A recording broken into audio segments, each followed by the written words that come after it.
farmer. And the second step, the farmer does not listen, continue doing the same mistake, we have to deselect that farmer from our grower base. And one of our targets for livelihoods is to maximize 100% of contractor farmers' income potential by 2030. This means educating farmers, first of all, what we can do better, which is GAP, good agricultural practice, farmer using the correct seed, preparing the land the right way, using the fertilizer in the right dosage and timing, taking care well of the field, that we can do that as our normal day-to-day in tobacco. But we're also educating farmers on opportunity of complementary crops. So farmer will grow his tobacco crop, but beside that we also incentivize the farmer to grow his rice, corn, veggies, any other crops that he can add income to his family.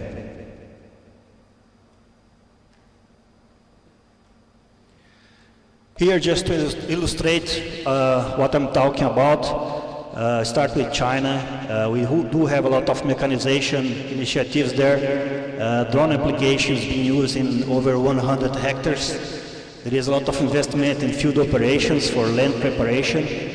100% of Oriental farmers are using stringing machine, and cultivator on Oriental tobacco about 15%. Make sure there is no farmer below the poverty line. New technology on FCV, this is quite interesting. They developed this new barn, they call electric barn. They did 10,000 bars in 1 year. This bar works with photovoltaic system, so it's harvesting the energy from the sun, and they have a capability of using cold and hot. So let's say you cure tobacco during the season, you use the hot capability, and during the off-season, you invert that and generate cold that you can use as a cold storage for your crop. Also, there is a big shift from coal usage to biomass, converting 165,000 barns, which estimate for a net reduction on that specific emission of 98%. The number might sound very high, but as you know, the conversion of coal to carbon is 2.47, so it's quite high.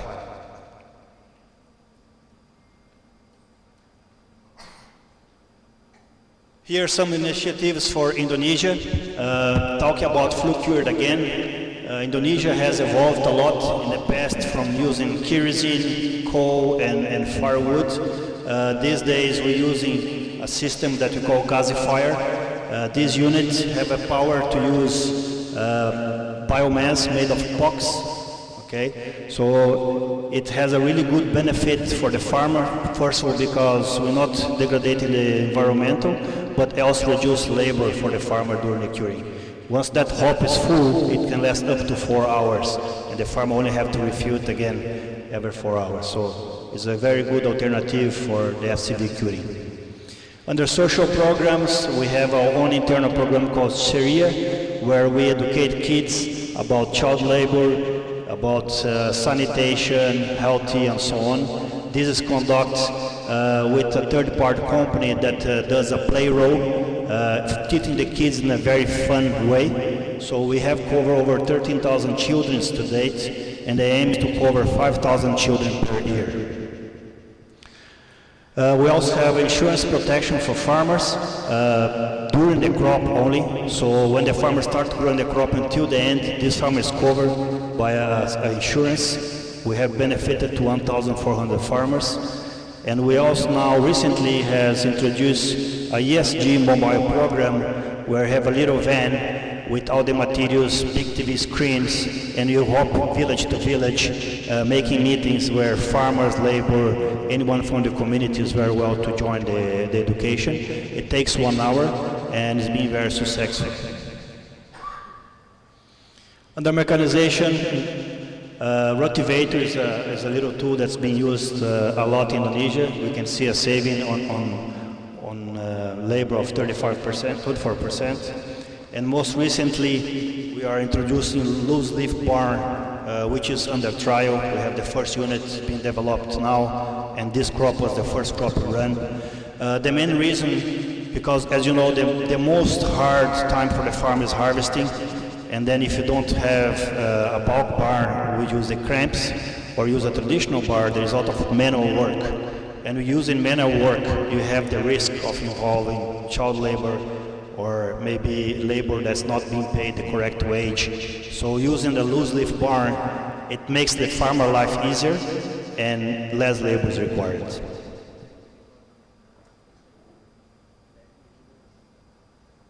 Here we go, India. You should know it well. As you know, we as Alliance One, our main operation area is in the Vinaconda Burley. So these activities that I'm talking now is about that area. Afforestation, even though the Burley barns, we know that does not cut native forests to be built, but we as a company, we make sure we are providing tree seedlings to farmers, so they can grow it, they can use in the barns, or can use in something else they want. Up to date, 81,000 seedlings being distributed. A very successful social project called Women Empowerment that's being conducted with one of our customers' assistants. This project covers the women in the village, especially the women that are tobacco related, could be a wife, a daughter, or someone in that family. That's our first target. And then if there is space for anyone out of the tobacco family, they also can join. So basically, through a third-party company called Assist, we educate these people in micro-business, so they can have many different options from rearing goats, buffalo, growing vegetables, tailor, and so on. So they get the education about not only how to do these tasks, but they get the financial education. And with that, we can see a great benefit of income generated to these activities, and also empowering the women in these villages. Water saving initiatives, we have 31 water reservoirs and 6 tanks done desiltation, increasing water capacity over 500,000 cubic meters, benefiting 441 farmers, and with that, we enhance the tobacco production, complementary crops, and livestock. Currently, there is 15 ponds under construction, which will add 6,480 cubic meters of water. Under mechanization, as you know, India has a land where at least we're cultivating, which is flat, is suitable for mechanization. So we're working with farmers and the villages to distribute them fertilizer applicators, stitching machines, and sucker control applicators. This is a project that's ongoing, is growing every year, and is being very well accepted by our farmers. Talk about Thailand, afforestation, again, 91,000 seedlings distributed to farmers. Same thing in Thailand, farmers don't use native forests for curing barns, but they use bamboo. And bamboo is considered a grass, not a tree, but anyway, there is a natural source of bamboo, so we feel like we need to make sure the farmer have enough bamboo to build his barns. In Thailand, we have a social activity called Farming for Life Scholarship. This, we do select farmers that have kids at schooling age, and we either help them with scholarship for the primary, secondary, and even to university. So recently, altogether, over 1,137 scholarships being given to date. Water saving initiatives, we introduced a drip irrigation in 2023 with 109 farmers, and we envision now in this crop, we have 300 farmers using the drip. Through our studies, if the farmer follow the recommendation of drip irrigation 100%, he can have up to 37% water saving compared to flood irrigation. But if you take the average, it will be anything from 15 to 20% water saving when compared to flood irrigation. The reason being, Thailand grows tobacco and rice paddies where the flood irrigation is there, and that's what they use. But unfortunately, they use too much water and waste the water that they need for the further future irrigation.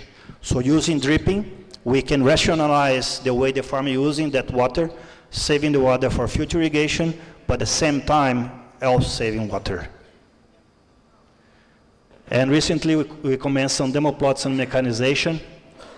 This has been very hard because farmers, like I mentioned, they're growing rice paddies, they have the how you call it in English, the moats. They're really rich around to hold water, and makes very difficult for big machinery to go in. So recently we did import a planting machine from Japan, which is very small. It's like a micro tractor, and it's quite efficient and works very well in a small property. But the issue is the cost is over $10,000 per unit. So we're thinking, how can we get a farm association, a farmer group, how can we get that going? But it's not the technical side, it's the financial side.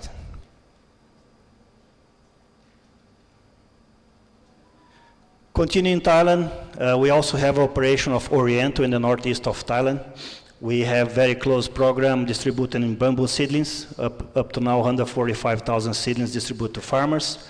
We have conducted a calculation where we understand that 2 bamboo shoots are enough for making the racks for Oriental. So it's completely sustainable because they have enough bamboo growing.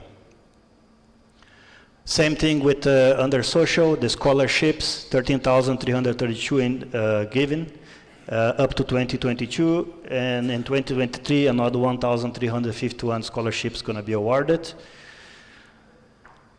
Under mechanization, the main thing there is the stringing machines, 1,778 machines being distributed to farmers. This is the one in the left and on the bottom right.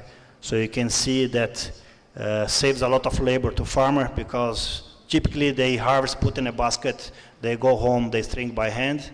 This one, they take the leaf, state in the tray, and there is a needle that goes through the whole tray, and you make a string at once.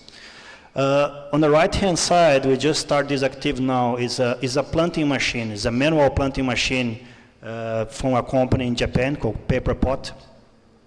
This machine uses this comb tray that you see here in the middle. And this tray, once the seedlings are ready, you load in that machine on the right, and you start from the beginning of the string and keep pulling the string continuously, go through the machine and plant. So it's a very interesting, cheap solution for mechanization planting, which is under testing right now.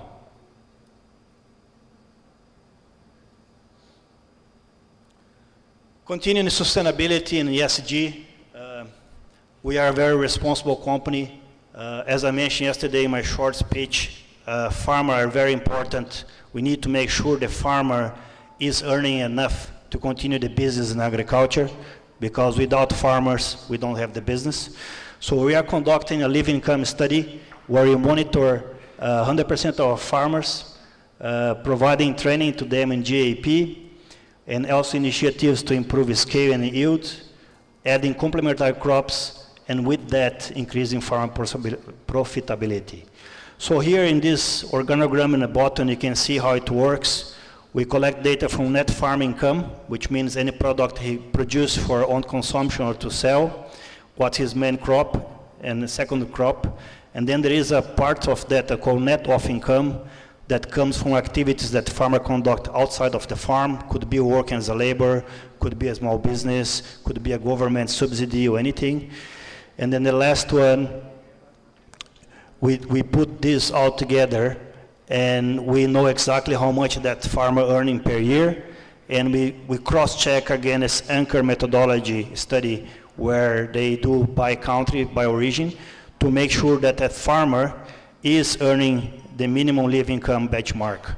If it is earning, we still work with him to implement the activities to improve, but we will be concentrating farmers that are below that benchmark. This will be our focus, but everyone is eligible for this program. So this is internally done. Of course, there is customers that are asking for that data as well, but this is run in-house through our GMS tool and surveys.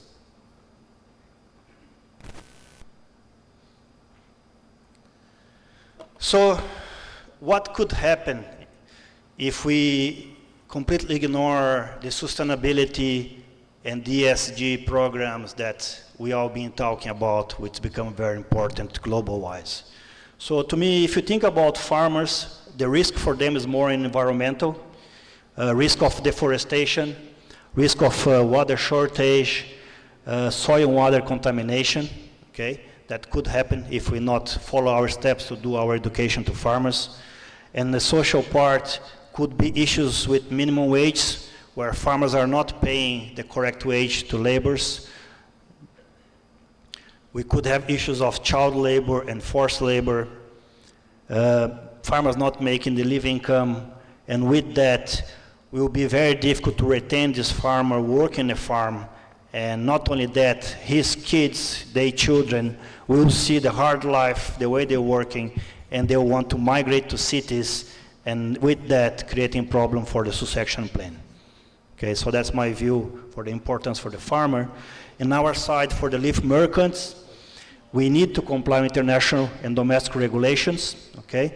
We have our own corporate supply chain due diligence, net deforestation, LLP compliance, environmental, social, we have the UN social development goals, and we have our own SG sustainability mandate from the corporate, which I showed you before.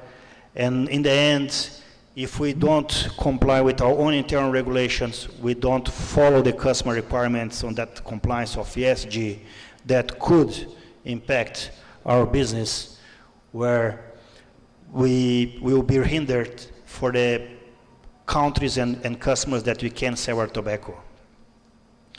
So think about producing origins. Let's say a country that completely ignored the ESG mandate. First of all, the domestic laws could catch up with international, so it happened everywhere. US or Europe start something, within 5 years or so, other countries are following. So it will catch up on this specific country. A start of that's following origin that doesn't have the compliance, and therefore he is liable, as I mentioned before, for his own ESG programs, and he may exit this origin completely and migrate to other region that has the programs in place. And after all, every company has a shareholder, even though we try to do the best for the farmer, for the social, but in the end, everyone needs money. And if a particular company, a particular country is not up to date with ESG, the investors of that company can see that the future is being difficult for them because customers are walking away, and with that will diminish the shareholders' return on investment, and could even come to the fact that company will be bankrupt.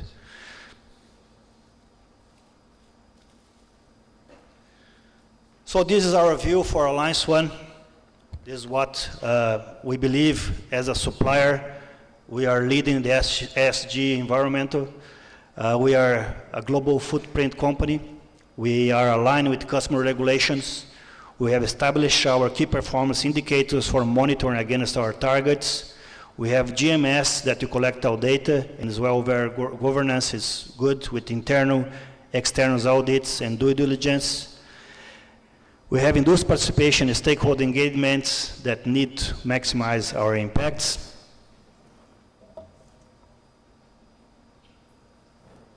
And last but not least, we believe the path forward, sustainable solutions should be implemented to all in the future value chains. Business leadership and industry partners must work together to implement meaningful change. Sustainable solutions result in positive outcomes for the environment and business bottom line. So in a nutshell, no one can do it alone. We need to work together. We need to understand that's the way forward. And we need, with that, work with our farmer communities so we can introduce these programs, we keep in compliant, and with that, we have a good future. Thank you.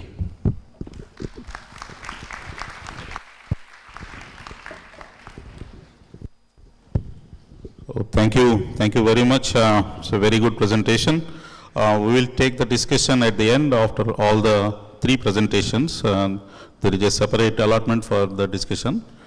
Thank you very much for a very elaborative and very good presentation. Sorry for some of the technical issues, but I think it's a very good presentation. Hope everybody has enjoyed. Now we'll request Dr. P.V. Varaprasad ji. Before that, I think we'll have a brief about Dr. Varaprasad ji.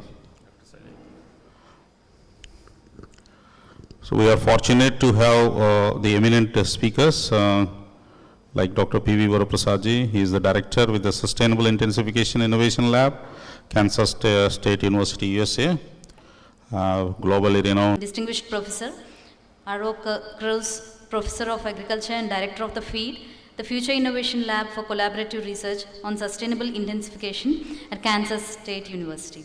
His research focuses on understanding responses of crops to changing environments and developing best management strategies to improve and protect yields.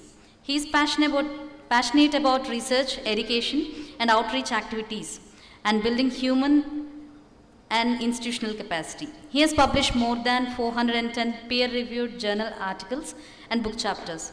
He was listed in the top 1% of influential and highly cited scientists around the world. He has trained more than 250 students and research scholars from 25 countries. He is an elected fellow of the American Society of Agronomy, Crop Science Society of America, and American Association for the Advancement of Science. He is a former president of the Crop Science Society of America and served on the International Commission on Sustainable Intensification. Just I want to add that recently is elected to the National Academy of Agricultural Sciences, India. Thank you. Good morning, everyone. Namaste and namaskar. First, I would like to start with thanking Dr. Shesha Madhavji, the director of the CTRI, for inviting me to be present at this international conference. And I would also like to thank the chairman, Chairman Ji, and then also Dr. Prakash Raoji, the co-chairman Ji, and then Dr. Rajshekhar. And it was nice to see Dr. Behra here as well after a long time, not long, maybe a few months. So in the next 30 minutes, I would talk about this particular topic. Yesterday I was listening to the last session I came about the discussion, and there's a lot of talk about climate change and digital tools and how do we increase the income of the farmers. So I slightly modified my title to this one, Integrating Sustainable Agricultural Intensification and Digital Tools for Smallholder Farmers and Commercial Agriculture, because I understand that tobacco and you're soon to be renamed as Commercial Agricultural Institute, so I thought it will be more relevant to talk about some of the technologies which are valuable to not only the smallholder farmers but also the commercial farmers. So this will be the outline of my presentation today. I'll talk about food, nutrition, and climate insecurities, and then introduce you to the three systems approaches. Number one is sustainable ag intensification. Number two is broader one, health.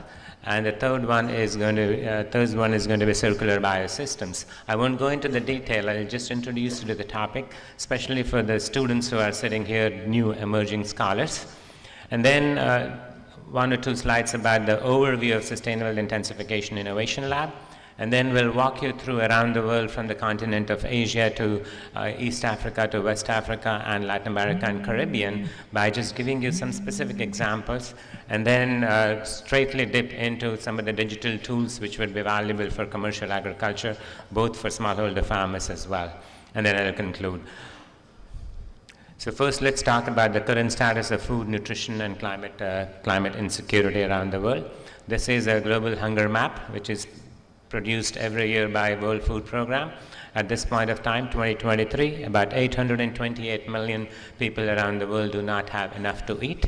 And unfortunately, 75% of those are women, and 80% of those people are in the regions which is heavily impacted by climate change and climate variability, which is unacceptable.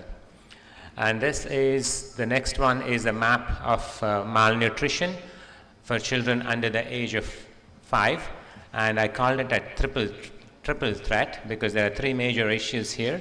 Number one is the stunting, which is children who are too short for their age. About 148 million children, which is 22.3%, are stunted. And we also have issues with wasting, which is too thin for their age. About 45 million, 6.8% are impacted by that. And the third one is obesity or overweight, which is too heavy for the age. About 37 million, 5.6%. So that's why all three are a major issue. That's why it's called as triple threat. And unfortunately, the proportion of these numbers in Asia, especially in South Asia, is more even compared to that of the continent of Africa. That is probably because of the population levels we have here. And this is the greenhouse gas emissions, the four major greenhouse gases, the carbon dioxide, the methane, the nitrous oxide, and the sulfur hexafluorides. All of these have been significantly increasing since the beginning of the Industrial Revolution. And at this point of time, in year 2023, our carbon dioxide concentrations are about 420 ppm, which is probably the highest. Just to give you a reference number, in 1960s it was about 320. So we have added 100 ppm in the last 100 years. And it is expected that if you continue at this level of increases, business as usual, we will be anywhere between 700 or 700 ppm or more. And many of you are already aware of the current COP28 meeting, which is just ended or soon to be ended. There was a lot of discussion of phasing out or phasing down, and ultimately it looks like they have agreed to a term transitioning into the phasing out of the fossil fuels. It's unfortunate that they couldn't come up with an exact year or the contributions, but at least it's a good step that they've all signed up that they'll be transitioning away from the fossil fuels into more renewables. So that's agreed by all the 200 nations, which is a significant step in that right direction. And because of these are greenhouse gases, the global surface temperatures have significantly increased. The visual on your left shows you the temperature change in the last 50 years. Pretty much everywhere around the world, the temperatures have increased, anywhere between 1 to 3 degrees Celsius. On your right is the visual which shows you the average temperatures from 1850s to 2021. And compared to the beginning of the previous century, at this point of time, we are about 1.1 degrees Celsius warmer. And 2023 is going to go in the history as the warmest ever year recorded since we started collecting the information. I was told that the September 2023 was 0.5 degrees Celsius warmer than the previous warmest year, which is only 3 years ago, 2020. We had the highest September temperature, but 2023, within 3 years, those temperatures were 0.5 degrees Celsius warmer. So that is significant in that terms. Now I would quickly introduce you to the three systems approaches which are very, very critical to address these global wicked challenges of food security, nutrition insecurity, climate insecurity, and soil insecurity. Energy and water are also included in that sense. And these will require convergence of biophysical and social sciences. So the first one is called sustainable ag intensification. The whole concept is to provide safe, healthy, and nutritious food at all times to all people from existing farmland without damaging our ecosystems and environment. So I would go actually beyond that. Do no harm principle is not going to be enough as we move forward. We need to be focusing on regenerative agriculture because we have already done quite a bit of damage. So sustainable intensification with do no harm is not enough. So when you talk about sustainable ag intensification, you may say why sustainability and intensification are in the same terminology, but it is required and we can do both. We can not only increase the food production, but also make sure that we are taking care of our environment. And these are required because, as I said, about close to 828 million people do not have access to food, and close to 1 billion people are malnourished. So we need both to increase the food production, but also take care of the agriculture, sustainable climate. So when you talk about sustainable ag intensification, there are three components to it. On your right in the red is genetic intensification. That is focused on improving the yields, developing varieties or hybrids which are resilient to climate change, resilient to tolerant to abiotic stresses like temperature and water and salinity, and also resistance to pests and diseases. And then both the traditional technologies and the new genomic tools are on the table for use. And in the middle is the agroecological intensification, which is more focused on the diversification, cropping systems, farming systems, improved agronomy, integrated nutrient, water, crop, and pest management practices. And on your left is a socio-economic intensification, which is creating new markets, understanding the barriers of adoption, creating enabling environment. Human and institutional capacity are components of that social intensification. It doesn't mean that you have to do one before the other. All three things should happen and should happen simultaneously. And all the innovative tools like digital tools, artificial intelligence, mechanization, microbiome, nanotechnology, private sector, private-public partnerships, entrepreneurships are integral part of all those three. So basically what it is trying to do is to capture the interaction between genotype, by environment, by management, and more importantly, the social component of it.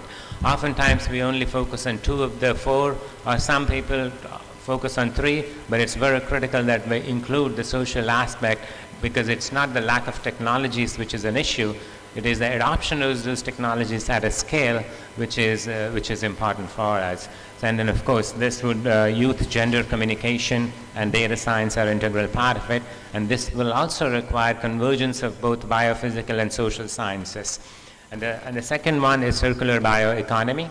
We have a lot of inefficiencies in our systems, especially when it comes to the seed, nutrient, and water, and many other things, and we need to look at it as an entire food system, from production to consumption to the waste management. Because we have so many inefficiencies, we should be focused on improving the input use efficiency.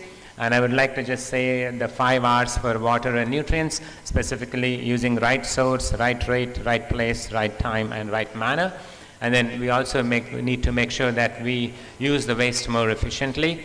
Therefore, the 4 principles of the waste management: reduce, reuse, recycle, repurpose, and residue management.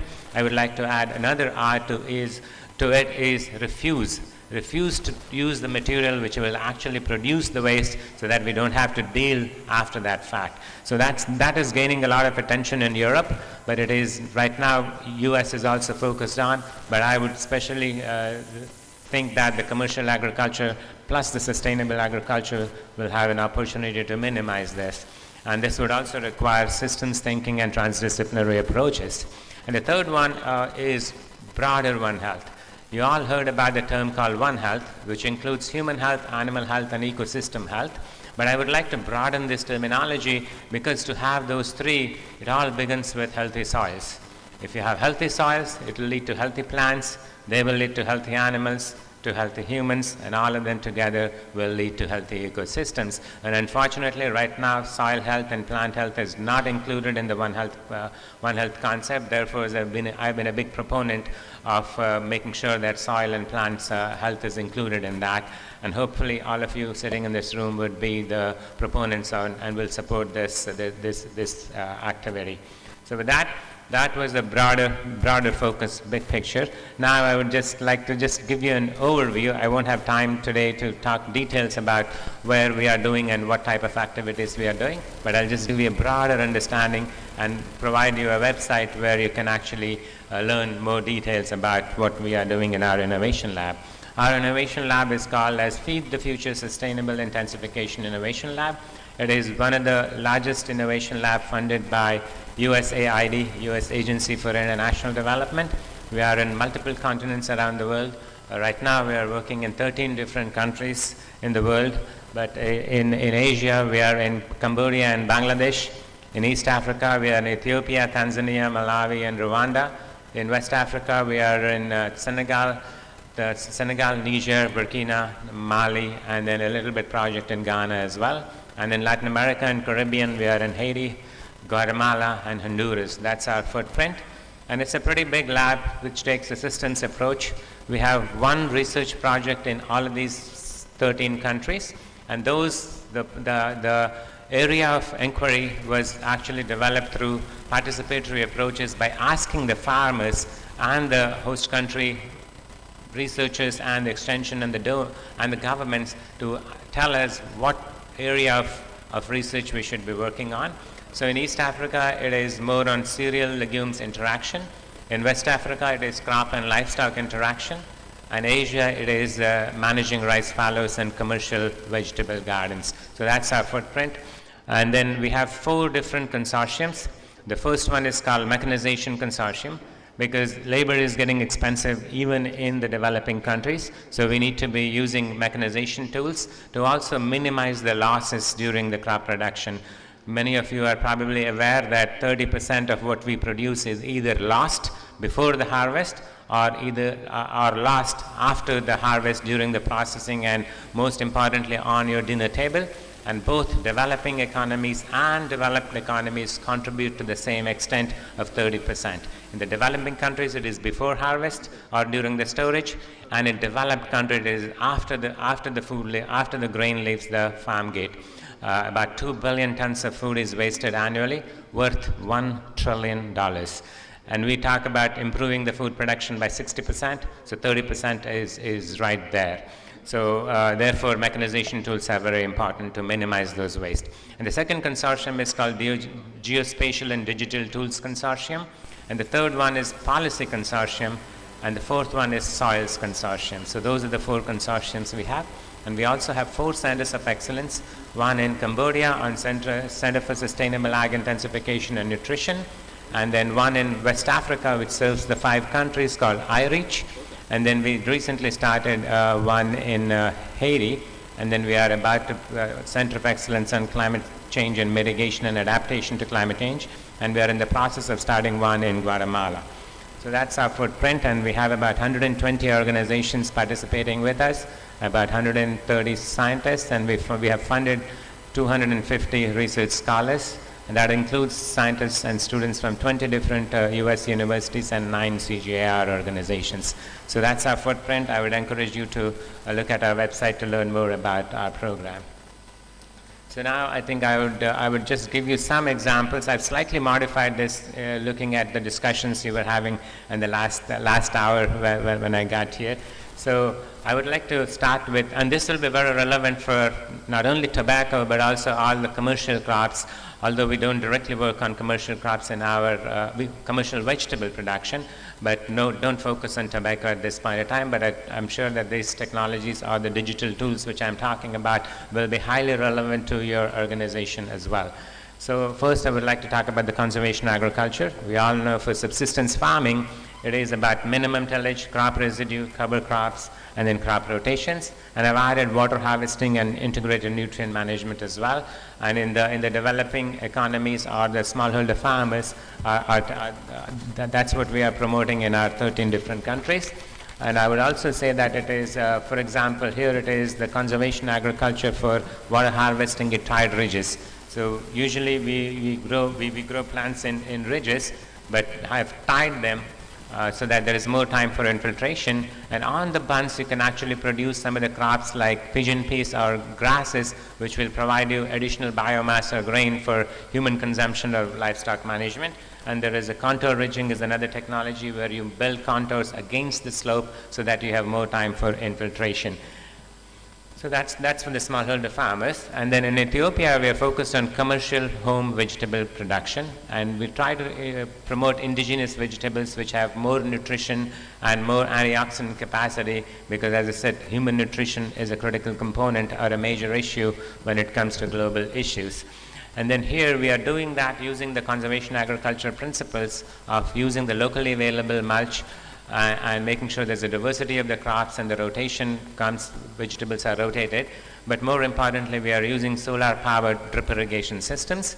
And not only we are using solar power for drip irrigation systems, but also we are using the solar power for water lifting technologies as well, because women are the one who actually carry water from the nearby pond, or they use the pulley mechanism to take the water from the wells. So we are using solar powered for that. And we also have water sensors, because too little irrigation is an issue, but also too much irrigation is also a problem. So we have a sensors which will pop up when they are, the sensor will pop up, that means it's time to stop the irrigation.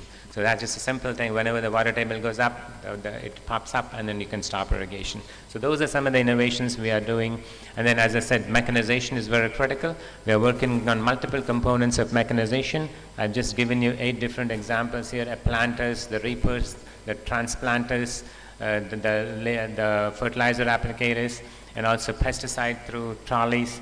and then chopping, and then we have the reapers and also the crimper, no-till planter, crimper. So those are some examples. We are working with the smallholder farmers who have less than 2 hectares of land. And I'm sure that these technologies are also relevant for larger farms. And now a little bit about the commercial agriculture, or the way it is done in developed countries, including in Kansas. We use no-till or no-till instead of minimum till because we have access to herbicides, and then herbicides are applied pre or post-emergence using large tractors.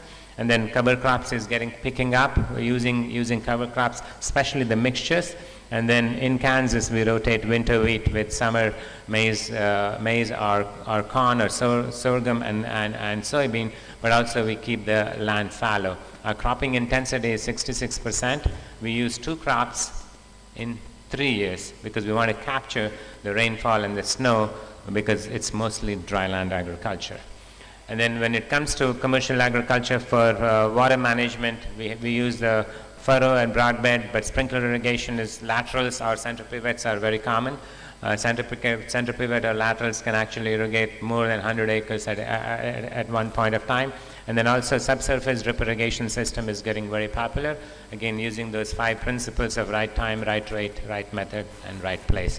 So that's for the commercial farming which is happening there. And then there's a lot of mechanization happening in terms of the nutrient application as well. They can be placed dry or they can be placed liquid, both in terms of sprays, but variable rates are getting very popular, and I'll come back and talk to you about that. Again, using those 4 or 5 R principles. These sensors are mounted on the tractor. They sense it, and then based upon you have the map, and then they'll actually apply the right amount of water or right amount of nutrients. Again, this is very, very popular in the commercial farming.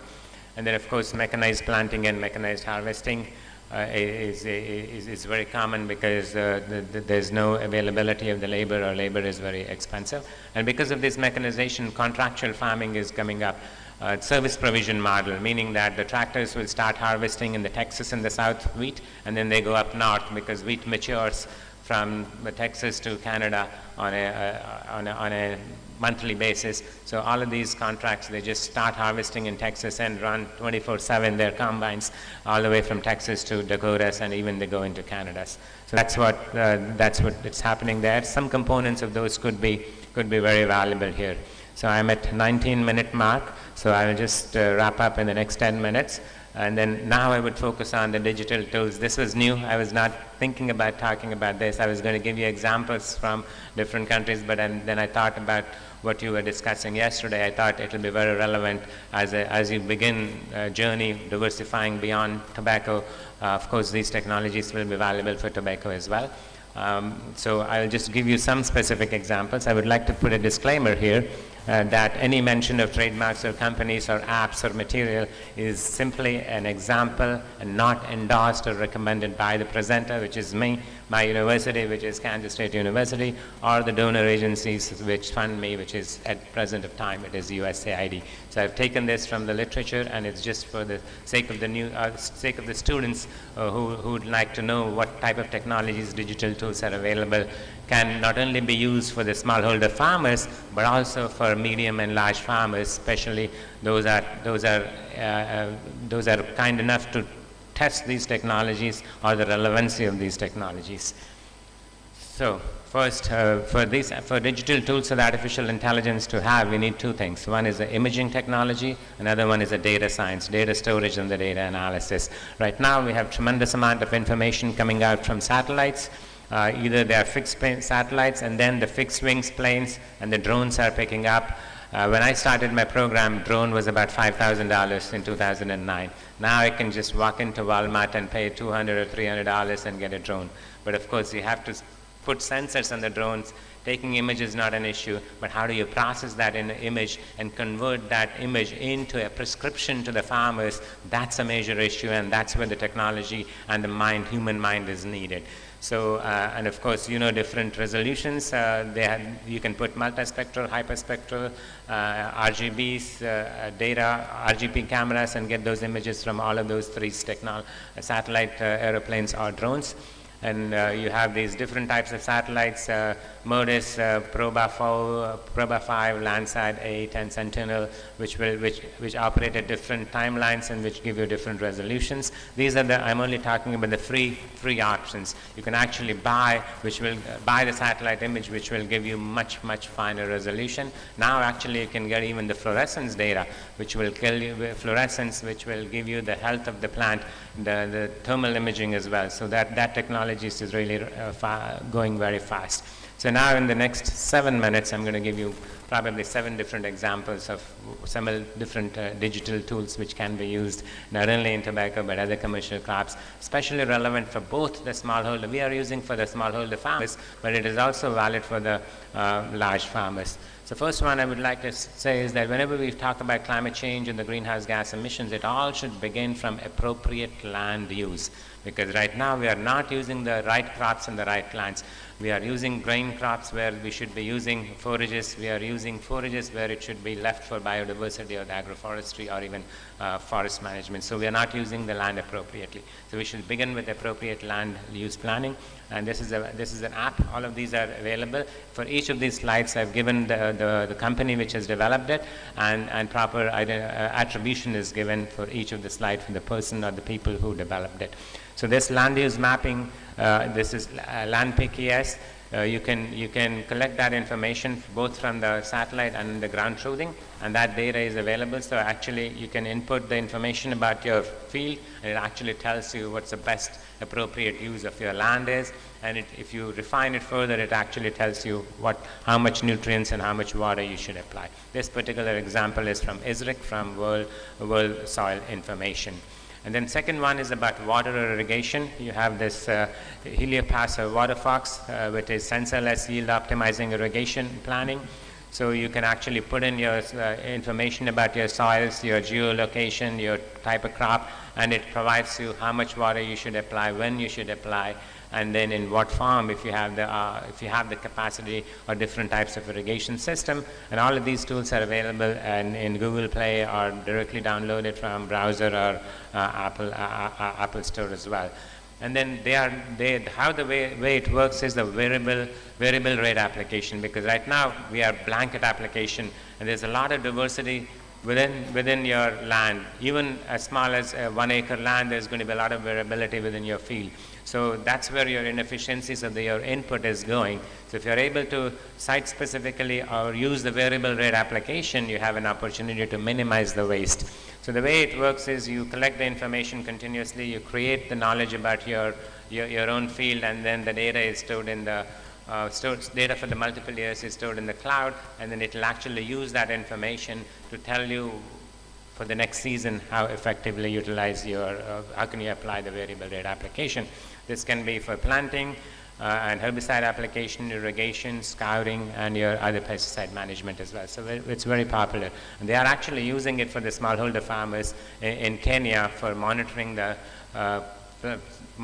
plant health, and then giving a prescription how to manage your pests and diseases, and also how to manage your water and nutrients as well. So that's for irrigation purposes. They are developing the maps, and then they are providing how much to irrigate and when to irrigate using variable rate irrigation technologies.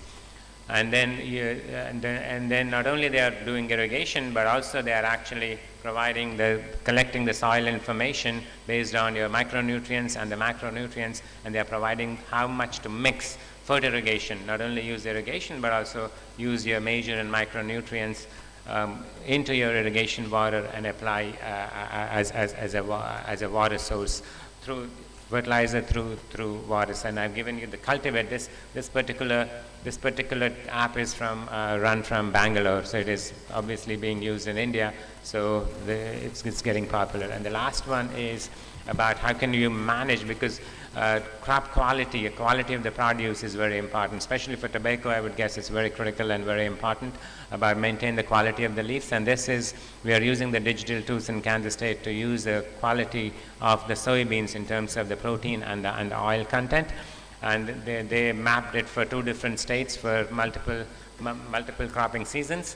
And then we were able to map those within an accuracy of 1%, which is very good. So if you know what your quality of your crop is going to be beforehand, you can actually see whether to sell it immediately or to store it based upon the market price. And also you can actually manage your crop to make sure that your quality of the crop is better. And the last one is the Plantix, your crop doctor. Now you can take the image of your leaves and it is a database of all the pests and diseases, and it matches that information and actually gives you a prescription of what type of pesticide or what type of fungicide you should use. So these technologies are, in the past we used to think it's for future, but it's already there being used by the smallholder farmers, and especially an organization like you who are focused on commercial crop tobacco and diversifying into other crops, these type of technologies, and especially our students at the university and the young scholars at your organization should be aware of this technology and should be using this, improving this so that we can minimize the use efficiency. And then see and spray technology, because right now herbicide resistance is becoming a big issue.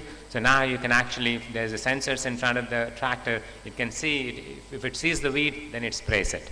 If it doesn't see it, it does not spray it. Now you have 2 tanks actually, because you don't want to use the same herbicide again and again. So you can use different types of herbicides for different control. If it's a grassy weed or a dicot weed, you can actually prescribe that. So see and spray technology with combination of John Deere is becoming very popular. So I'm at 28-minute mark, so in 1 minute I will just summarize it. So hopefully in the last 29 minutes I was able to give you an overview about what sustainable ag intensification is and how you can use some of the digital technologies in the current age, not only for commercial farmers but also subsistence farmers, to make sure that you're minimizing the waste and improving the resource use efficiency, and how this particular thing, sustainable ag intensification, circular bioeconomy and broader One Health, can resolve, or at least is a step in the right direction to address the global challenges of food security, nutrition security, climate insecurity, and water insecurity. And then they are useful for both smallholders and commercial farmers. And combination of artificial intelligence and precision ag and digital tools will help improve productivity and improve resource use efficiency and minimize losses. And then it will allow for evidence-based decision making, because you're collecting the information, it is stored, and then the models or the AI tools are giving you based on your current status and also from the previous history, so that you can manage your crop in the future. And there may be many challenges. I'm not saying that there are not going to be challenges. There's so many challenges which I didn't have a chance to discuss today because of the lack of the time. But some of those challenges include cost of services, need for more knowledge, and more technological limitations, adoption issues, maintenance, and more importantly, the privacy issues are going to be very critical. With that, I'm at 30 minutes. So this is my team at Kansas State University, and I would like to once again thank the director of CDRI and my classmate and the colleague Rajshekhar for giving me this fantastic opportunity, and Dr. Brahmanandan Garu for chairing it, and Dr. Prakash Rao Garu for co-chairing it, and for all the audiences, you made your time this morning. With that, thank you very much. Jai Hind, and then Namaskar again. Thank you, sir. Thank you very much for an excellent presentation, and we are privileged to have your talk here. Thank you. Thank you very much. So we'll have discussion, as mentioned at the end, after the other presentations.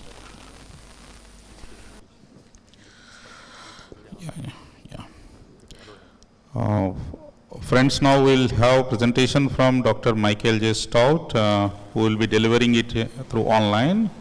He is a professor and department head with the entomology department, LSU. He will be delivering talk on opportunities and challenges related to the use of plant resistance in IPM.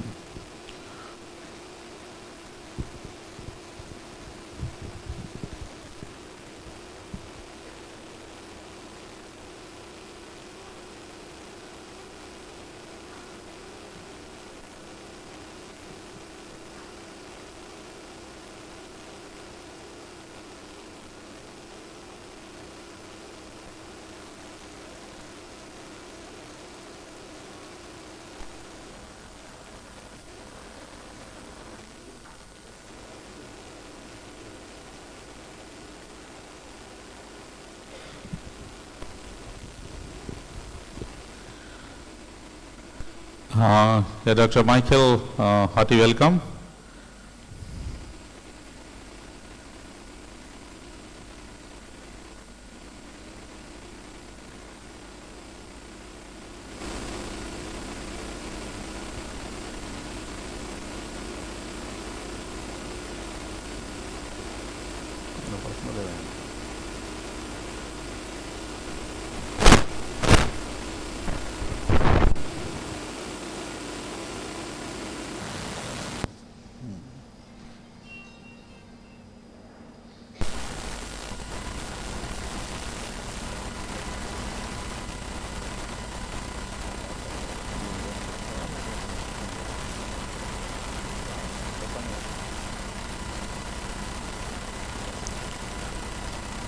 Hello?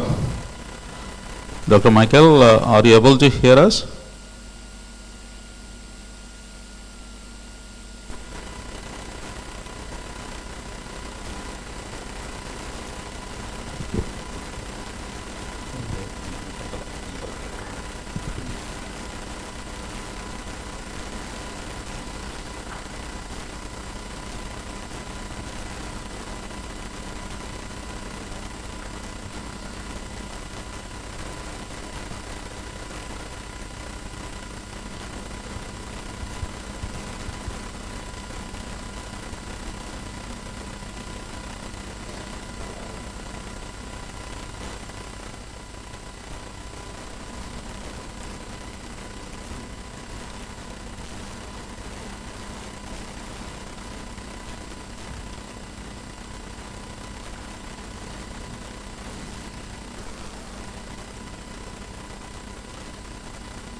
Hello, Mike.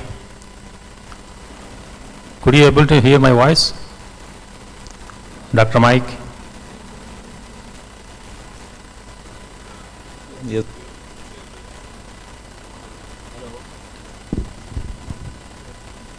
Hello? Hello?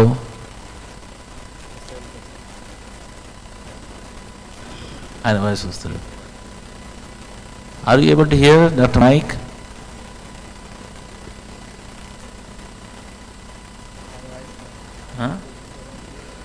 ఆయన voice రావట్లేదు.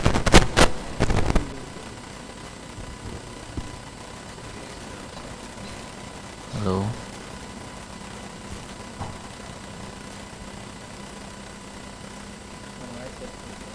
మరి ఆయన voice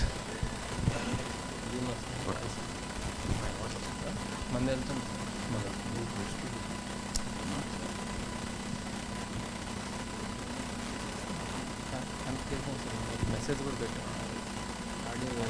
login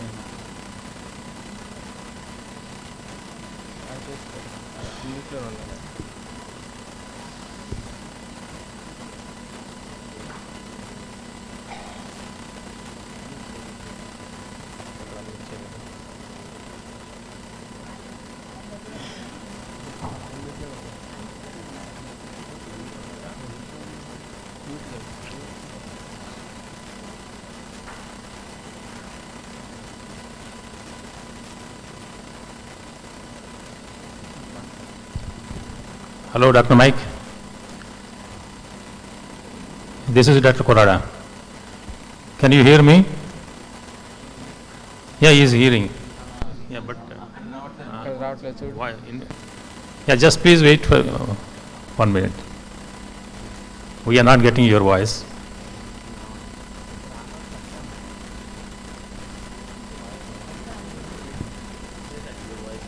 Your voice is not coming.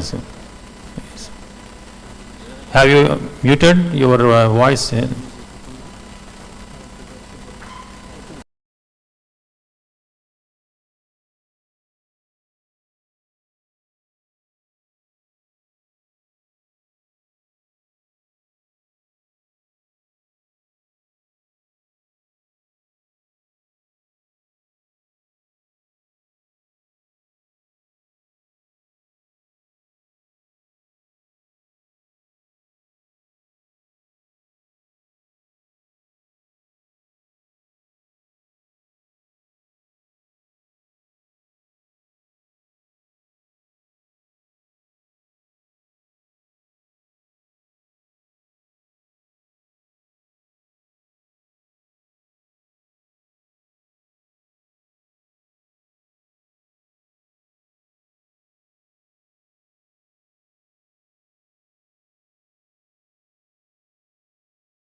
if I'm coming in there. But it's a pleasure to be with you this morning. Thank you for the invitation. I appreciate the opportunity to talk to you. I'm going to talk about opportunities and challenges related to the use of plant resistance in IPM. And I'm going to give you some case studies from rice, but the principles that I will discuss are applicable to any cropping system. And be happy to entertain any questions at the end of this presentation about how it may apply to tobacco or any other cropping system. So I don't have to spend too much time on this slide. I think you're all aware of the challenges facing agriculture and because of those issues, the efficiency, the effectiveness of pest management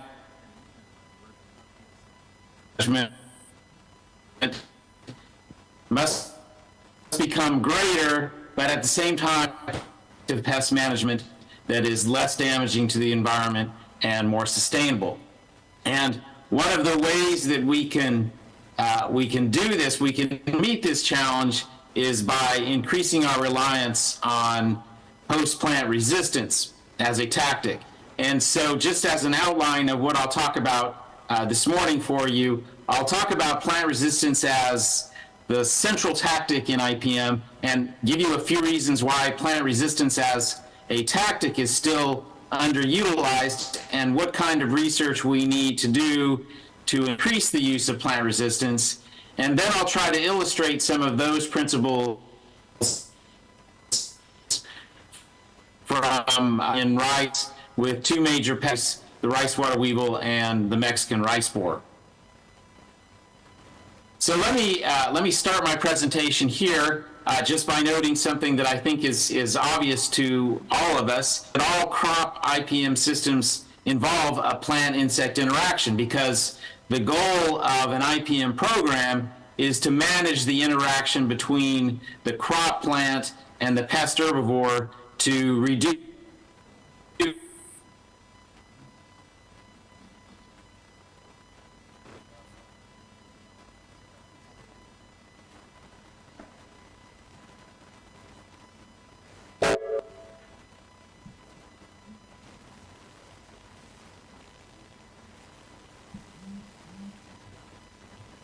with many of these interactions between soil factors in the plant, between cultural practices and the herbivore and natural enemies and competitive interactions. And so crop plants, when they are injured by herbivores, will produce volatile organic compounds that attract natural enemies, which then can suppress the pest herbivore. So we're all familiar with these kind of complex ecological interactions. And so we know that because of these complex interactions, the genotype of the crop plant, the variety, can influence all of these interactions. And different crop varieties may interact with different factors in the environment in different ways and to different degrees. For example, this crop variety may be very sensitive to soil factors, but does not produce very many volatile organic compounds that attract natural enemies. And this crop variety, on the other hand, may be less sensitive to soil factors, but may produce more volatile organic compounds that attract natural enemies.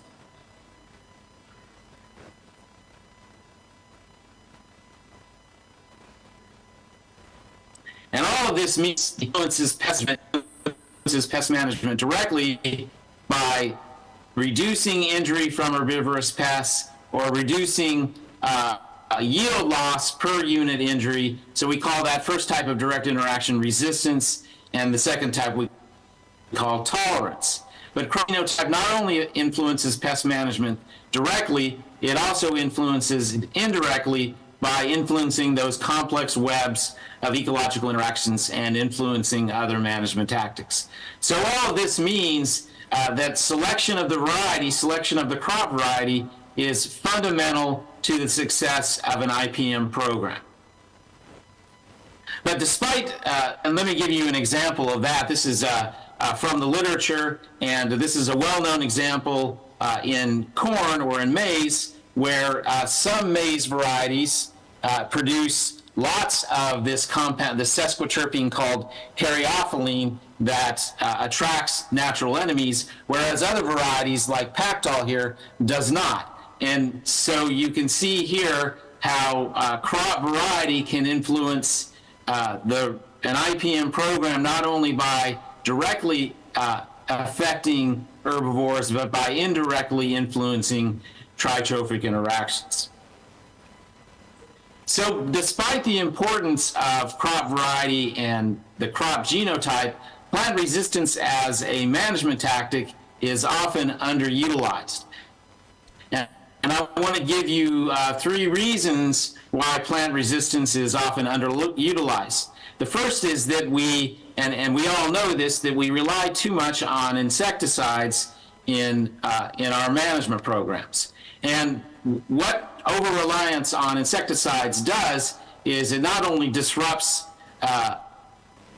populations of pests and natural enemies, it also obscures the other in-reliance on pesticides. We really can't see a lot of the subtle ecological interactions that often occur in agroecosystems. Another reason that plant resistance is underutilized is that breeding for plant resistance can be difficult, and that's because plant resistance is usually monogenic, or not a simple doesn't have a simple genetic basis, but has a very complex genetic basis. Now, of course, advanced cellular breeding are making that less of an issue and making breeding for pest resistance and other complex phenotypes more feasible. So things like genome-wide association studies, high-throughput phenotyping, all of these modern methods are making it more feasible to breed for complex phenotypic traits like plant resistance to insects. And then a third reason that plant resistance is underutilized is that there's just simply a lack of research IPM programs. And what I mean by fundamental research is looking at things like interactions with other management tactics, optimizing the expression of plant resistance, and the use of underutilized tactics like tolerant varieties.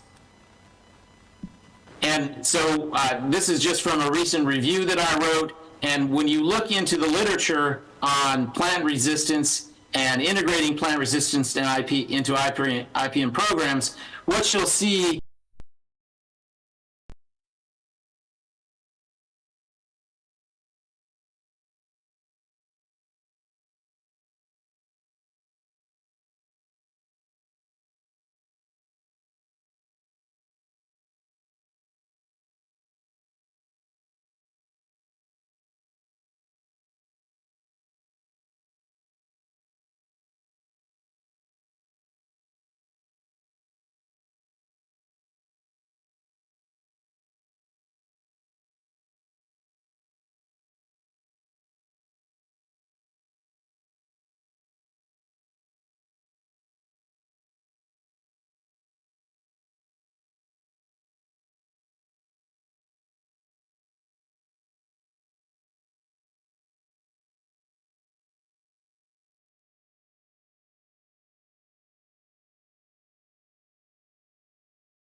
to see if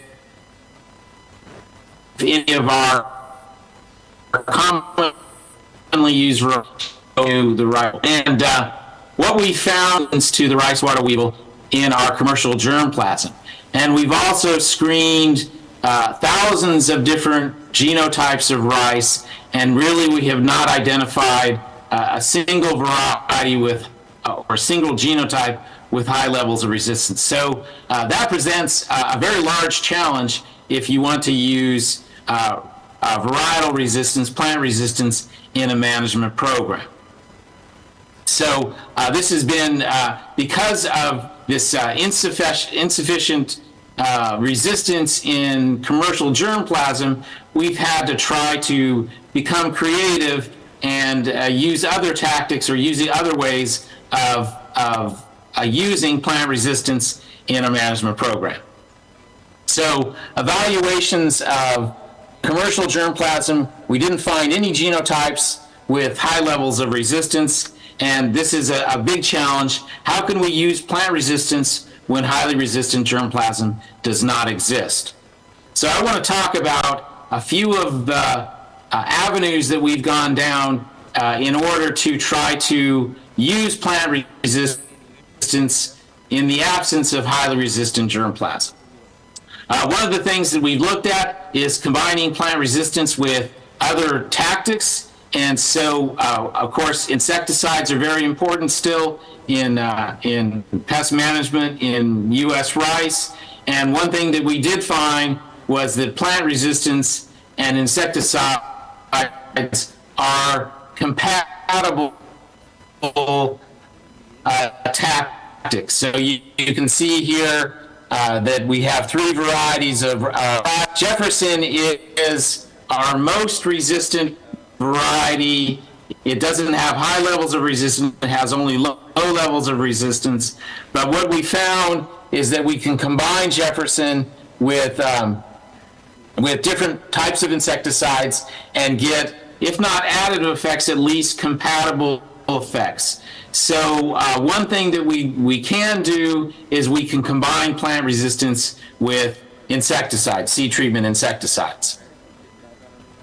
Another direction that we've looked into is exploring the use of tolerant varieties rather than resistant varieties. And when I say tolerant, I mean varieties that are able to sustain injury from the insect and yet still not lose yield. So one of the things that we've done with plant tolerance is we've asked whether there are varietal differences in the tolerance to the rice water weevil, and could those differences in tolerance be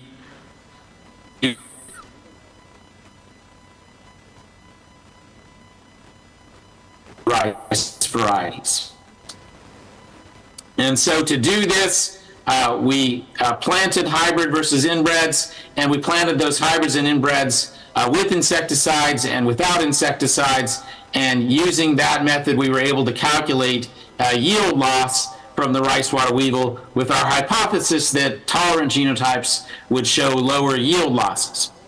And so we, of course, again, would treat or not treat our plots with insecticide.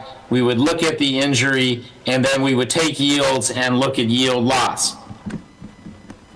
And what we found in this study was that the hybrid varieties and the conventional inbred varieties had similar levels of infestation from the rice water weevil. I'm not showing that data there, but the hybrids suffered lower yield losses. So the hybrids are able to sustain the injury from the rice water weevil larval feeding and yet suffer lower yield losses. So you can see that here.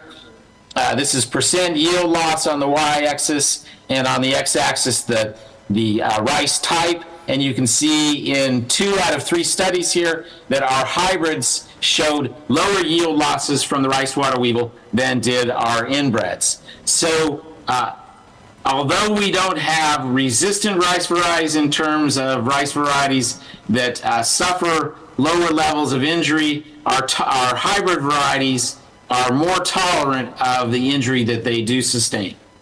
So tolerance may be a more useful type of resistance in rice than resistance to injury.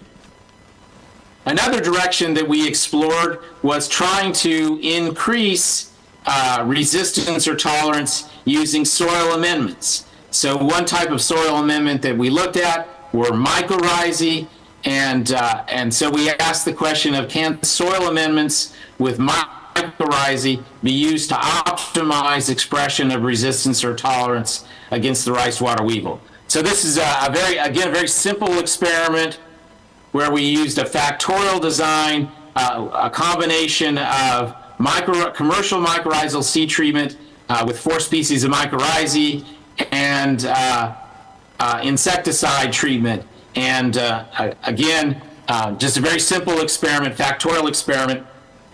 And what we found when we did this was that mycorrhizal colonization, the addition of mycorrhizae to the soil, actually didn't increase the resistance of rice. It actually decreased the resistance of rice, increased the susceptibility to the rice water weevil. So this is a lot of data on this slide, but I'll just focus your attention on this experiment here.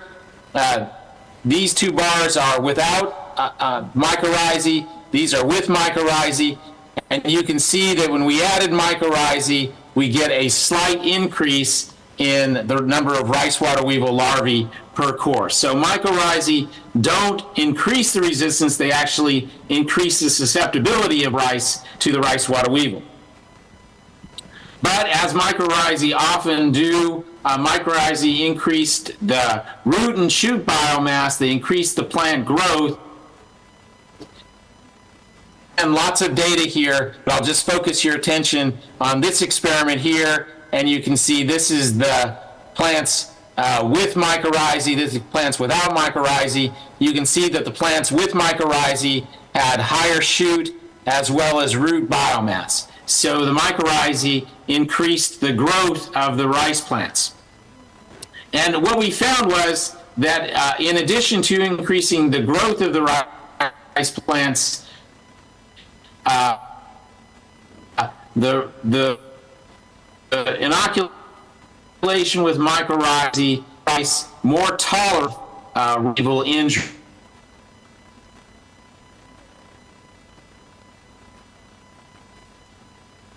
It had significant rise in weevil density. So we have higher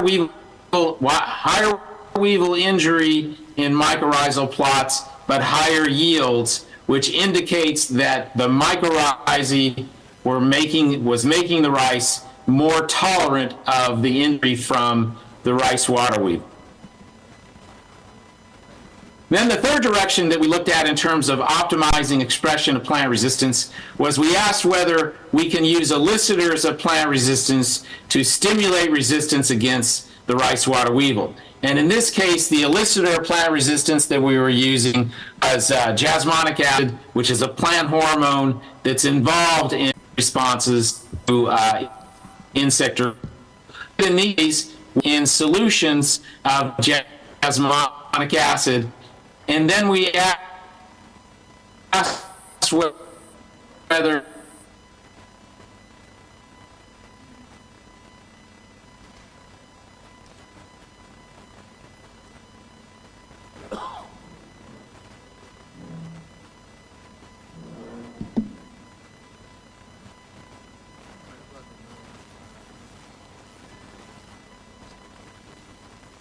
with adult rice water weevils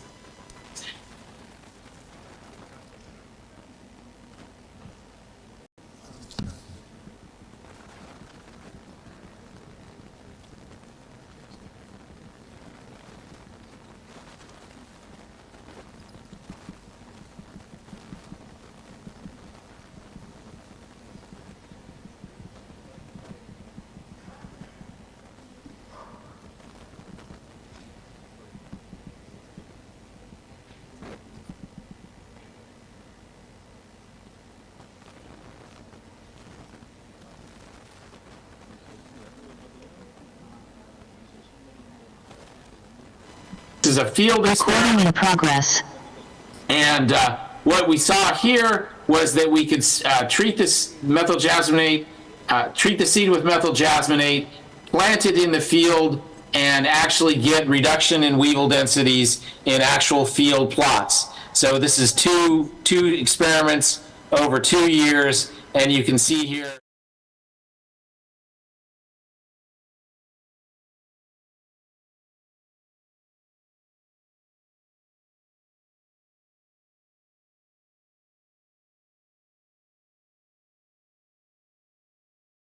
Treating seeds with methyl jasmonate may possibly work in other plants as well. We've been doing some work with cotton and treating cotton seeds with methyl jasmonate, and we see, just like we saw in rice, we see that treating cotton seeds by soaking it in methyl jasmonate also induces seedling resistance, cotton seedling resistance against both thrips and with aphids. So you see here, survival of thrips is lower in our treatments where we soaked with methyl jasmonate, and survival of aphids was also lower at our highest rate of methyl jasmonate. So this is a strategy that may help in crops other than rice. So that's rice water weevil. So with rice water weevil, we had very little varietal resistance, very little traditional levels of resistance in the germplasm, but by looking at tolerance, by using mycorrhizae, and by using methyl jasmonate, we were able to use plant resistance, or we may be able to use plant resistance despite the absence of traditional varietal resistance in our germplasm. Now I just want to mention another pest in rice in the U.S., which is stem borers. We have a whole complex of stem borers in rice, sugarcane borer, rice stalk borer, and Mexican rice borer. The Mexican rice borer is at present our most serious problem.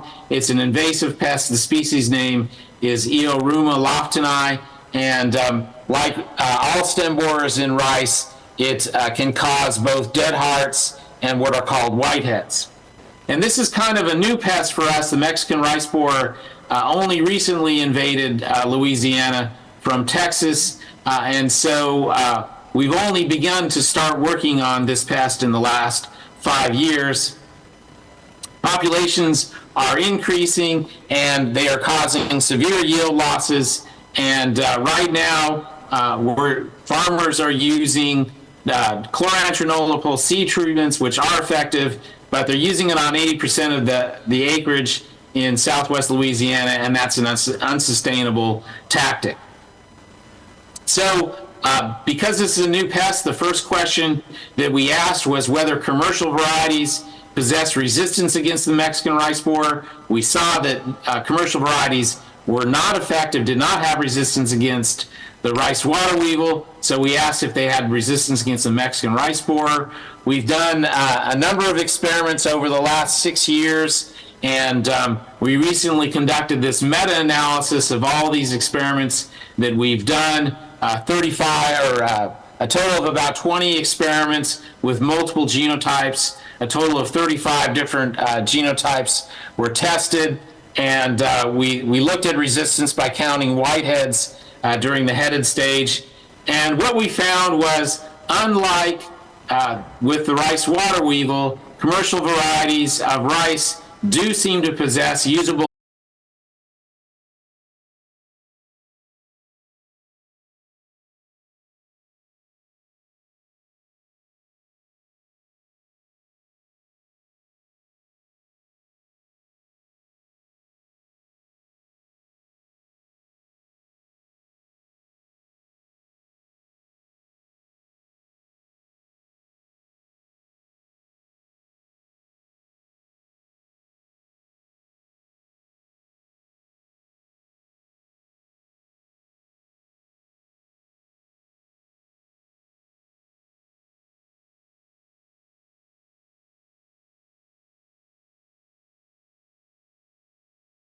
have helped with various aspects of this research.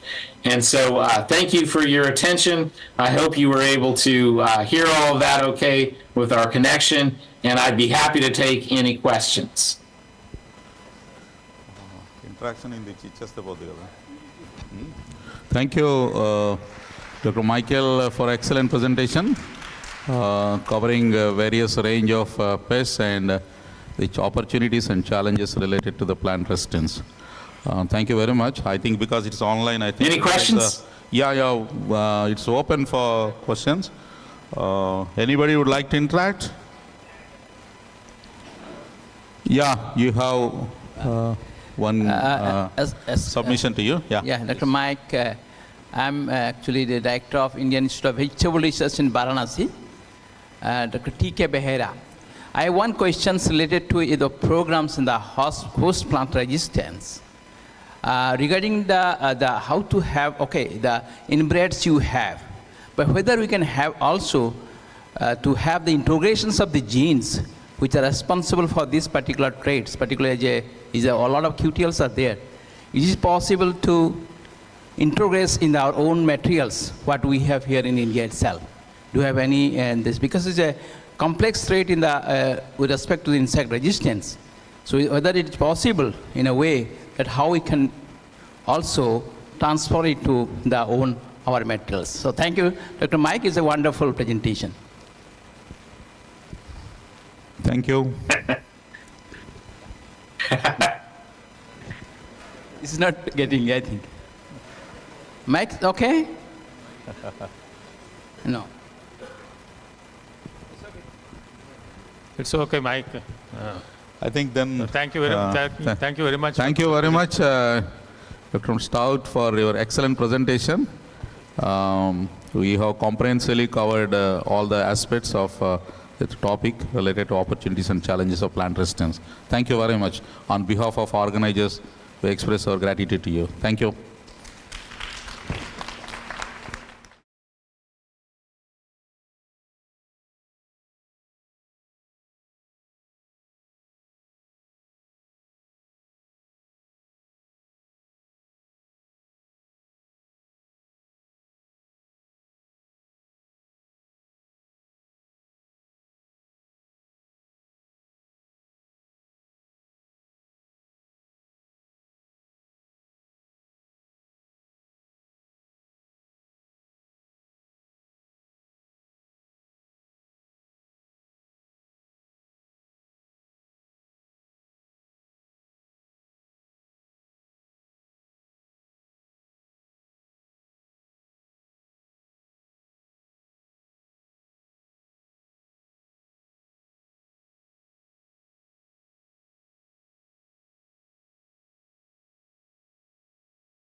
Deliver your talk. Thank you, Mr. Chairman. Good morning to everyone here. At the outset, I would like to thank the organizers, Dr. Seshmadhav, Director of CTRA, and his team for kindly giving me this opportunity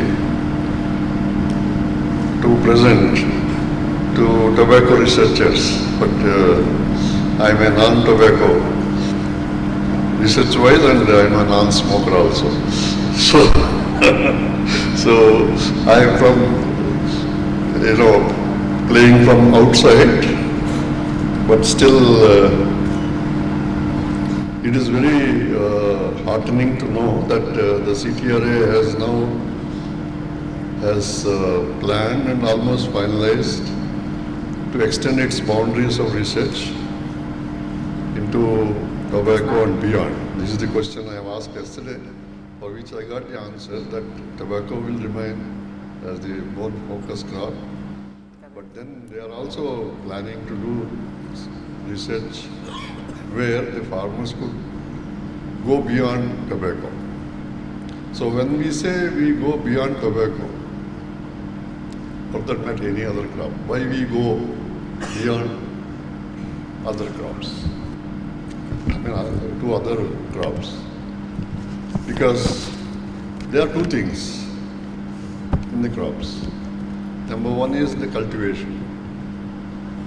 But then a bigger thing is the second factor, that is after cultivation. What happens after cultivation? Because yesterday we were discussing this matter where, one of the speakers mentioned that, the farmer grows the crop and he gets certain amount of price, but then the price in the retail market for the consumer is several times X of the farmer's price. So therefore, this institute and this conference is now talking about commercial agriculture. So I think we are graduating from the agriculture to commercial agriculture. And I am very happy that CTRA has taken up this, because tobacco is commercial crop and it is a commercial agriculture.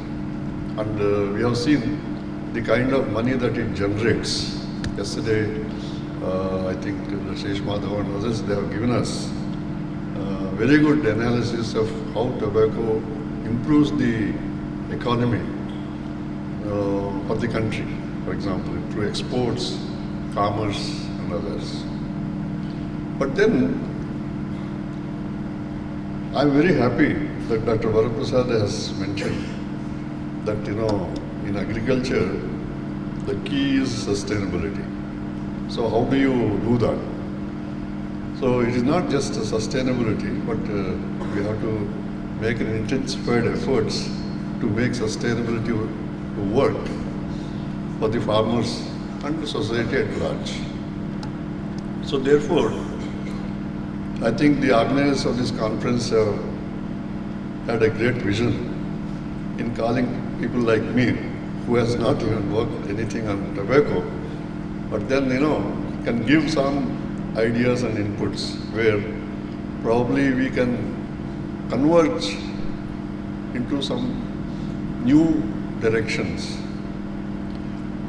Please do not think that a particular crop X, Y or Z, for example, CTRA has now, as the chairman has rightly mentioned, has chosen Withania, somnifera, that is ashwagandha. But I am very sure that, they have something up their sleeves that I think it is a test crop for them. So if it works, I think they are going to go for, more diverse crops. It can be anything, not necessarily medicinal and aromatic plants, but I would restrict myself to medicinal and aromatic.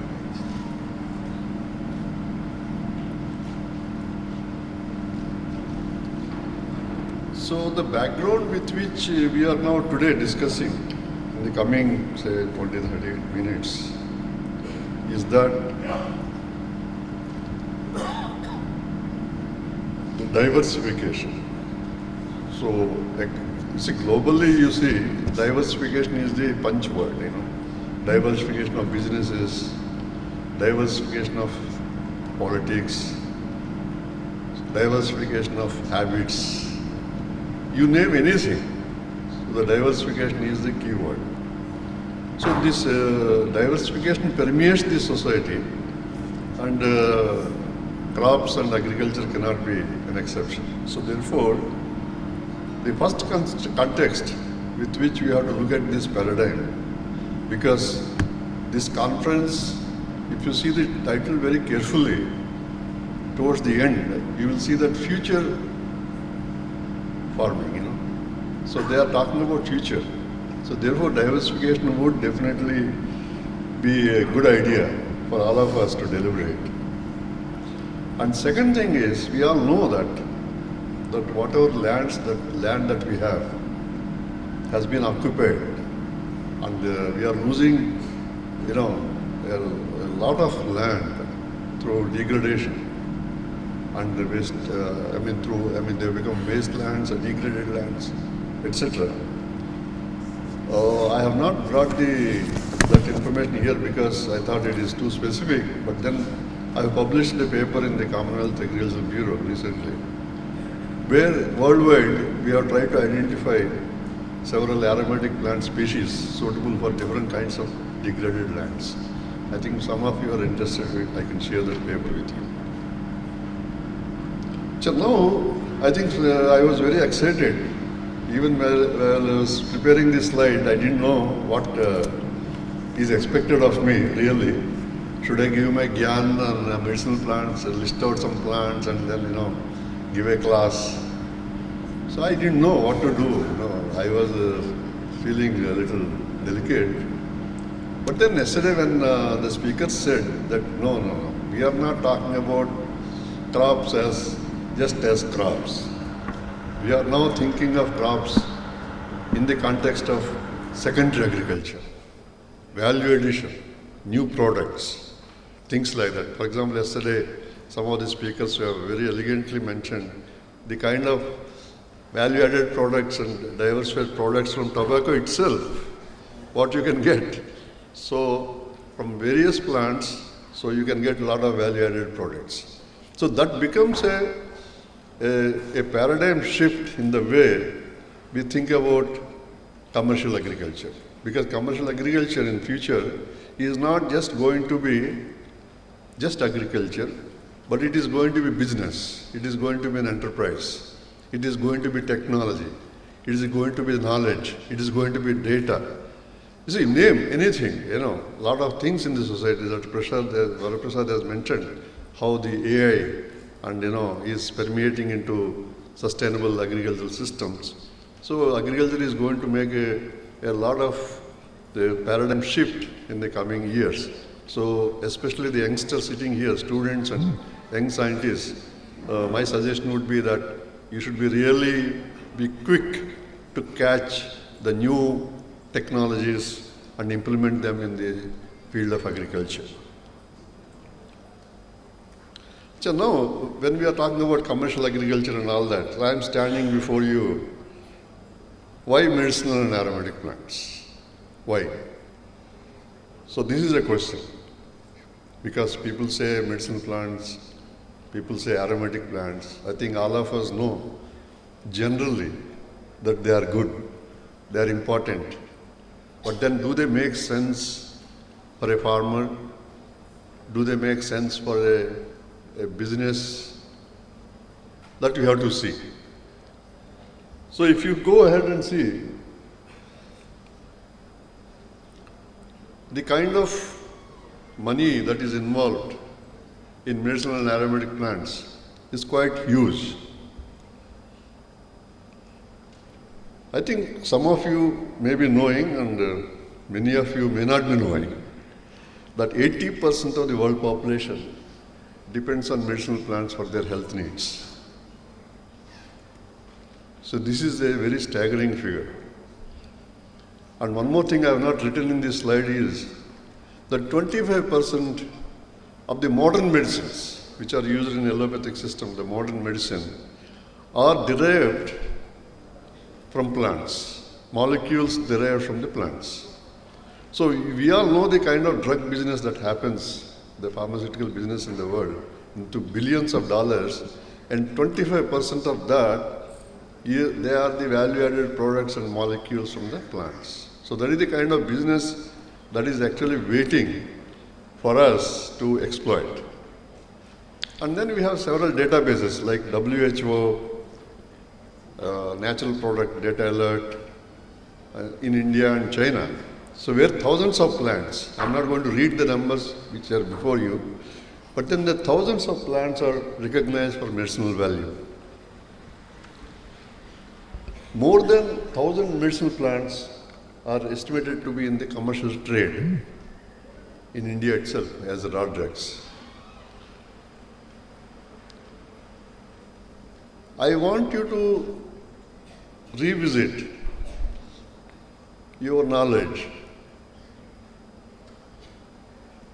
of a plant and a crop.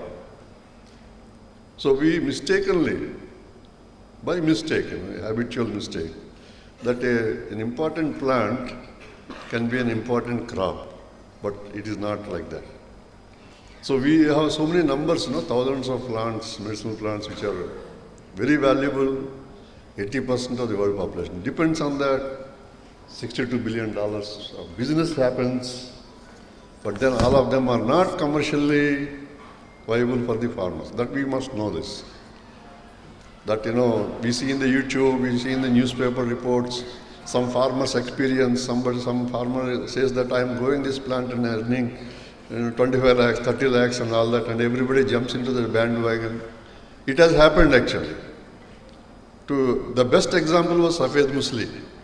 I think Dr. Manuel is sitting here, very learned person in medicinal and aromatic plants. He would agree with me, and some of you will agree with me, that a lot of people jumped into it and then they burned their fingers. So as scientific community, and also the representatives who are very accomplished and knowledgeable from the industry, sitting here, and students, we must be smart enough to say what to focus on and what to not really focus on for commercial agriculture. So this is very, very important. This is the small story of medicinal plants. So a small story about aromatic plants. Because my title of you see, people think medicinal and aromatic plants. So they think that they are both are same, but not necessarily. So there is some fine difference, but when you go to the industry, it is a large difference. It really makes a difference. So you cannot ask a farmer to grow medicinal and aromatic plants. Please don't do that. Like, we do research, I give a lecture, medicinal and aromatic plants, I give a lecture. So we don't go to the farmer and say that you grow medicinal and aromatic plants. No. They are entirely different game plan altogether. For example, aromatic plants are the plants which give aroma. You see, you extract volatile principles, volatile molecules through steam distillation or hydrodistillation. And what you get a product is called essential oil. Essential means an oil that gives an essence, a fragrance. And India, for your information, is the world leader in the production of natural essential oils. And this is the kind of business that we are doing. 2022, about $160 million business. And International Market Analysis and Research Consultants Group estimates about $250 million of business by 2028, in another 5 years. I think ICAR-NIRCA has made a very smart move, I would say, that this is the time to diversify. Like Azim Premji said, that he is making soap, Wipro soap. And one fine day he said that let us diversify into IT. So now, rest is history, So Wipro is known now, as you all know, more for IT than anything else. So I think it is a smart move from this organization, and what is the outcome that is going to come in this conference is that now it is a time for us to really explode for an explosion, of commercial possibilities for the farmers and all those players in the value chain, in the downstream, in the upstream, both streams.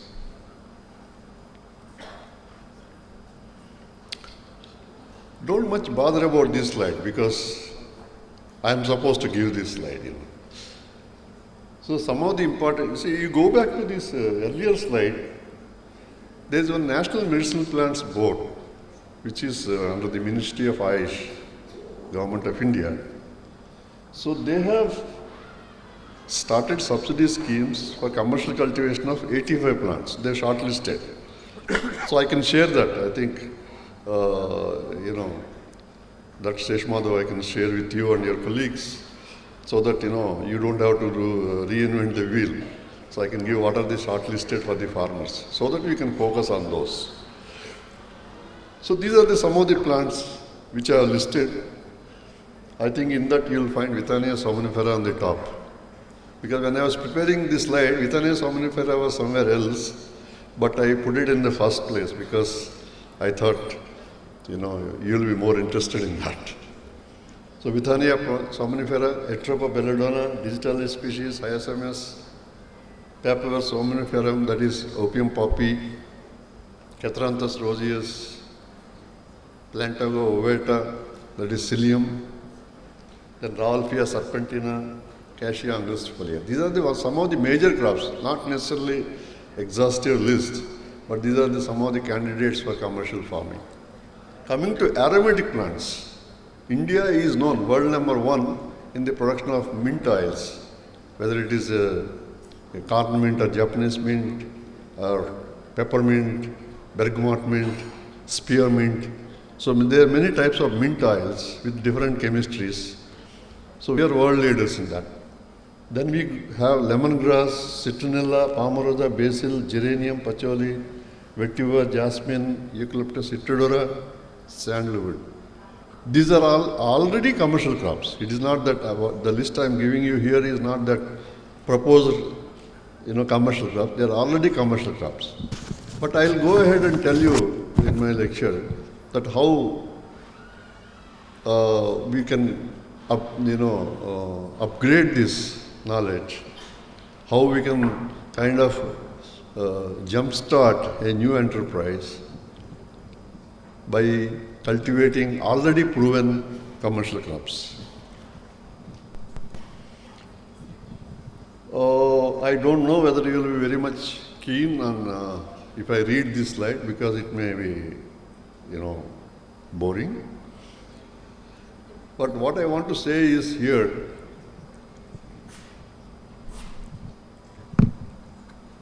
the one thumb rule in medicinal plants or aromatic plants is that it is the chemistry of the plant product that a farmer delivers is the key.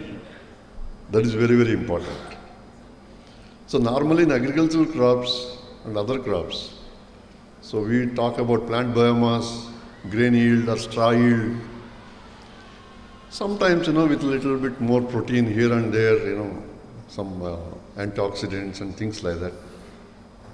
But here it is the active constituents. So whenever we are talking about any medicinal plant, I just listed some of the molecules which are majorly present in these plants. And these are all proven, clinically, and they are into drugs. People use it. For example, crystalline sulfate, is used for cancer treatments. Their tablets are available for cancer treatments. So you name any disease, whether it is hypertension or cancers, malaria, cardiac diseases, and some more list goes like laxatives. Laxatives means, I remember one thing, that we have two major plants in India. That is, one is psyllium and another is senna. Psyllium is mostly grown in Rajasthan, Madhya Pradesh states, and senna is majorly grown in Tamil Nadu, south of India. And these are natural laxatives. For your information, psyllium is #1 export commodity in terms of volumes and in terms of values to the Western countries from India. Because these are natural laxatives. I think all of us know in Western societies they have, constipation is one of the issues because of the eating habits or whatever. And the chemical molecules that they use for relieving the constipations could be habit forming. Whereas these laxatives are non-habit forming. So they are in wide use, over-the-counter medicines available here, abroad, everywhere. So these are the various medicinal plants. I don't want to just read out the names. And these are some of the aromatic plants. The same story for aromatic plants, that you have, this pointer is working. I'm holding the other side. Thank you.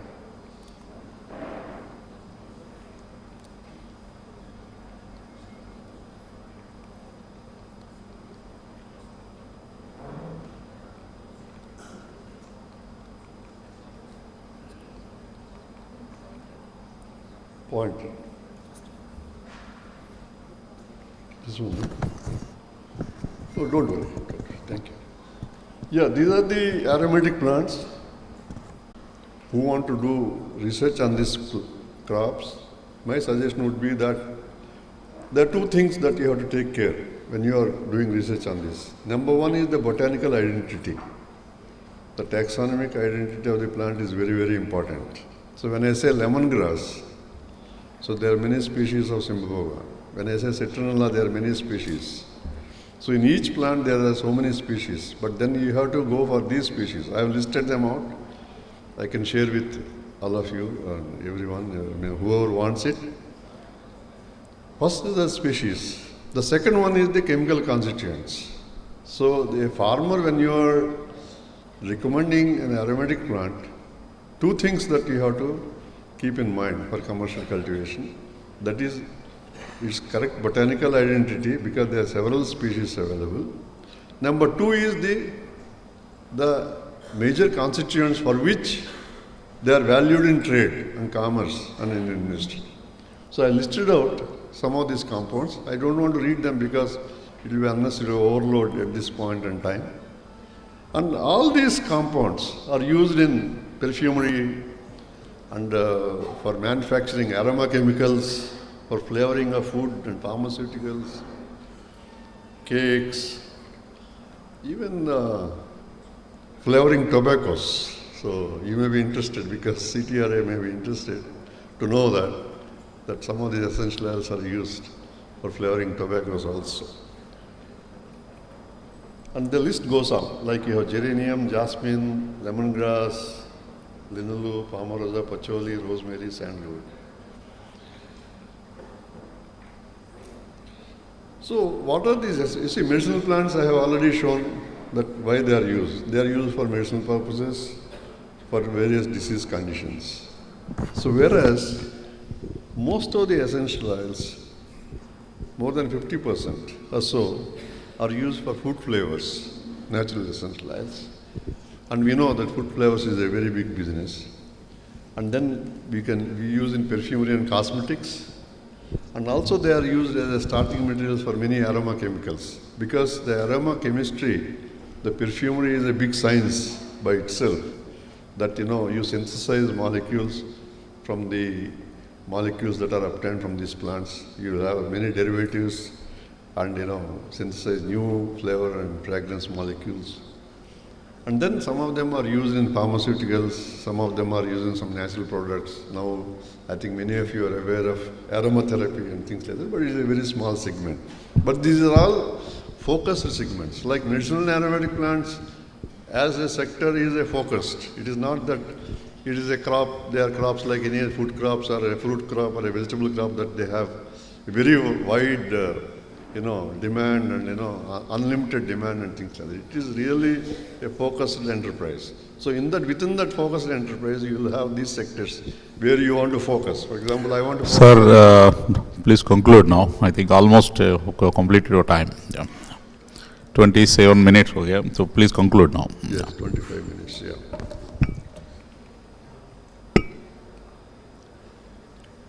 So, when we say medicinal and aromatic plant, they have to be more profitable than traditional crops, and they have to be marketable, like with the quality that they have. It is not enough if they are marketable, but there has to be access to the market, because market is a key for medicinal and aromatic plants, and they have to be integrated in the existing cropping systems, and technology is very important, whether it is agrotechnology or processing technology, and then utilization of marginal lands.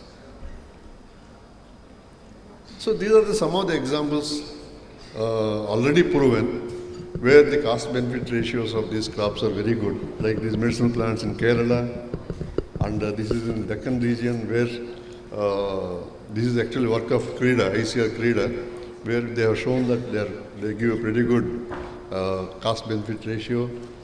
And even in tobacco belt, by CTRA, I think some of the scientists sitting here, they may remember that Srinivaslu, agronomist, he worked in Prakasam district in CTRA. So he worked on these crops, and then he has shown that you have very good cost-benefit ratio. And these crops can be integrated into intercropping systems like with mints, sugarcane, and mints, different mints. And then this is our work actually in Bangalore Center. So where we have intercropped many cropping systems within the perennial crops, because many of these crops are perennial, so we can intercrop these crops and then get more. So ICAR-DMAPR recently has made some calculations on the cost of cultivation and what are the net returns for the farmers. If you see the net returns column, you will appreciate that many of these crops, if they are done well, so they can be very highly profitable and can be alternatives to many of the crops. They are good diversification candidates.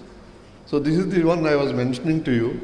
So we have identified many aromatic crops in different kinds of degraded soils, like eroded soils, hilly soils, saline alkali soils, heavy metal contaminated soils, newly reclaimed soils, and shaded ecosystems where other crops cannot be grown commercially.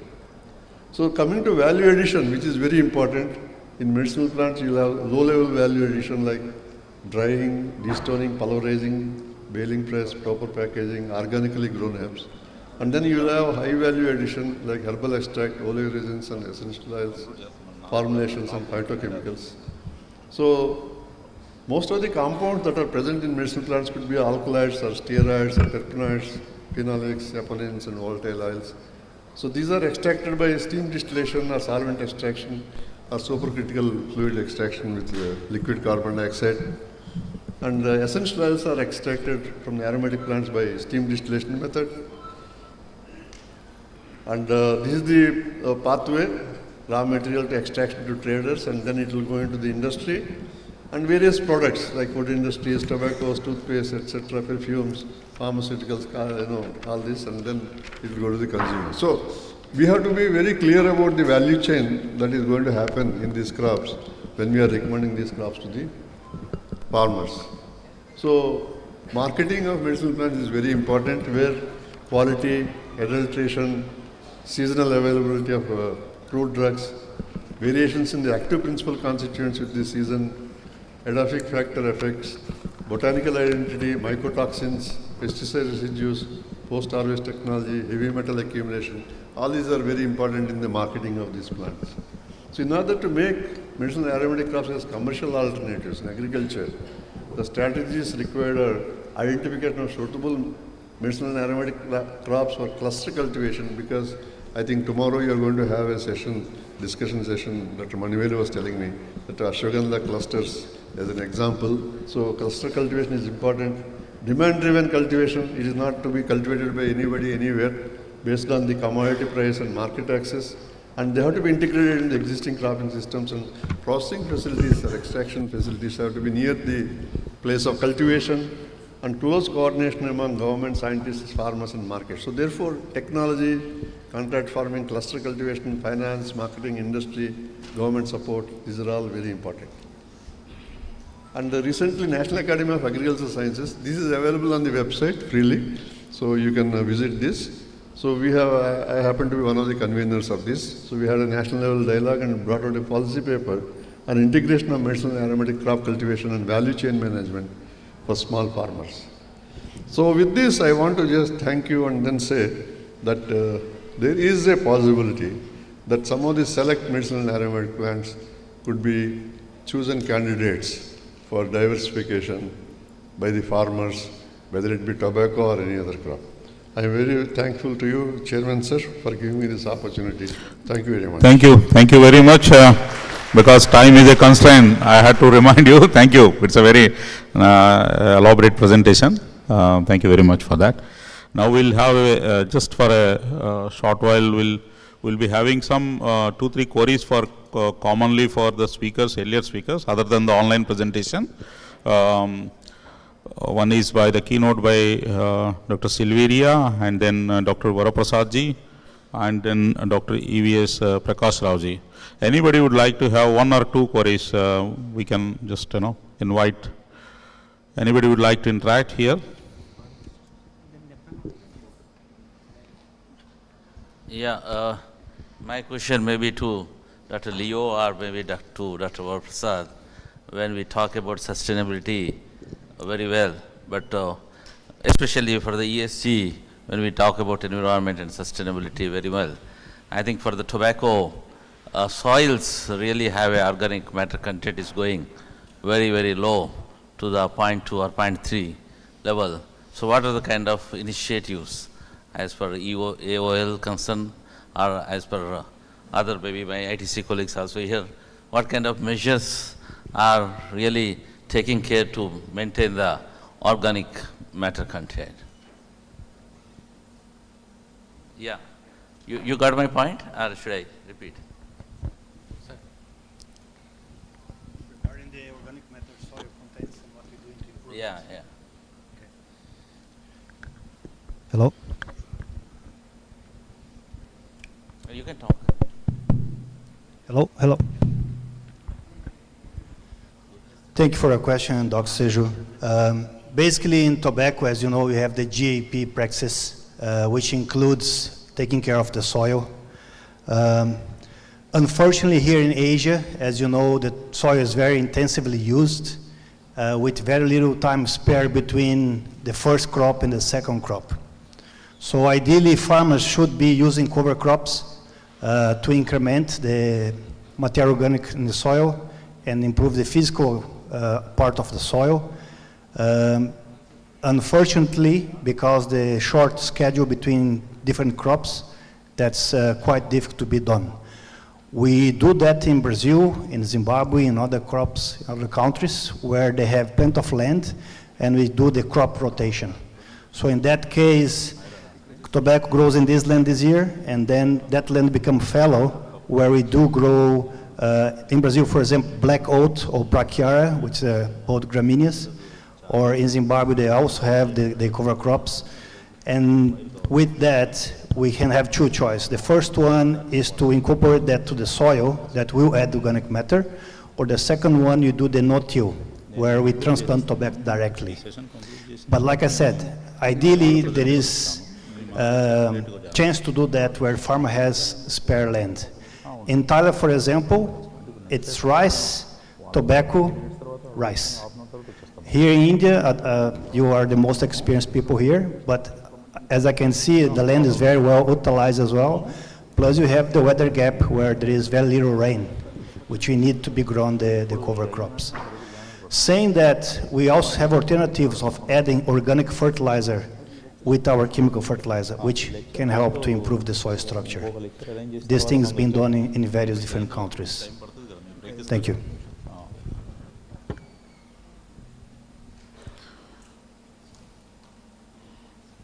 I think anything, Varaprasadji would like to give anything on that?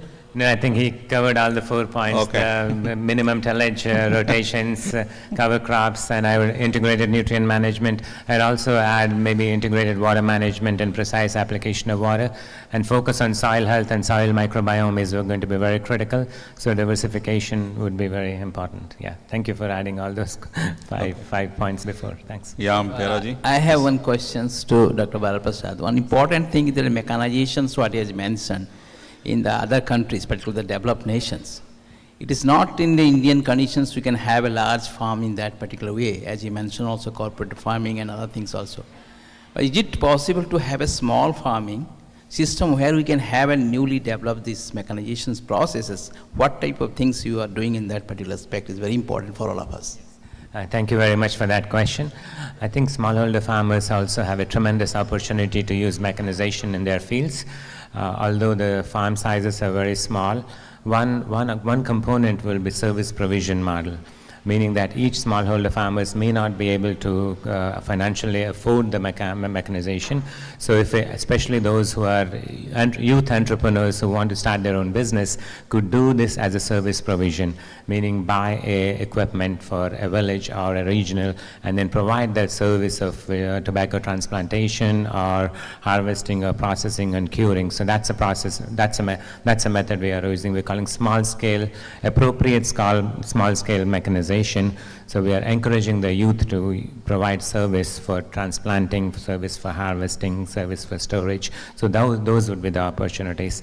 And then I think I'm really thinking that moving forward, mechanization will become scale neutral. What do I mean by that? Because most of them will be done by robots. Because the large equipment, combines, a big combine will cost $500,000. So smallholder farmers will not be able to afford that. The future is going to be the small robots which will spray or even harvest or weed. So it will be scale neutral, meaning if you're a smallholder farmer, you'll buy 1 or 2 robots. If you have a large farmer, 100 acres, 1,000 acres, so you'll buy 100 of those small robots. So mechanization is really required. And in addition to that, why mechanization is critical is the harvest losses.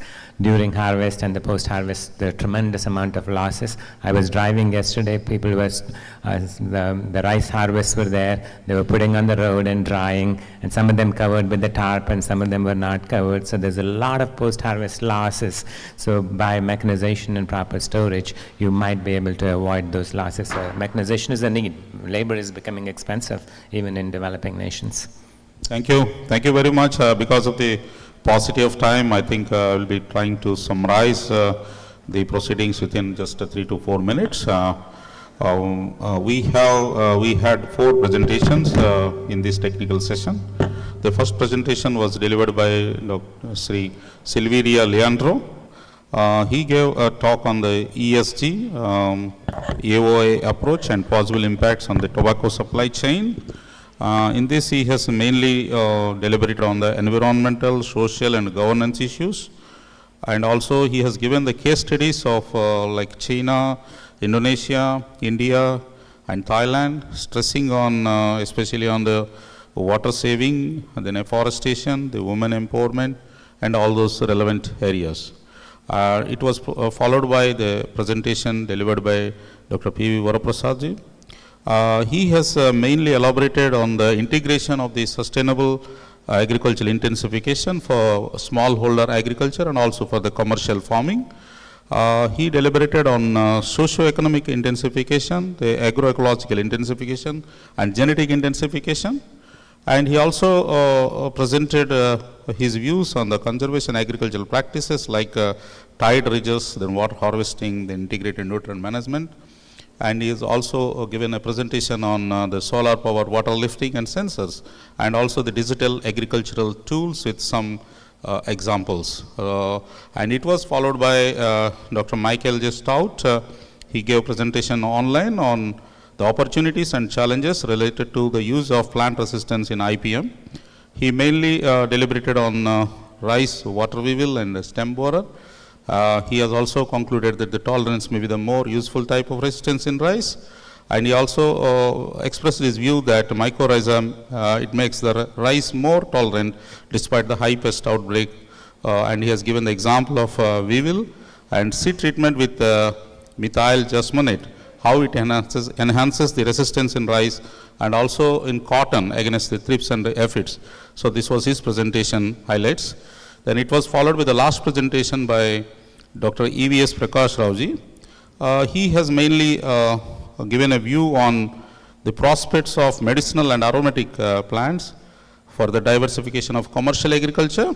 He deliberated on diversification of commercial agriculture and utilization of these crops in the marginal lands and then secondary agricultural prospects. He has given examples like Ashwagandha, Sarpagandha, Artemisia as the medicinal plants and also lemongrass and citronella for the aromatic plants. He has given details on cost-benefit analysis of these medicinal and aromatic plants. And finally, he also talked about the fitting these medicinal and aromatic plants in different cropping systems. So this is the final summary of this technical session. We have got immensely benefited from all the learned speakers, Thank you very much to all the keynote speakers for their excellent presentation. I think all our participants and delegates, they agree with me that we have got tremendously benefited because of your deliberation of yours. Thank you very much, sir. I also would like to thank our co-chair, Dr. EVS Prakash Rao ji, and rapporteur, Dr. Rajshekar Rao ji. And also would like to express my gratitude to the whole team from the CTRI for giving me this opportunity and making this enlightening possible. Thank you very much. With this, we conclude this technical session. Thank you so much, sir, for conducting the session very well. And now I would like to request our Director, ICAR-CTRI, to kindly present memento as a token of love and gratitude from CTRI to the Chairman, Dr. Pothula Srinivasa Brahmanand.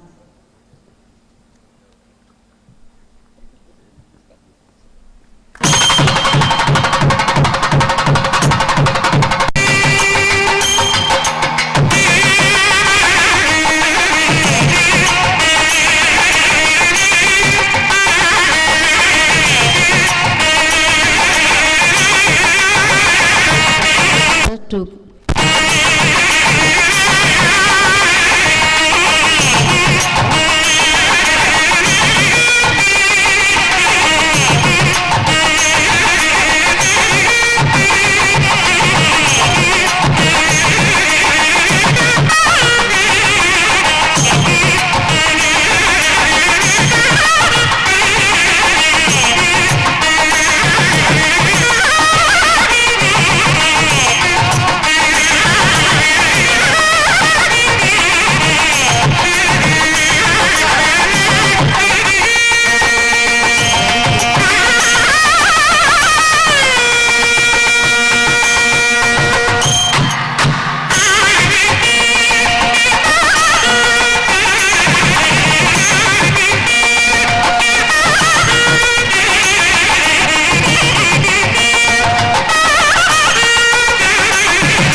Class in crop management for resilient commercial agriculture will be held at this hall, Hall 1, and the session 3 of theme 3, that is new perspectives in post-harvest technology and value addition, would be held in the Hall 2, that is in the adjacent building.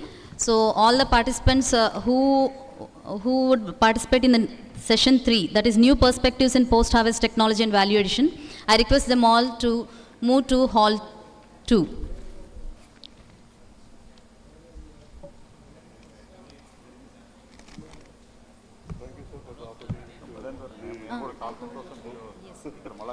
All the participants who are the participants for the session 3, theme 3, new perspectives in post-harvest technology and value addition are requested to please move to the Hall 2, which is situated in the adjacent building, administrative building.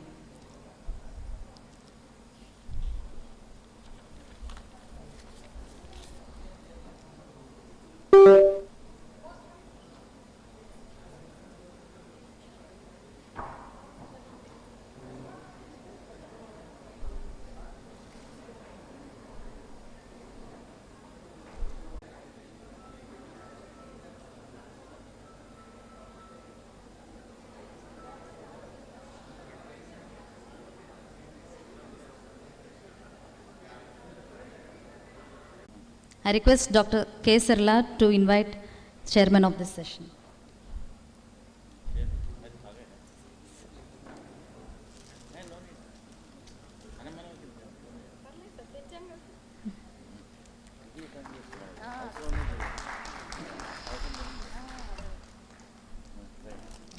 I request Dr. Silveria Leandro, Asia Regional Agronomy Director, Alliance One International, to co-chair this session. I request Dr. K. Sarla to kindly invite the co-chair of this session.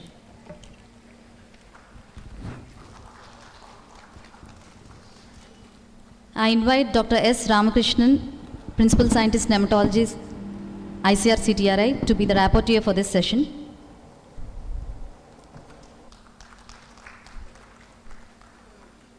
I now request the chairman of this session to please conduct the session.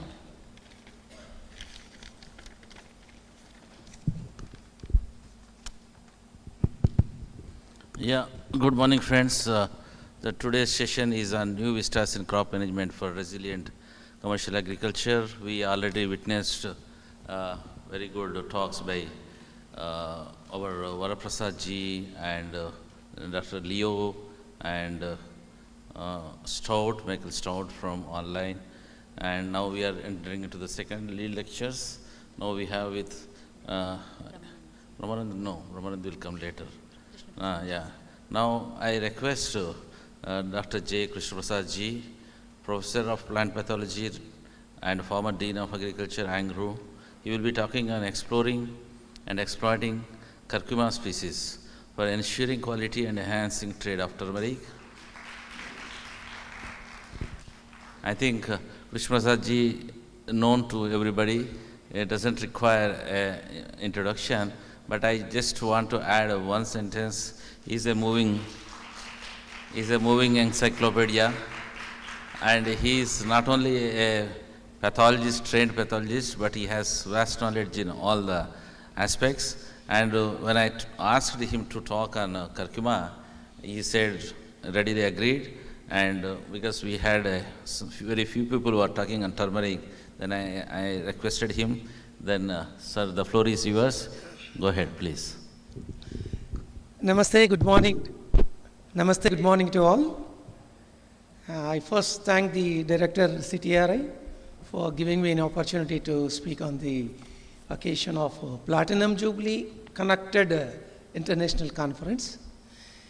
I'll take the opportunity to thank CTRI for its yeoman service rendered for over 7.5 decades to the farming community and also to the advancement of science. Once I was asked to deliver a lead talk, I was in a dilemma on what to talk, but somehow I settled on turmeric because I felt qualified because I obtained my doctoral degree for working on this crops disease. Now it is almost like a classroom for me. Don't think otherwise, sir, because my students dominate the audience here. Yeah. They are in large numbers, so it has almost became a classroom for me, and I feel really happy that I'm speaking once again to my students. So, the topic today is exploring and exploiting curcuma species for ensuring quality and enhancing trade of turmeric.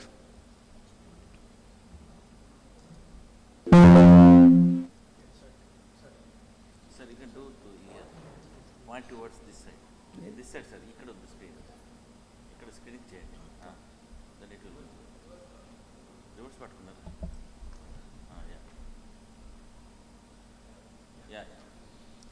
So everybody must have seen to a turmeric plant, but I again put it just to refresh your mood. So this is the commodity, and which we are all familiar with that too. So before we talk about turmeric or curcuma species which gives us turmeric, let us understand the significance of turmeric over millennia. It is not a one-day development. Curcuma, we think that a lot we know about it, but the vast remains still unknown to us. That is the prompt for the title of this topic. Since Vedic culture,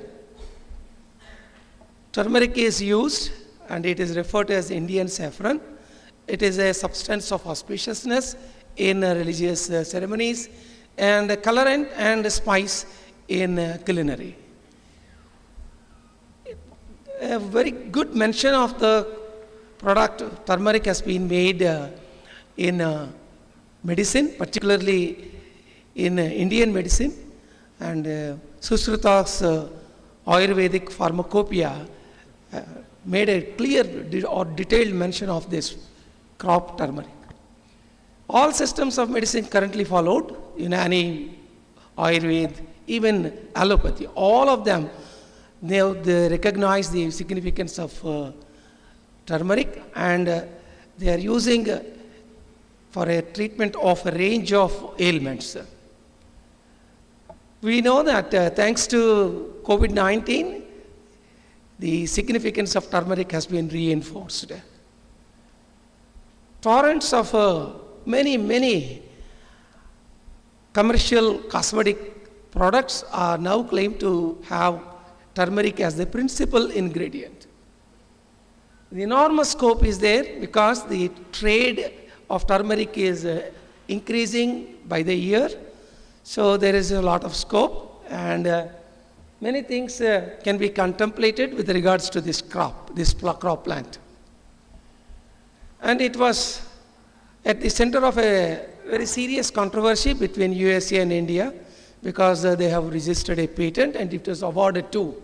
Thanks to the pugnacious efforts of Dr. R.A. Mashelkar, the then Director General of CSIR, the justice has been made, and the matter has been settled in favor of our country. Only recently, on 3rd of this month, Lakadang turmeric has been awarded the GI tag.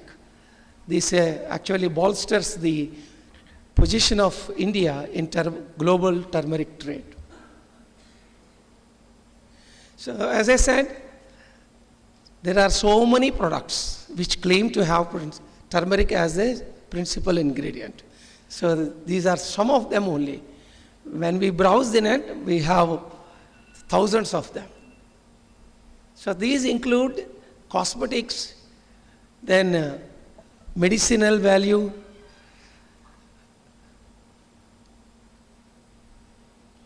so when we talk about curcuma, there is a lot of diversity in curcuma genus, which gives us the commodity called turmeric. And it is a rhizomatous herbaceous plant, we all know. It belongs to the Gingiberaceae family. And nearly 130 curcuma species are known, but not all of them have been exploited.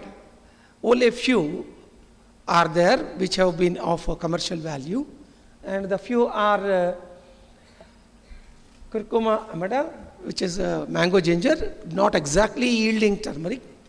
Curcuma angustifolia, which is a wild arrowroot, which is mostly used as a baby food, not again bracketed in the turmeric.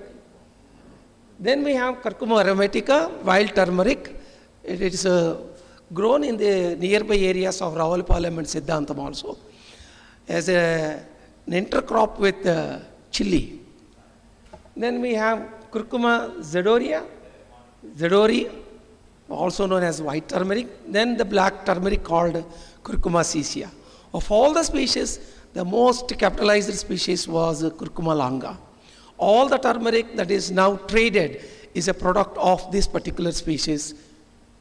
Then some accessions of different curcuma are thoroughly exploited. Most of them belong to Curcuma longa. Explorations in the northeast will definitely result in more collections of use to us, because that is the hub of origin for the diversity of curcuma. Then variability within Curcuma longa, because it is the most studied and capitalized species. Most people really studied and reported so much variability in this crop. The variability is really surprise. Reason is basically this is a sterile crop with 3 sets of chromosomes. The variability is in terms of duration, rhizome yield, reaction to foliar diseases, curing recovery, and biochemical composition. And based on the duration, turmeric genotypes, most of them belonging to Curcuma longa, and only a few belonging to Curcuma arabica, they have been classified into 3 categories. One is the long duration variety, and the other is the intermediate duration, and the last one is the short duration. Cultivars have exhibited differences for yield and also rhizome characters, besides biochemical composition, and all this knowledge helps us in making the right choice of the variety that fits in the cropping system, and also that yields better with the desired biochemical composition. And in my PhD thesis, I found a very interesting aspect. There are 2 foliar diseases well known to most of us. One is leaf spot caused by Colletotrichum capsicum. The other one is leaf blotch caused by Taphrina maculans. These 2 diseases are mutually exclusive. If any genotype is infected by one of them, it is totally resistant to the other foliar pathogen. That is the beauty of it. And this was recorded, and when we have attributed the other factors, other parameters to this particular reaction to foliar diseases, we found that the duration of the turmeric varieties that are susceptible to blotch are intermediary in duration, and they have more curcumin. Whereas the leaf spot susceptible varieties, most of them are long duration, and the curcumin content in them is relatively lesser. So this is the left one is the turmeric cultivar or genotype that is susceptible to leaf blotch. The right one is susceptible to leaf spot. So these are the rhizomes of the varieties, and at the rhizome stage itself, we can easily discern which of them is going to be susceptible to blotch and which of them is susceptible to spot. That advantage, there is an advantage in identifying the susceptible varieties right at the seed material stage. That is why we have recorded the rhizome characters of the susceptible varieties to both leaf blotch and leaf spot.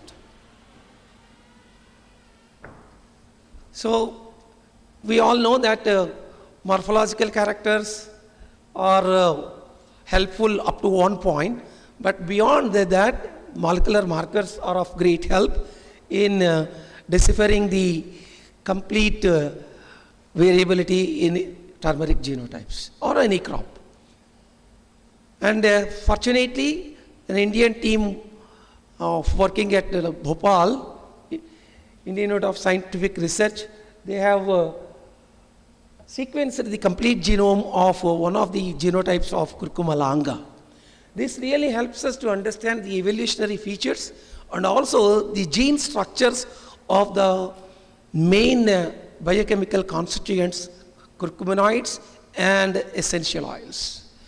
So with the advantage of the sequencing and knowing the gene structures, we now have a chance of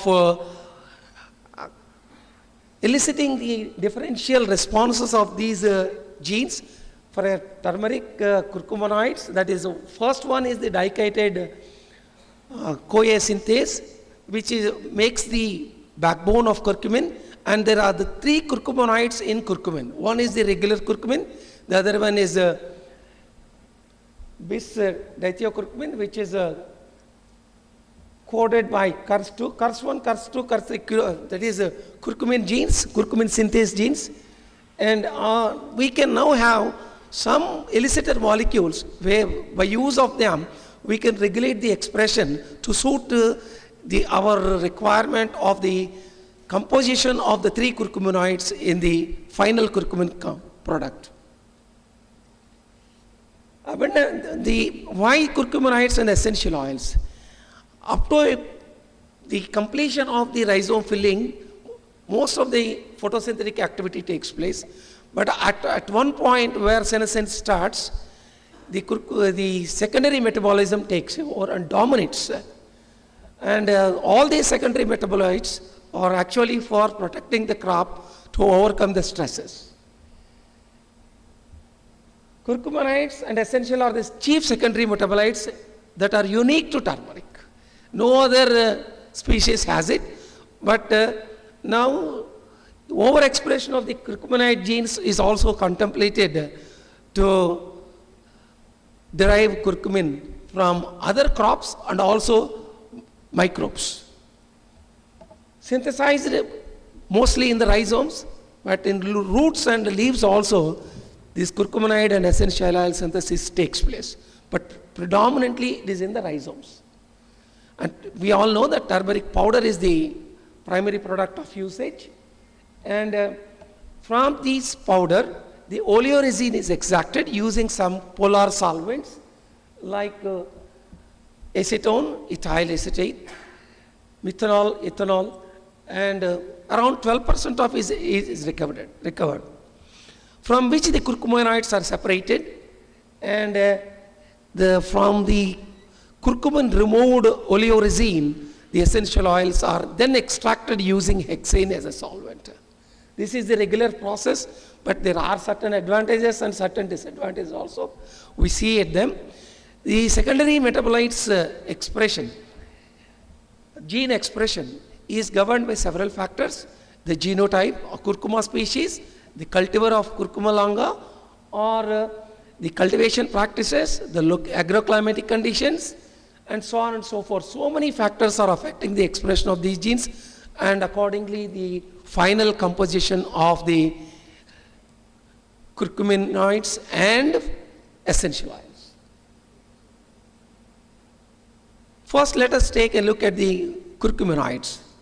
Curcuminoids are polyketides, and there are three curcuminoids. One is curcumin, dimethoxycurcumin, and dimethoxycurcumin. Gene structures of these are known, as we have seen in the previous slide. And any exogenous elicitor molecule, if it triggers a particular gene among the three, that its composition is going to be higher in the total curcumin content. That has to be exploited through further investigations. And a comparative study or comparative curse gene expression has been studied in two species with curcuma longa as the reference, and in curcuma xanthorrhiza, the total curcuminoid content is higher. So this is one thing that can be exploited in the near future. In addition to the presence, to what is present in rhizomes, there is some curcuminoid in roots as well as leaves. In fact, the CURS3 gene is more positively expressed or regulated in leaves than the rhizomes. So technology needs to be developed to extract curcuminoids from the leaves as well as roots. Then we are left with essential oils. Essential oils are the remnants in the oleoresin after curcumin is removed. So EOs, as I said, are extracted using hexane as a solvent, but there is a disadvantage. Essential oils are very volatile, as is the solvent. So some of the essential oils are always lost along with the solvents. So there is a problem in the solvent extraction also. The loss is one thing, the other is the modification, chemical modification of the essential oils, either because of esterification or methylation. If we use methyl alcohol, it's a methylation, and if we use ethyl alcohol, it is esterification. So the purity of the essential oils has to be maintained by changing the method of extraction. So EO extraction is now contemplated using solid phase micro extraction as an alternative method to avoid the solvent. So this one is in its rudimentary stages. It is not commercially exploited. So there needs some efforts to refine this technology. EO extraction, as I said, needs further refinement. Then only we can have solvent-free essential oils. Then what are essential oils in turmeric? There are primarily volatile sesquiterpenes or even monoterpenes. Wealth of chemotypes of EO are present across several curcuma species. The EO essential oils present in one curcuma species varies with the essential oils that are present in other curcuma species. So the real wealth is still unknown. That's why I said a lot is known, but the vast remains unknown. So innumerable medicinal benefits have been found out and they have been listed. Recently, the essential oil of curcuma zadori, that is white turmeric, it was found that this volatile essential oil of curcuma zadori is very, very target specific in the treatment of cancer. It is not having any adverse effect on the normal epithelial cells, but it is so target specific as to the carcinogenic cells. So this holds a lot of promise in the treatment of several cancers. There are several understudied curcuma species, and a lot of variability is existing in the northeast, and many of such species could be really investigated to harness the potential of essential oils in all those curcuma species.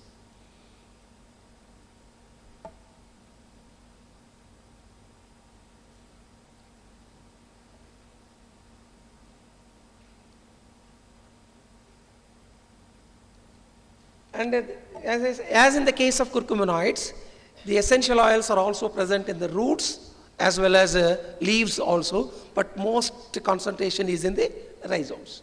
So some technology has to be developed so that we can extract the essential oils from roots as well as the leaves of turmeric.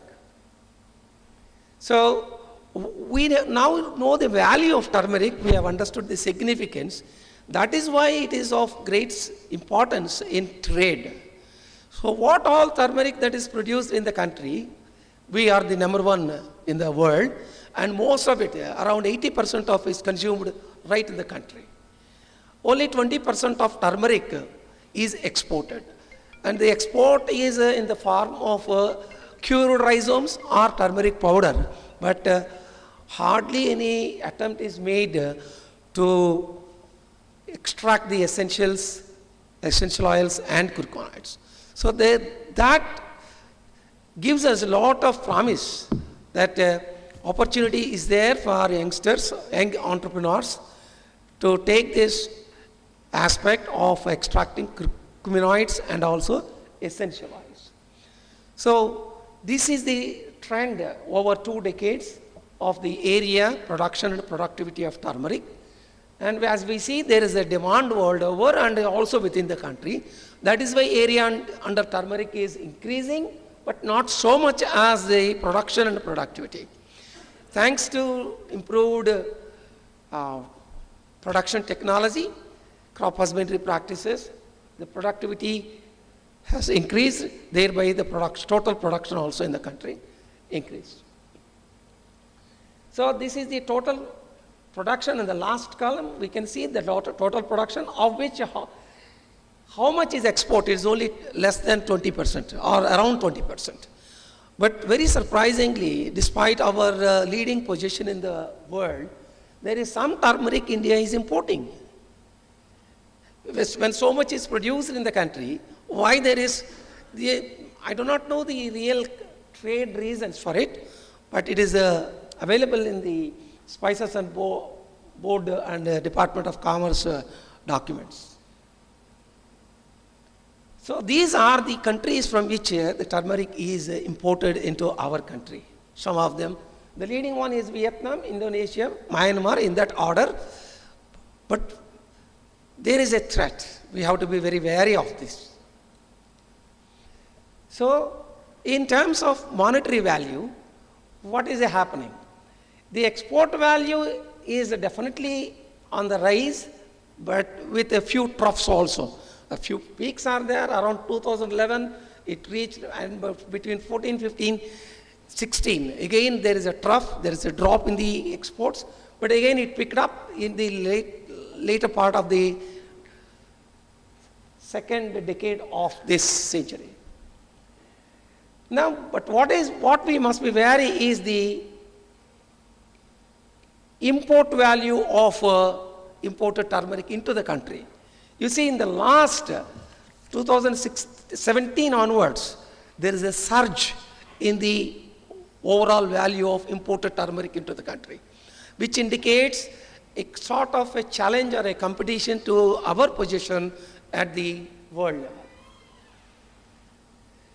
So, 4 types of turmeric commodity, not the plant, commodity, where it was largely traded. The first leading market is Alleppey, followed by Madras, Alleppey, then Patna, Lakadang. We have, in Andhra Pradesh, we have Dugirala as a leading market, but at the global level, what is traded in Dugirala is negligible. And we can see the oil content and the curcumin content in those types, and this has some relevance. Madras curcumin is mostly exported to Europe, mostly to UK, and Alleppey turmeric is mostly exported to the United States. The Lakadang turmeric is very rich in essential oils and also in curcuminoids, but very poor yielder. We just understood on 3rd of this month, it has been awarded the GI tag. So what are the general characteristics that traders will look? These are some of the things, and the international agencies are not consistent. They will be changing the guidelines and the standards, and there are so many standard setting organizations in the world. Leading among them are the American Spice Trade Association, the European Spice Association, and in India also there are standard setting organizations. One is AGMARC, the warehouse corporations, then finally the Food Safety Standards Authority of India. So many. So there are variations. There is no harmonized standard set as given so far by any, but these are the general things. What they look for is the wholeness of the cured rhizome and the bulbs. Then they look for the extraneous matter, they look for the defective rhizomes, and they don't want any mixture of the bulbs and the cured finger rhizomes. They want them separate. So these are the general characters. Then once we subject them to burning, then what must be there? And a little deeper analysis for the composition also is given here, and volatiles are generally at 1.5%, whereas moisture should be less than 12% in cured rhizomes, and it should be less than 1% in powder turmeric. So American Space Trade Association sets these standards for excreta, mold, insect defiled, and extraneous foreign matters. And European Spice Association, their standards are slightly varying, and they insist on these parameters than the rhizome characters. Despite curing, turmeric still carries some molds and microflora which could be hazardous to human health. Molds are permitted to some level, that is up to 1000 propagules, CFU, per gram, or even up to 100,000 CFU per gram. But in no case Salmonella and Escherichia coli are allowed, not even in traces. Strictly they must be eliminated. And what are the ranges of toxicity? What are the toxins that are likely to be there in exported turmeric or traded turmeric? Aflatoxin is a chief one, and aflatoxin B1, it should be less than 5 ppb, very, very small quantity, and the total aflatoxin also in no case shall exceed 10 ppb. And some of the insecticides are here whose maximum permissible levels are given here. Among the heavy metals, lead, copper, arsenic, zinc, tin, cadmium are important, and the limits that are there indicate how much is permitted. And there are others also like lead chromate, which is generally used to artificially color the natural turmeric powder, which also is not permitted at all.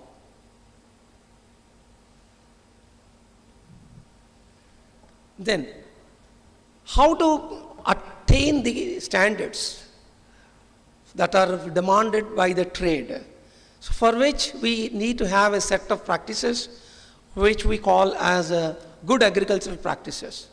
And in India, we have Indian Institute of Spices Research that gave us a set of good agricultural practices.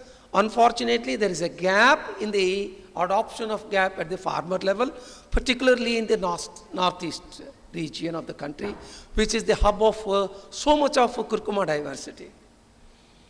Why this gap?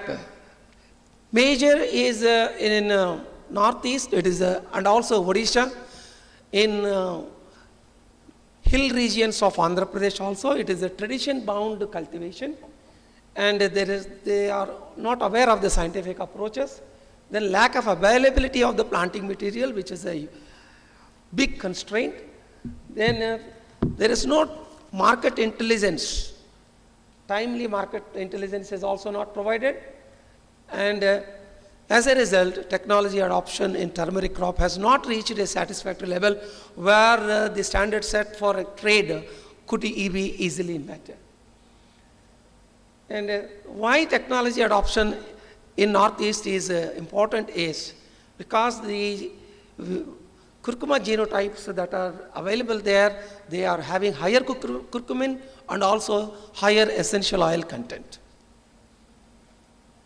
Some of the cultivars released for cultivation in India, chiefly by Indian Institute of Spice Research and also the turmeric research station in the Pottangi area of Odisha. There also very good genotypes have been found, but I am not going to give the entire list. It can be found in the internet easily. Then the main constraint in the adoption of GAP is availability of planting material, which is a real constraint. Which is the traditional planting material is in turmeric is either mother rhizome or bulb or finger rhizomes. Finger rhizomes are the predominant planting material, and storage methods are not there. Once it is harvested in January, February, it has to be stored till planting time up in the first week of June. So in between this period, what happens is so much of seeds, rhizomes are going to be rotting. And also the rotten rhizomes, even if they are sown or planted, the vigor of the germinated plant cannot be maintained, which is a huge disadvantage. That is why maintaining or producing a seed rhizome planting material and preserving it till the season, till the next sowing season is an important aspect. And at present, in ventilated rooms, the seed rhizomes are stored, or they are stored in pits covered with sawdust, sand, and also leaves of Strychnos naxvomica. again, this practice of storing is not all that efficient. As a result, lot of seed material is decayed. Turmeric crop exclusively for seed purpose has to be raised. And how to do it? We have to identify areas where the soil-borne pathogens and also the scale insect that chiefly affects the rhizomes is lesser in incidence. Such areas can be identified for purpose of raising seed crop of turmeric. The second one is the technology has so much improved that we can resort to high tunnel turmeric cultivation for the sole purpose of producing seed rhizomes.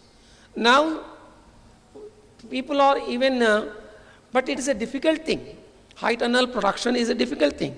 Even protrace, the sprouted single sprout rhizomes can be planted in protrace, and then turmeric seedlings can be generated. But it is all a costly affair. Individual farmers cannot afford it. Then how to achieve this is an important issue. We now have support from NABARD, and also NABARD it does not do directly, but it does so through the FPOs, farmer producing organizations.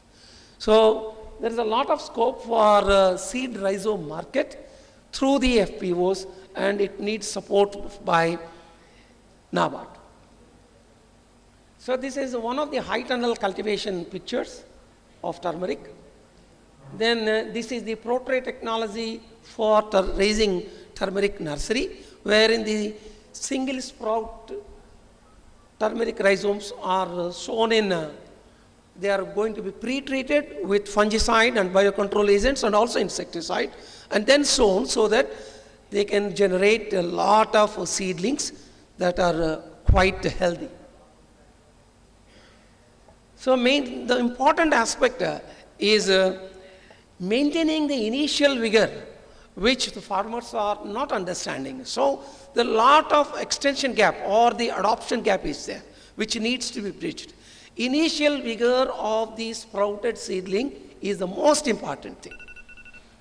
The germinated seedling is the most important thing the farmer has to take care.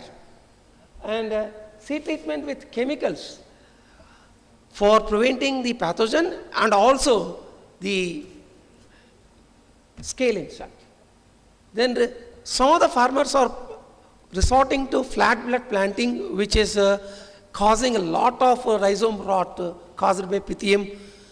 And alternative to overcome that is raised bed planting. And farmers are also unnecessarily earthing up the plants whether the active or the after post-tillering stage also, they are earthing up.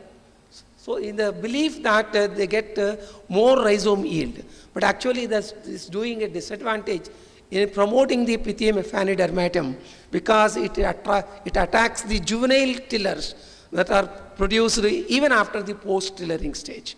This being a facultative parasite, it is a weak pathogen, but it is very effective against the juvenile tissues.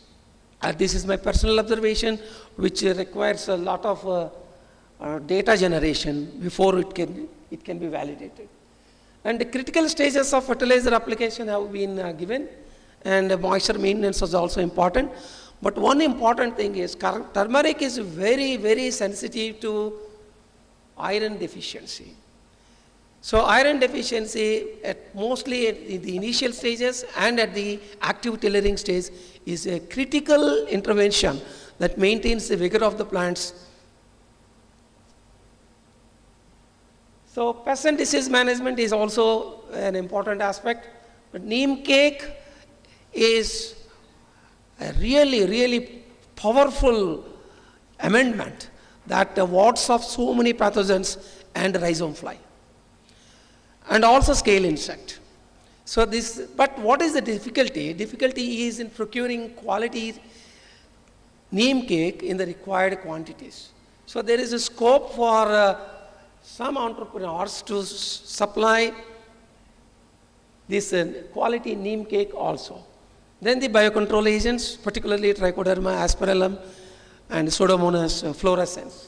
They are also helpful in protecting the germinating rhizomes and also protecting the germinated seedlings from the juvenile pathogens like Pythium aphanidermatum.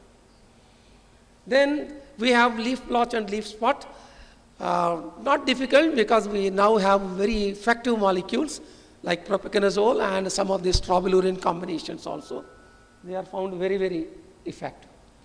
And what is actually lacking, as I said, it is the adoption gap. So number of demonstrations and subsidizing to some extent in areas where the adoption is low. So that promotes the adoption of the gap developed by or suggested by Indian Institute of Spices Research. Then among all the pests or insects and diseases, now it is the Melodogeny that is dominating root knot nematode. Because in any crop rotation, it is a polyphagous pest and it can attack so many. That is why there is a lot of difficulty. Now the presently recommended practice of neem cake and trichoderma Bacillomyces relaceus, that is not giving satisfactory level of checking the root knot nematode. It is still damaging to some extent. Then managing this polyphagous nematode is a really tricky job and it requires a lot of thorough planning in cropping sequence and cultural practices. Like if we can go for Tagetes as in rotation with turmeric or Tagetes as a companion crop also, that can be thought of. Rice, marigold, sugarcane are some of the crops that definitely can be included in the turmeric rotation with turmeric. Nematicide application, of course, it is very risky because of the trade restrictions. That is not a wise option for us.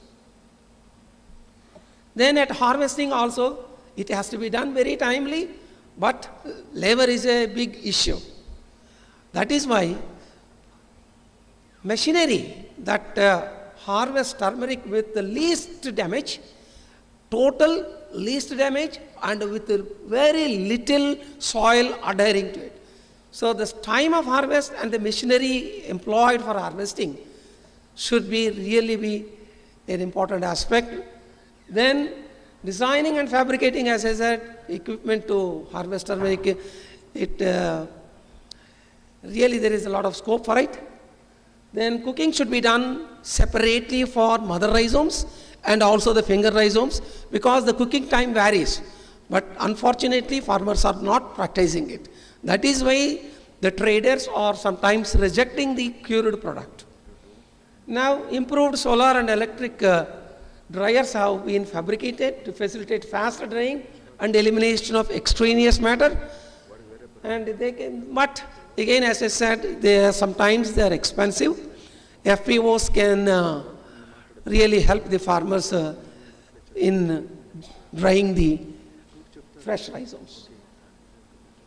Improper curing and drying, it leads to wrinkles on dried rhizomes, which is not an accepted character, as we have seen in this quality slide. And a proper polishing also has to be done. That lends very good attractiveness to the rhizomes. And also it eliminates some of the insects, that like scale insect. Cooking and drying processes aim at minimizing the loss of phytochemicals also. But unfortunately not so, because a lot of essential oil content is lost during curing itself. So the curing method currently followed has to be really refined. There is scope in this aspect also. Cleaning, grading, packaging, they're also important. We know that the turmeric, particularly curcuminoids, are photosensitive. They are easily degraded. The currently followed packaging practices, they're only offering a shelf life of 6 months and so, but when it requires to be stored longer than that, we need to refine our technology. And GAP specifies no chemicals be used in the storage of turmeric. However, it is now a practice that is invariably followed, use of ethylene oxide.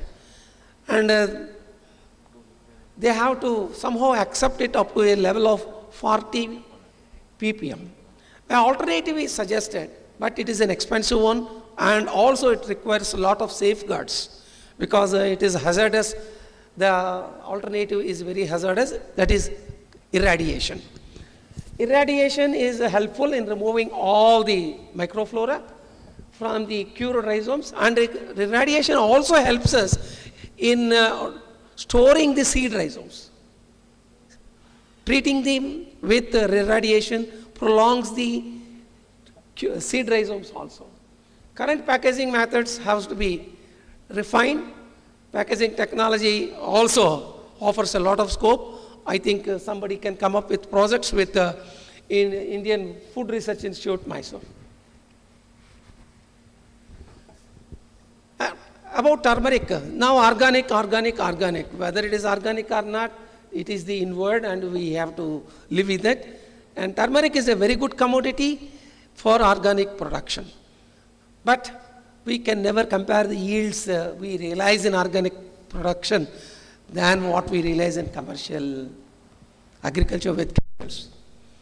Some areas in the country, like northeast, the hills in the Odisha and also in Andhra Pradesh, they are inherently organic.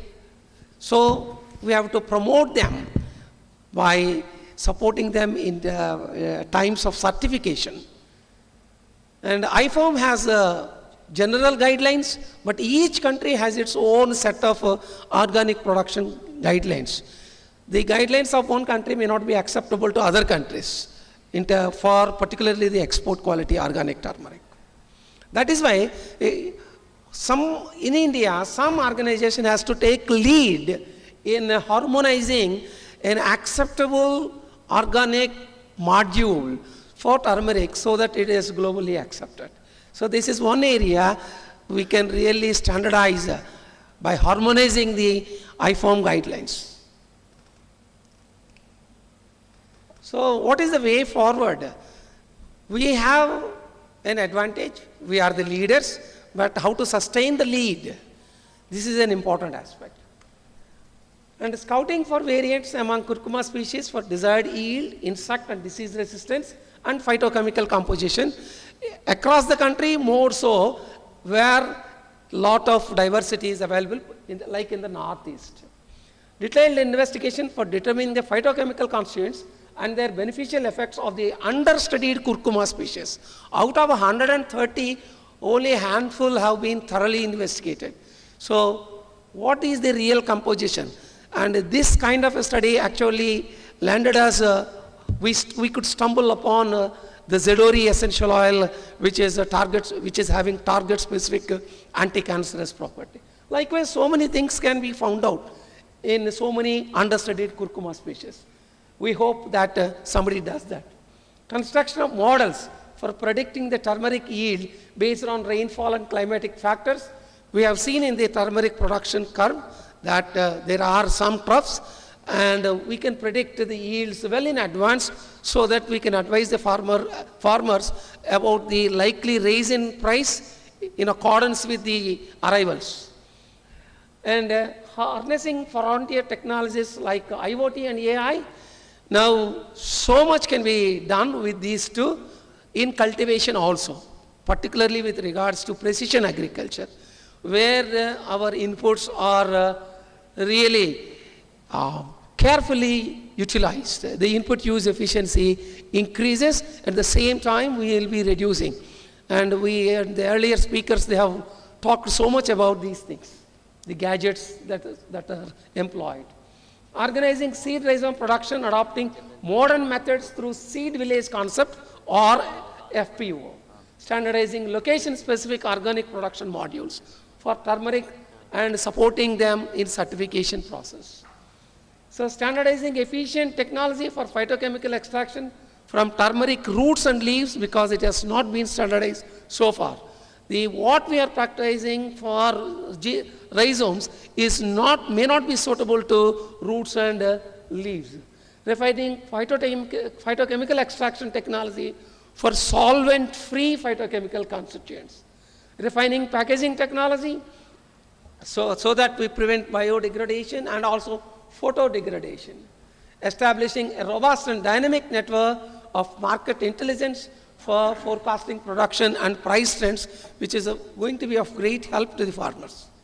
And encouraging turmeric-centric startups. So much youth is there, particularly the rural youth. And this can be thought of as an entrepreneurship promoting activity in the rural areas and also in the hill and the tribal areas. And turmeric, now everybody is talking about traceability of the product. Blockchain technology offers us the possibility. So some attempts have already been on the anvil to promote blockchain technology usage in turmeric trade. And as recently, as I said, I repeat, that Lakadang turmeric has been awarded the GI tag, and so many other types of turmeric in the country may also deserve the GI tag, and for that support is needed from the organization, but the government. And a nodal agency to coordinate it with all the stakeholders in turmeric, like the one proposed turmeric board, likely to be established in Armoor, Nizamabad. Maybe that would be of great help in helping the farmers and traders of turmeric. So I hope turmeric will have a good future, and some of the youngsters can think of engaging themselves in turmeric trade, cultivation and also trade. I once again thank Dr. Seshu Madhav and his team of scientists from CTRI, and also thank the Indian Society of Tobacco Science for providing me with an opportunity to talk on a crop on which I have obtained my doctoral degree. Thank you one and all. Thank you, Dr. Krishna Prasad ji. Yeah, you talked very well from the beginning of uses of turmeric to the gaps in every process. We are going to play a central role. Apart from IASR in turmeric board, you already returned to Ministry of Commerce. NIRCA is going to play vital role in turmeric board. Anyway, today we have a panel discussion on turmeric and chili. I request you to stay up to 5 o'clock. I think some of the points we can take there and we can deliberate on that. We have IASR director also with us, and IAVR director also there. We can make 1 or 2 points where we can make a significant dent as a NIRCA. Thank you very much. We are running out of the time, sir. Thank you. Sir. Thank you so much. Now, the organizers are told that Dr. Shailaja, you have something to say now? You have to.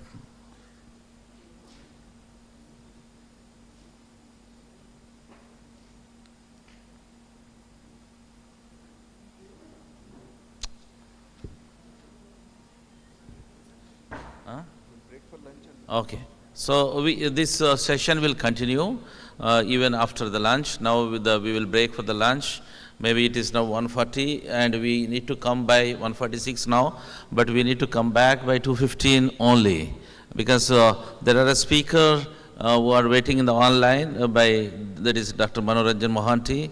Is advisor to the principal scientific advisor to Government of India, and we have another speaker, Dr. Srinivas Brahmanand, project director WTC, IRI Delhi, and we have another speaker is Dr. H.S. Gaur. You will be online. I request Dr. U. Sridhar can be a chairman after the post-election session, because I am getting disturbed with messages coming from ICR to do something in financial issues. So I request Dr. U. Sridhar can be a chairman, and Dr. Leo, you are there as a co-chairman after post-lunch session. Okay? I think we can break now, and quickly we will come back by 2:15, have a lunch and come back. Thank you all.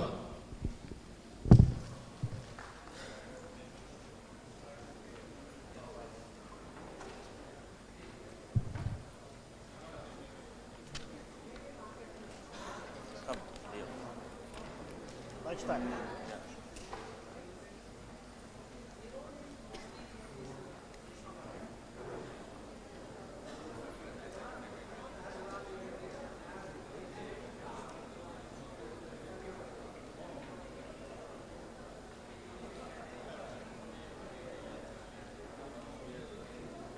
own observations, the review of the existing policies and evolving new policies agriculture welfare. Sometimes we require some of the policies, even if they are still relevant, but we can add to those policies. And that means needed reorientation, ongoing missions, including and maybe creation of new missions. That's why from time to time, from Office of the Principal Scientific Advisor in Government of India, we try to introduce new missions. If it recently included one is the One Health mission.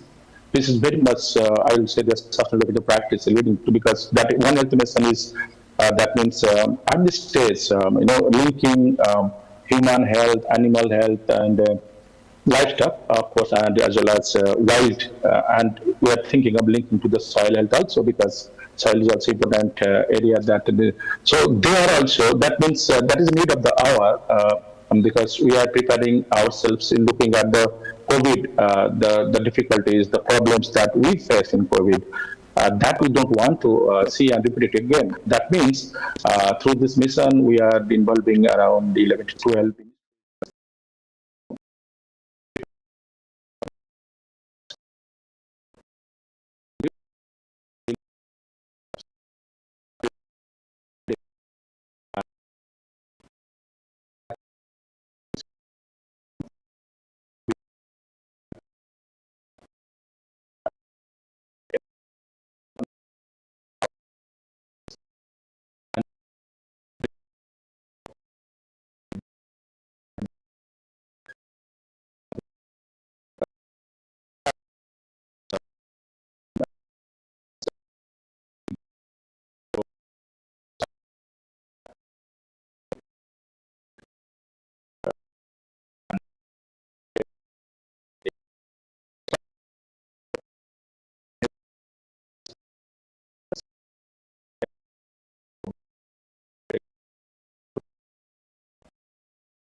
not only the farmers who need to be blamed, it is for their livelihood they are doing. Now the government needs to collect it.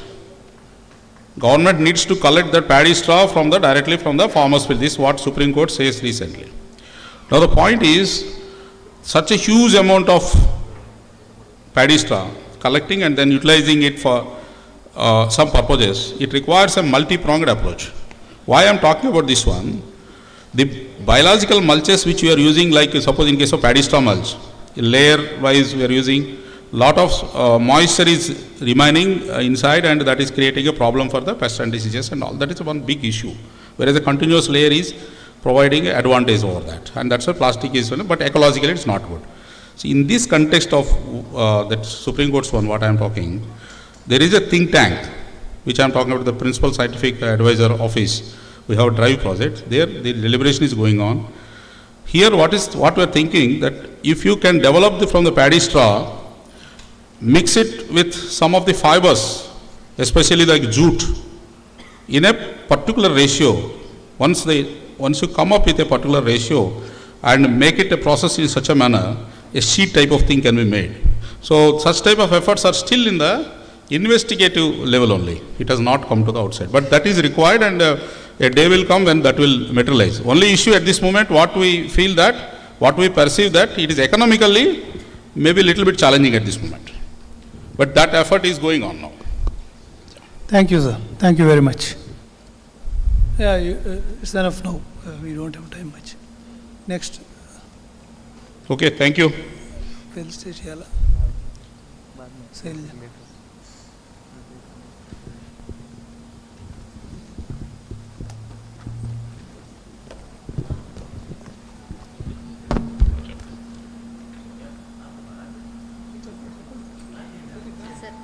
Sir, now we'll felicitate the speaker, Dr. Brahmanand, sir. I request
dear delegates, let us now felicitate the chairman of this session, Dr. U. Sridhar sir, because Director sir may not be present after some time. So,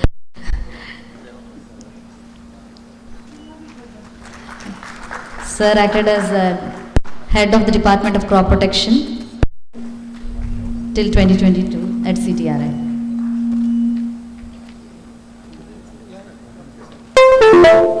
Thank you, sir. Now we'll proceed with the next lead lecture. I would like to request the chairman, sir, to please conduct another lead lecture.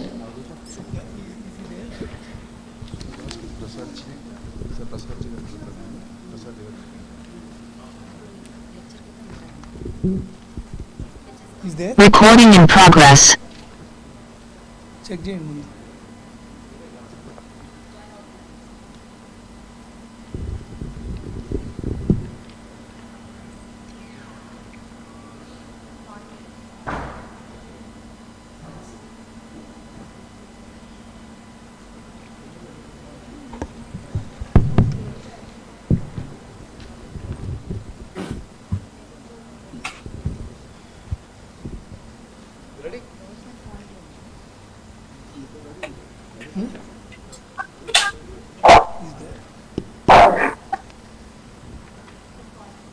Okay.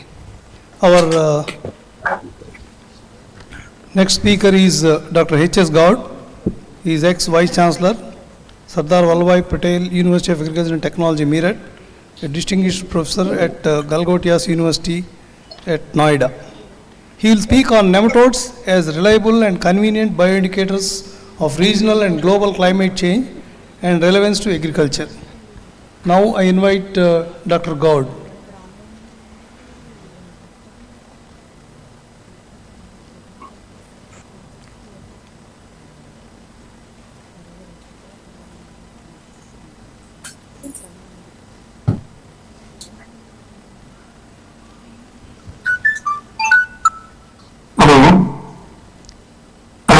Yes, sir. You are audible.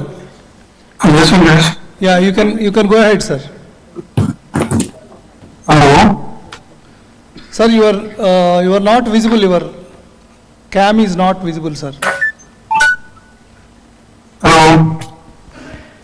Chat box. Hello. Hello, English. Yeah, you are audible, sir, but your slides are not visible.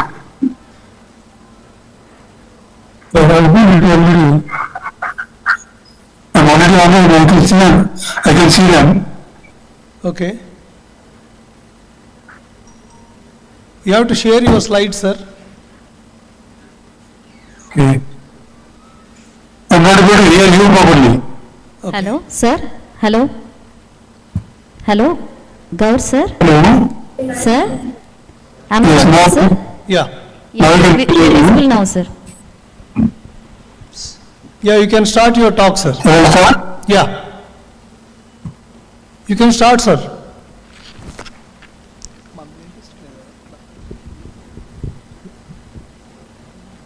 You want me to start straight or you are doing something? You can start, sir.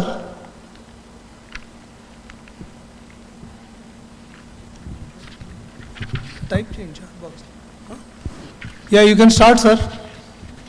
Okay. Thank you very much. Honorable Chairman, Rapporteur and all the distinguished audience. The topic I am going to speak today is about nematodes as reliable and convenient bioindicators of regional and global climate change and their relevance to agriculture particularly.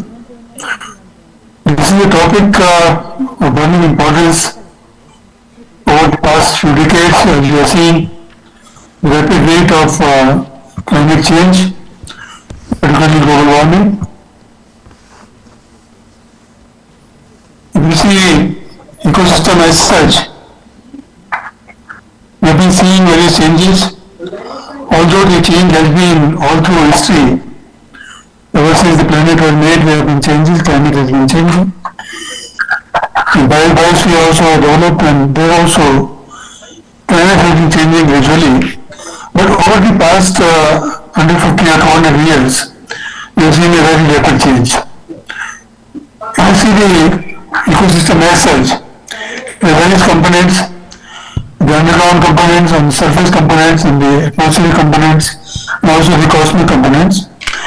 And all these, particularly atmosphere, hydrosphere, land surface, biosphere, external forcing mechanisms, and above all these human activities, the anthropogenic factors, they have been causing a lot of rapid change over the past few decades, which is really alarming. And this has been disturbing not only agriculture but all spheres of life. You see changes particularly in the mean temperatures.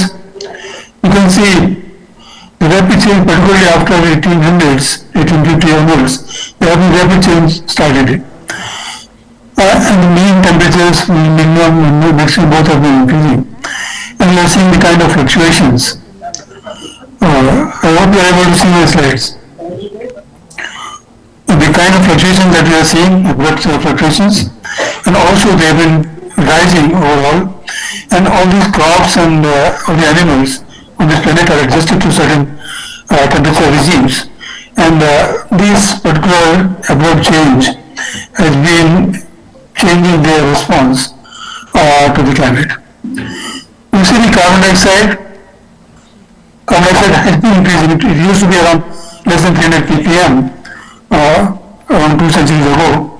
But since 1850 onwards, you can say coinciding with the Industrial Revolution, and not only the Industrial Revolution, through that, the impact on the agriculture also, and the implications in agriculture of the new technologies.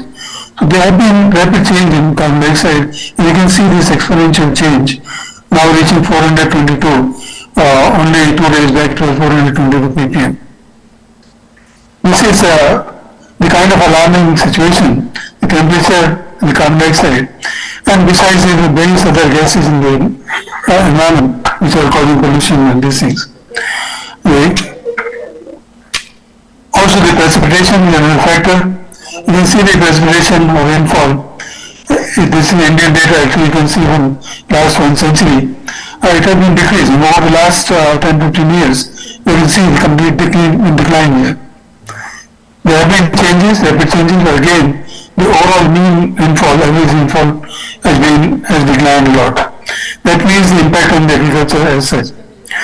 Obviously, these changes will impact the entire world, not only India, and particularly there can be effects on ecosystem functioning in various ways.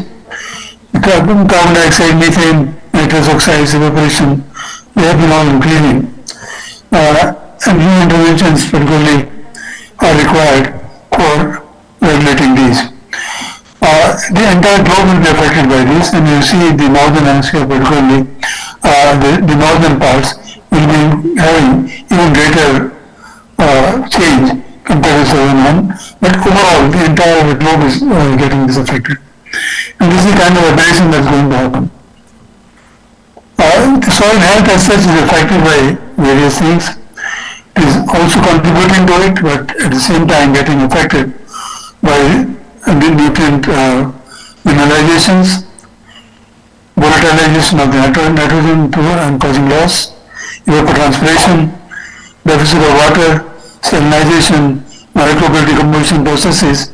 All these are leading to greenhouse gases to a great extent, and that may be the reason. Of course, the natural process, it has to happen, but the rapid change that has happened is causing a problem. This may lead to decline in the yields, the increase in the yield potential in some latitudes, particularly high ones, and also higher altitudes. There may be some increases where the high temperature may increase agricultural production. But at the same time, the tropics and subtropics is going to be a decrease definitely. Many exceptions, particularly the increases in monsoon intensity, or where more northward penetration of monsoons leads to increase in available moisture. It is also possible. So there may be some positive effects, but overall there will be parts of the globe where there will be negative effect, and also in those parts where they are benefiting, some of the temperate things will be affected badly. So they will have to shift towards more tropical and subtropical things. Warmer world, adopt a more uncertain world where in certain regions the risk for crop failure on a year-to-year basis is likely to increase. When you see the crop yields, nematodes also have a great role here. I am going to talk about nematodes particularly and focusing how they can be used for monitoring global warming or ecosystem changes. There are natural enemies in the system, there are nematodes, there are plants, and all this determines the crop yield besides other factors. Carbon dioxide and temperature, they come in here and water. And they also will be affecting the change, increase in carbon dioxide, increase in temperature, and all this will be affecting all these effects. The natural enemies, nematodes, and plants all are directly affected, and their interactions are affected. You can see the kind of things that will be happening. Nematodes, I talked to you now, there are various kind of nematodes. There are about 1 million species of nematodes on this planet. Only 25-30% known. And of these, about 10% are harmful to agriculture, 90% are not. They live in soil. Many of them causes disease or cause disease to animals and plants, including humans. But if you see the large number of nematodes, which are about 80%, 90% nematodes, they are actually beneficial nematodes or harmless nematodes, and some of them either can be used as biological control agents, or they can be used for, in fact, improving soil health. There are many bacterial feeders, fungal feeder nematodes, which are causing a lot of recycling and helping in the mineralization process. And you can see any pinch of soil, let's say take a pinch of soil, you find hundreds of nematodes there. There are trillions and trillions of nematodes over the world. In fact, it is said there is no part of the planet anywhere which is not having any nematodes. And the kind of nematodes that are associated with every plant and animal. And it is said that if you remove everything else from the planet except nematodes, you can still make a map of the world actually. This was the saying of Northern Aristus Cole, who considers the father of nematology. Nematodes, they look simple. When you see by the microscope, they look thread-like structures. But if you see the organ systems have been developed, most of the organ systems are there, digestive system, reproductive system, excretory system, nervous system, and all that, except respiratory and circulatory system, which are also in rudimentary basis. All of the systems are actually developed. There is circulation, there is respiration, but there are no separate lungs or any other structures particularly. But all the other organ systems are there. They are bisexual. They are males and females separate, or they can be hermaphrodites. And they have a process of fertilization and everything. You see their body structure is definite. Cellular structure, ontogeny is there. You can, number of cells is determined. And every cell has got a role.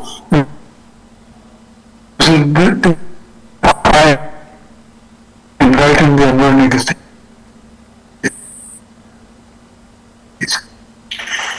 Nematodes are a diverse group of multicellular parasites of all kinds of animals and plants, as I said, including humans.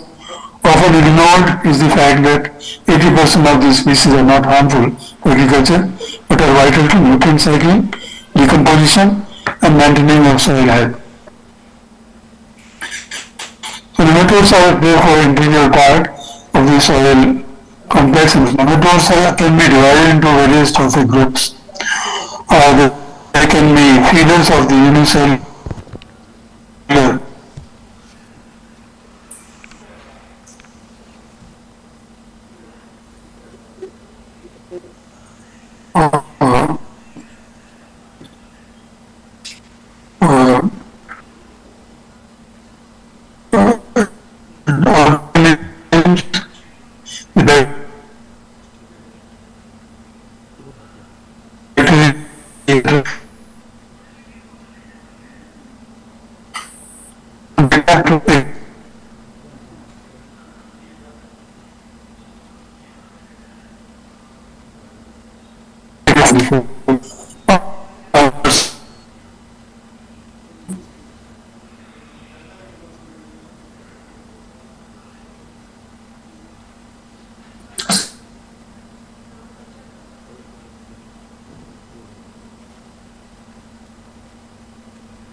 Mute చేసి ఉందా ఇది call చేస్తున్నాడు sir you can share sir now you can talk you are not audible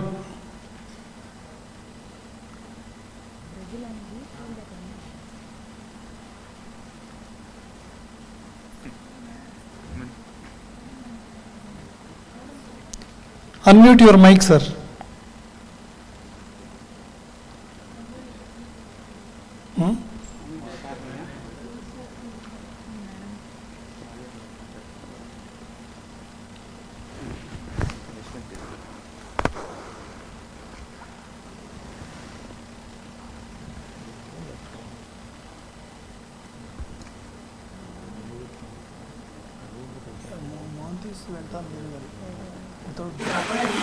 Hello?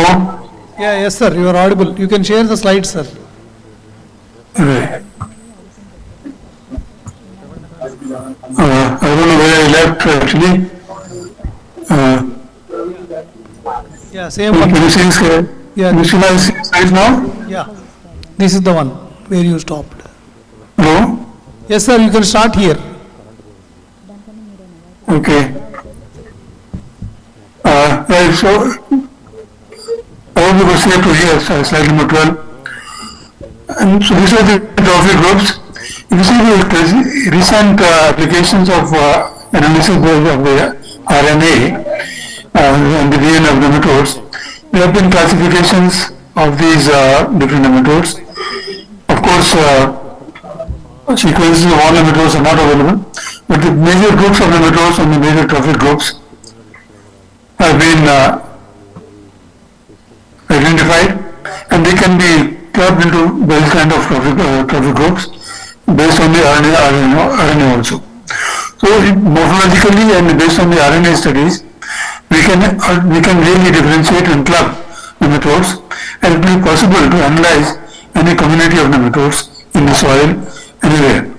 So basically, nematodes are of various types occurring at the same place. So they are polyspecific nematodes communities and also polytrophic communities. So we can classify these nematodes on the basis of their trophic groups. Now this is basically related to also the decomposition process in the soil and the mineralization process in the soil. The bacterial feeders and the early decomposition stages, then the fungal feeders, and then come the plant parasites, and then later on they come the animal parasites also, insect parasites.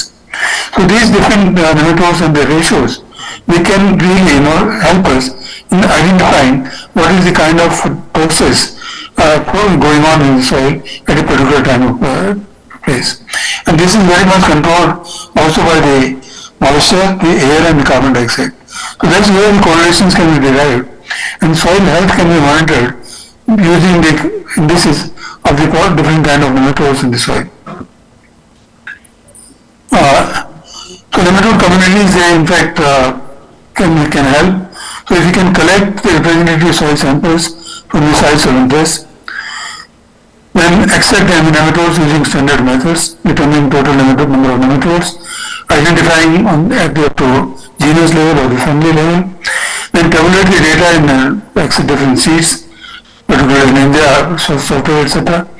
So you can have a joint indicator analysis which can be carried out, which tells about the stage of the food web and the decomposition process in the soil. If people are not able to identify morphologically that no trained nematologists, molecular biologists can also do RNA analysis and classify nematodes on the basis of these databases, and they can also do some kind of analysis. Like when you study the community of nematodes,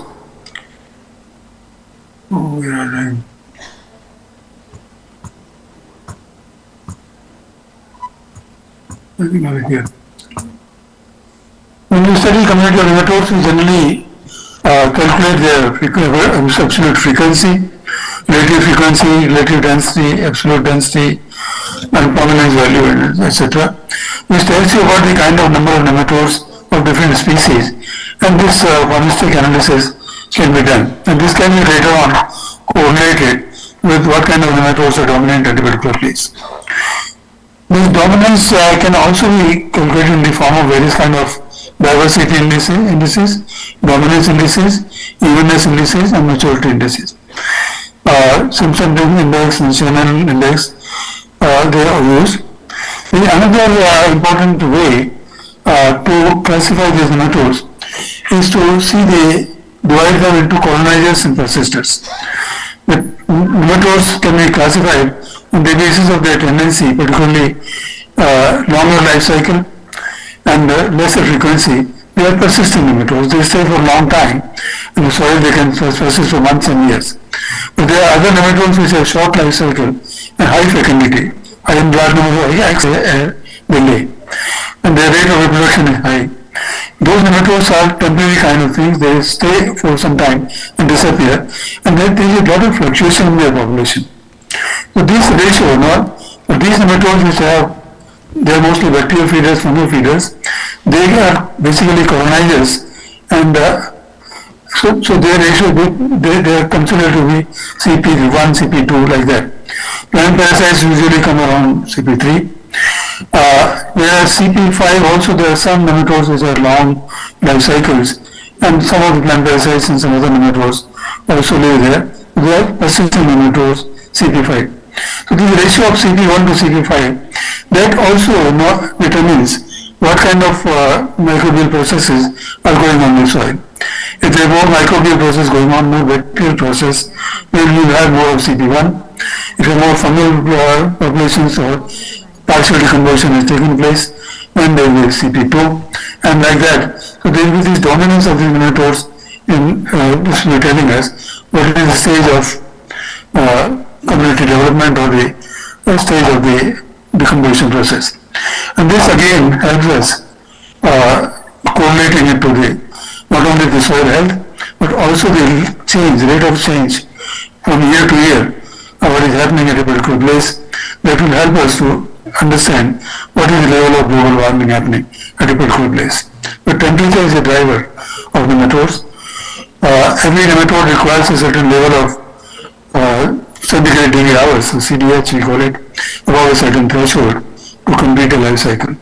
So more the CDH available at a particular place, the faster is the life cycle, and that's why this drives the population density. There can be various ways if you see different altitudes to understand this global change. If you compare the lower altitudes and the higher altitudes, in the Himalayan states, in the recent paper by Kashyap, they have analyzed at four different elevation levels of the Himalayas. And they have seen the ratio of the CP, the ratios. You can see the red ones of the CP2, mostly fungal feeders. They are increasing as the elevation goes up. When parasites go down, they are more in the lower elevations, they are slightly warmer. And like that, the CP5, you see, they are on the top, the coloration here. But on the top, there are CP5, which are much less, but they will become much less in the higher levels also. So this is the kind of, if you compare the warmer conditions and the cooler conditions, this may give an indication. So enrichment index, structure index, channel index, maturity index of the nematode community, they can be an indicator of climate change which is happening at a particular place.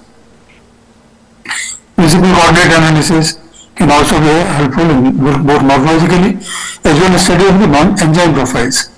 So in the soil, if you study the enzyme profiles, it increases in certain nematode groups, and that's why this analysis can also help us in commodity analysis and also correlating to the changing in the enzyme profiles from time to time or from months to years and decades. So we compare this, we can again correlate it to the climate change. So So various kind of indices are being tried actually to correlate not only the temperature and moisture and or carbon dioxide in the abstract terms or the concentrations and levels, but particularly they affect biology. Now, with the benefit of using nematodes, nematode indices in climate change is particularly because the climate is affecting life, and life, when you say, nematodes can be used as a model. Nematodes can be counted, they can be cultured, and they can also be identified easily, more easily, and they can serve and they respond to nematode the climate changes. In a week's time or days time, you can see changes happening there, and their numbers are quite large, and so they can be and they are quite diverse. So this helps us kind of analysis, and so a lot of experts have developed various systems. Some algorithms have been already developed, not at a mature stage right now, so I'm not giving much here. Now, these factors range of the diurnal changes and the seasonal changes and the deviations from the optimum. They affect the nematodes, the rate of their life cycle, their fecundity, and also their survival and persistence at a particular place. So the species diversity also is affected by the changes. Modified rainfall patterns, severity of the frequency of the droughts.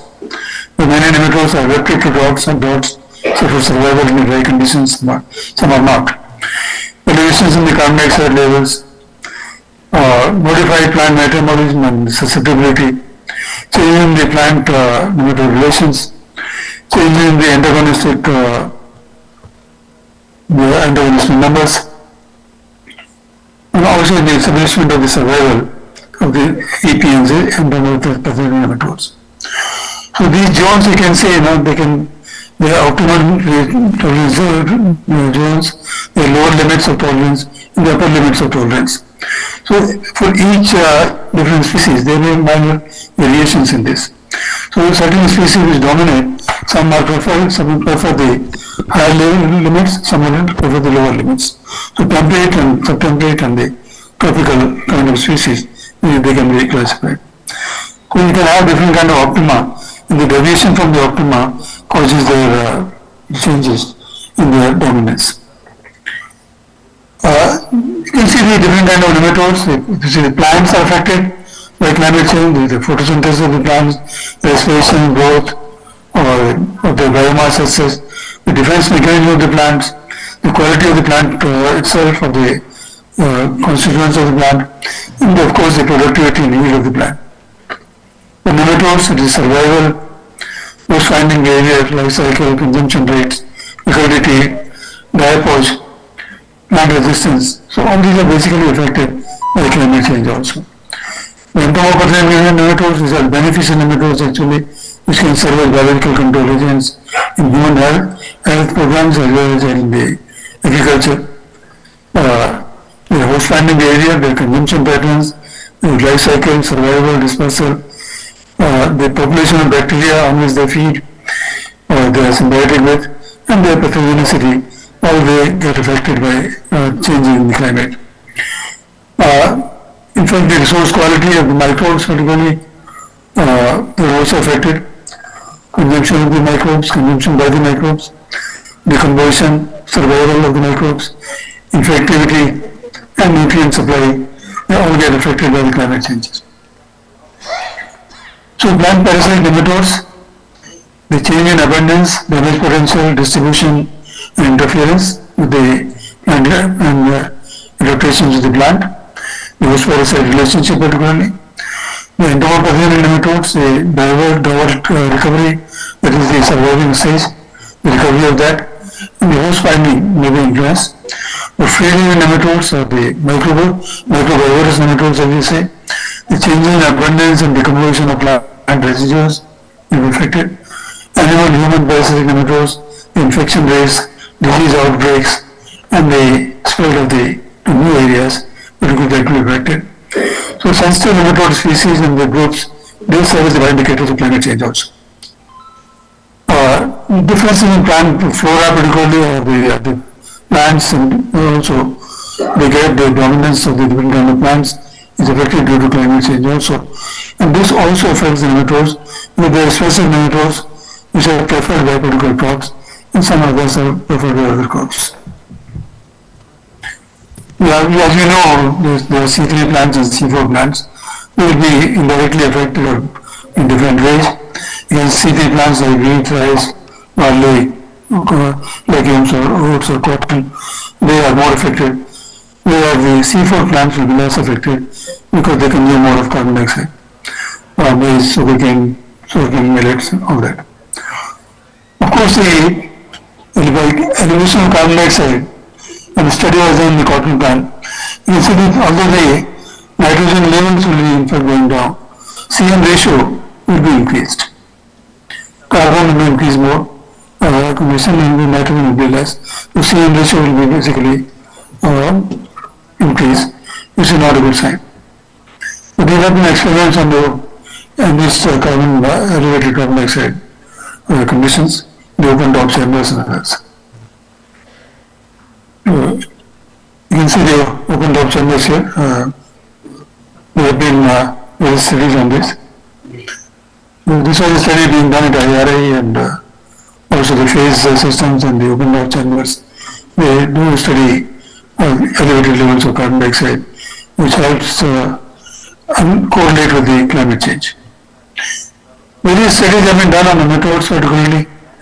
It has been seen which kind of nematodes are getting the increase or decrease in the elevated carbon dioxide conditions. There have been some reports that there is no change, but there are some which say that there is a positive change, some nematodes are increased. So there is still, you can say there is variability here, but this varies with the nematodes by species actually. The different kind of nematodes are affected differently by carbon dioxide elevation also. Similarly with temperature and others. But this actually helps us understand which species can be used as bioindicators and which cannot be. So elevated nematodes study, you can say this is one study which says that the elevated carbon dioxide has no effect on the plant biospheric bacteria as the fungal nematodes. There have been other studies which show that there have been changes. Like here, there have been changes here. Now, this is the effect of nematodes on microbes and mineralization and the subarctic conditions. There was a recent study, not very recent, over 20 years old study. It shows that nematodes impact the microbial biomass and the turnover rates in the subarctic conditions. Elevated soil temperature apparently will lead to increased grazing by the nematodes on the microorganisms, and this contributes to enhanced nitrogen and phosphorus mineralization rates and their availability to the plants. However, the biodiversity was generally affected negatively by environmental manipulations. That means the biodiversity means the species composition of these nematode communities that gets affected. And some species get eliminated, some become more dominant. So this is an indication which can be used actually, with the changing dominance of particular species, which can become an indicator. So these effects are more severe at high altitudes, fuel field indicating that the influence of elevated temperature will be more pronounced in systems already stressed by extreme climate change conditions. You see your Indian conditions or the North Indian conditions. I have plotted this minimum temperature and maximum temperature. Between these red lines, if you see here, say around 19 to 37, 38, this is the temperature range which is good for nematodes. Most of the nematodes, agriculturally important nematodes, they are active in this zone, and other nematodes also. But they are less active when the temperatures are lower than this. They are more active during this period of this. And if the temperatures are higher, then this goes beyond their optimum limit. So that means their activity is declining. So some of them can also die. So in summers, they can be negative effects. In extreme winters, they can be negative effects. But the rest of it will be at their positive effects. So these deviations in this shifts between this of the average temperature, that will be change affecting nematodes. You see the polyhouse conditions particularly, Polyhouse is one condition where carbon dioxide levels are more. Temperature is elevated due to polythene sheets, the capture of retention of heat.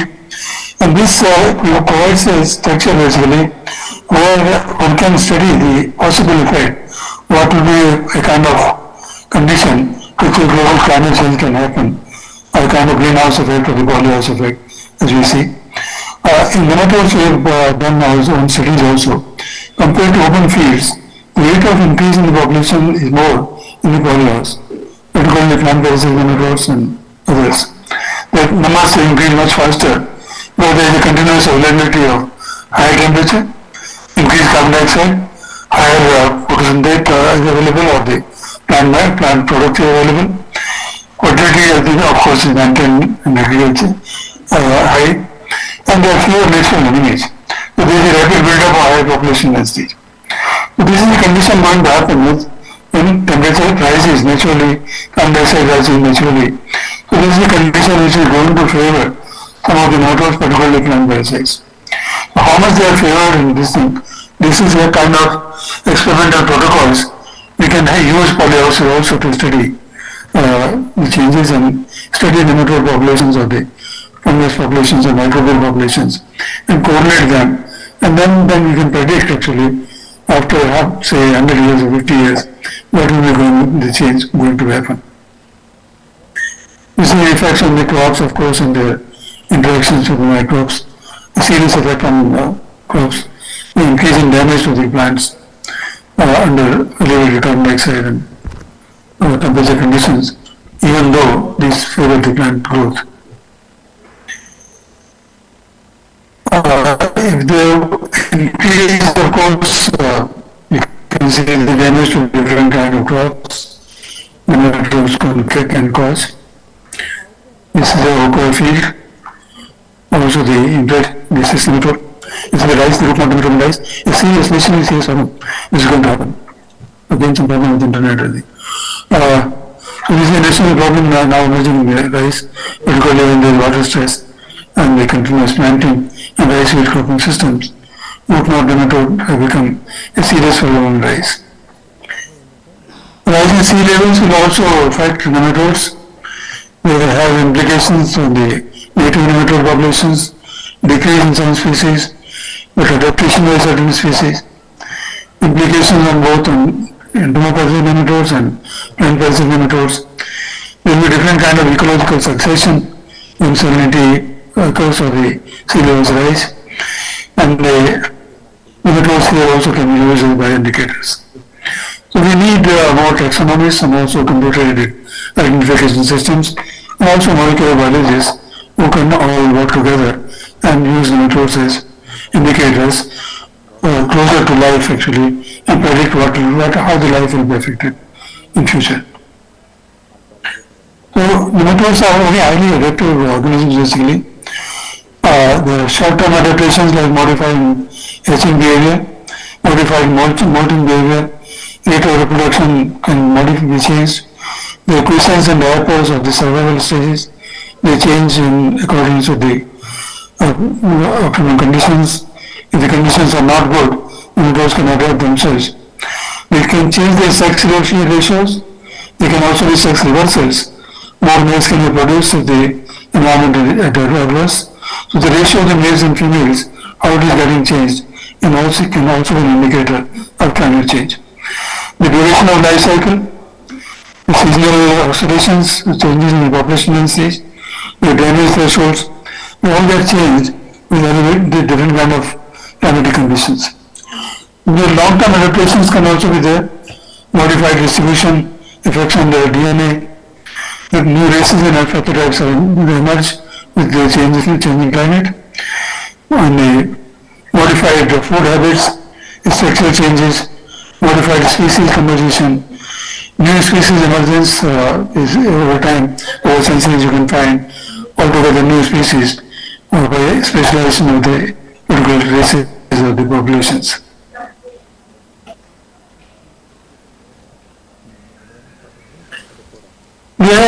I'm going to last few slides here. The increasing challenges to the variations in endogenetic microflora and fauna. There will changing the stress tolerance of and survival adaptations of these nematodes. There will be crop resistance and tolerance to nematodes. It can increase. Modified agronomic practices for mitigation of resource congestion has to be developed. And these practices will also have their own effect on the nematode populations. Morphological and physiological changes will be occurring in nematodes in response to climate, and this is where this brings them closer to human beings also, if you want to understand how the higher animals are going to be affected. So these indications from nematodes can help us predict that. Changes in nematode community structure and new pathotypes and races, of course, as I said. There can be greater opportunities also. Nematodes as bioindicators for monitoring and forecasts, understanding adaptations and survival strategies. Nematodes are sources of stress tolerance genes, which can be used, these genes can be transferred even to plants and to other microorganisms. If you want to increase the tolerance to abiotic stresses or certain biotic stresses, we can identify, incorporate or express resistance or tolerance genes. Genes can be deployed through novel coping systems also, later developments or the habit development. So there are some nematodes can be, even for abiotic stress or the temperature tolerance or drought tolerance, some genes are available in particular kind of nematodes. And what genes are activated in these conditions that can really help us. Nematode management methods or modified agronomy and changing sites characteristics that take place. So this is where we can have to introduce how to work in conjunction with the agronomists. New morphological and molecular identification methods are required for dealing with so many different species.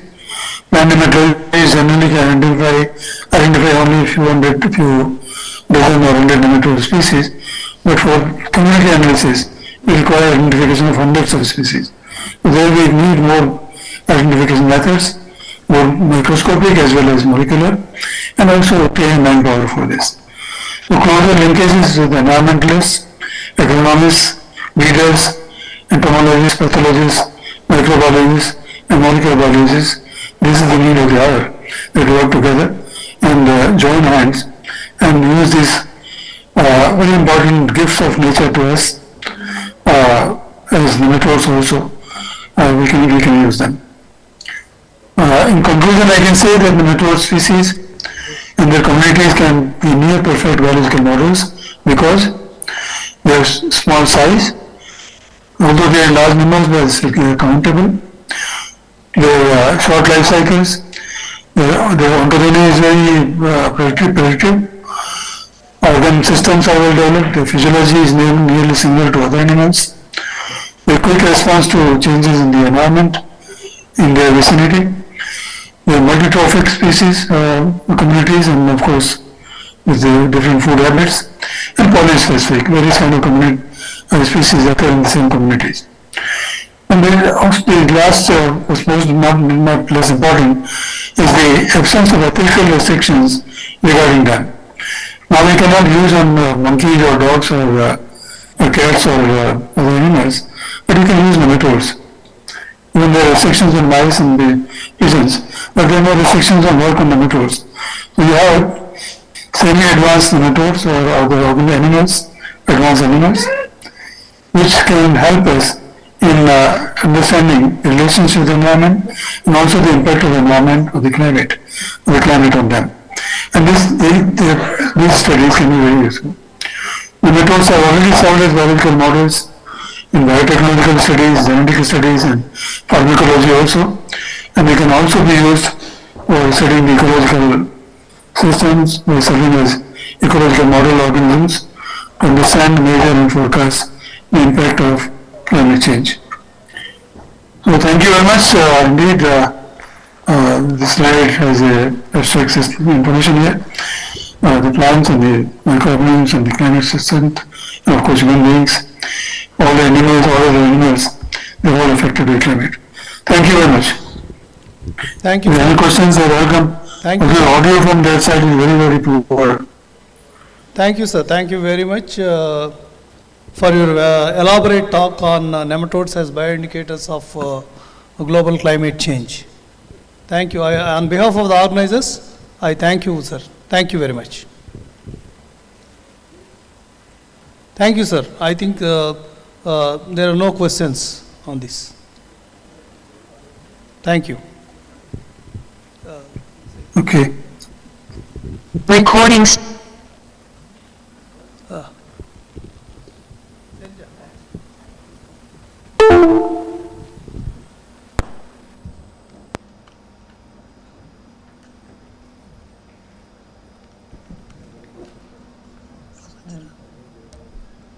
Sir, thank you so much, sir, for chairing the session and conducting the session in a very apt manner. Now, delegates, let's have lightning oral talks from now. And I request Dr. Krishna Prasad ji, sir, to chair this lightning talks session.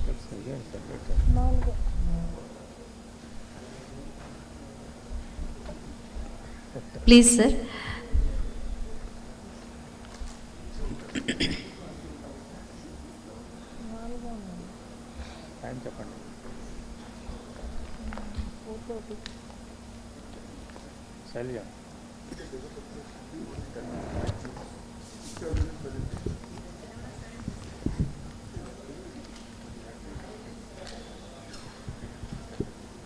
So, delegates, as we are actually running out of time, please restrict your lecture for maximum 7 minutes, and let us finish this off today at the earliest.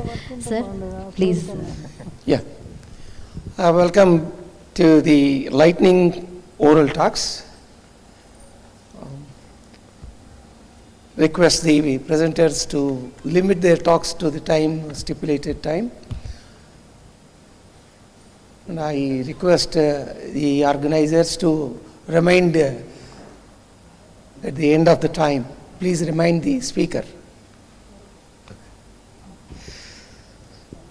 So I invite the first speaker, Dr. Kasturi Krishna, ICR CTRI.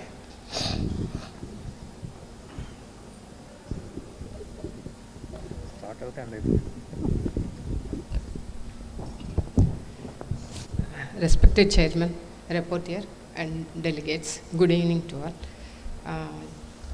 So now I will present my talk on urban management in tobacco.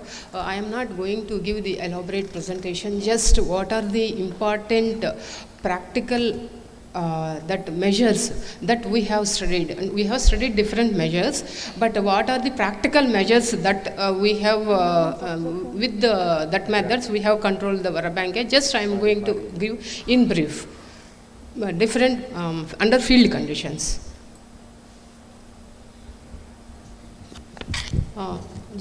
Okay. Orobanke, it is, as everybody knows, broom rape, it is a complete root parasite, and it gets its nourishment completely from the host plant. Not only tobacco, but it is Orobanke, it is having 200 species, and it infests many crop species. Just, I will show them. So many species are there. Apart from tobacco, it is infecting many crop species, and sometimes the farmers has to leave the crop because of this infestation without any yield. Then the biology of the Orobanke. The plant is very small with 10 to 60 centimeters tall. The leaves are triangular scales, dark purple without any chlorophyll, and it is best recognized by its yellow to straw yellow colored stems, completely lacking chlorophyll, bearing yellow, white or blue snapdragon-like flowers. Generally flower when weather conditions are cool, moderately warm, not visible before flowering. The flower shoots are scaly with a dense terminal inflorescence of 10 to 20 flowers in most of this species. Orobanke seed, it is a very small seed. We cannot see, like just coffee powder that granules like seed is there. And each spike, we can call it as a spike.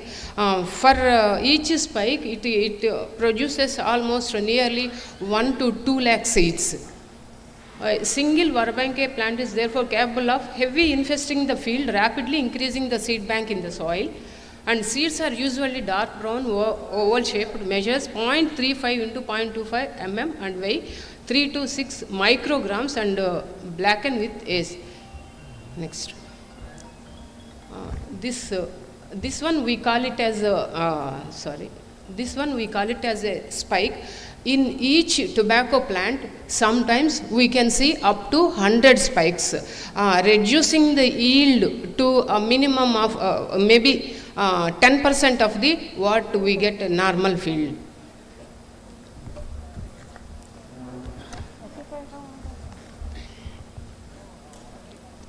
Then how it parasitizes the tobacco.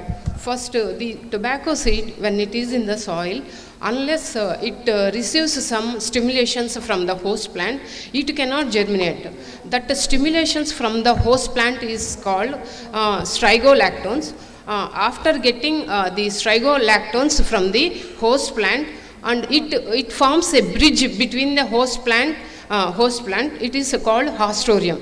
After forming a bridge with the tobacco plant, hostorium, then automatically it will germinate and it will parasitize the host plant.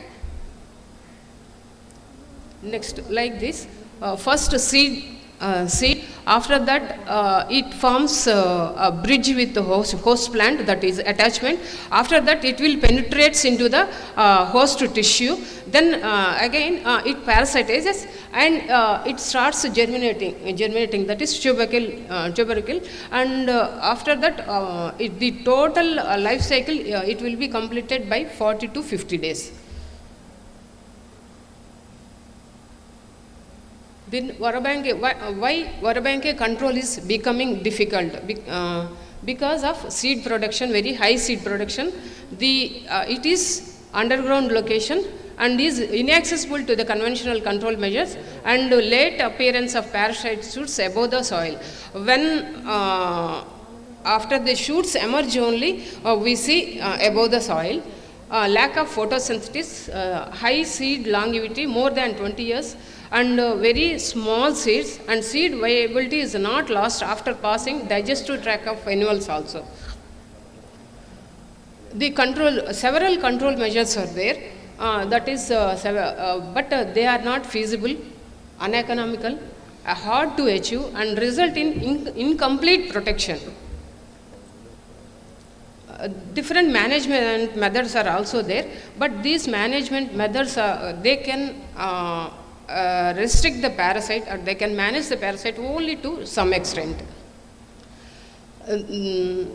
That's why just whatever the literature I have gone through and the practical methods I have chosen, and we have conducted at CTRI and different the practical methods under field conditions, and these different management methods we have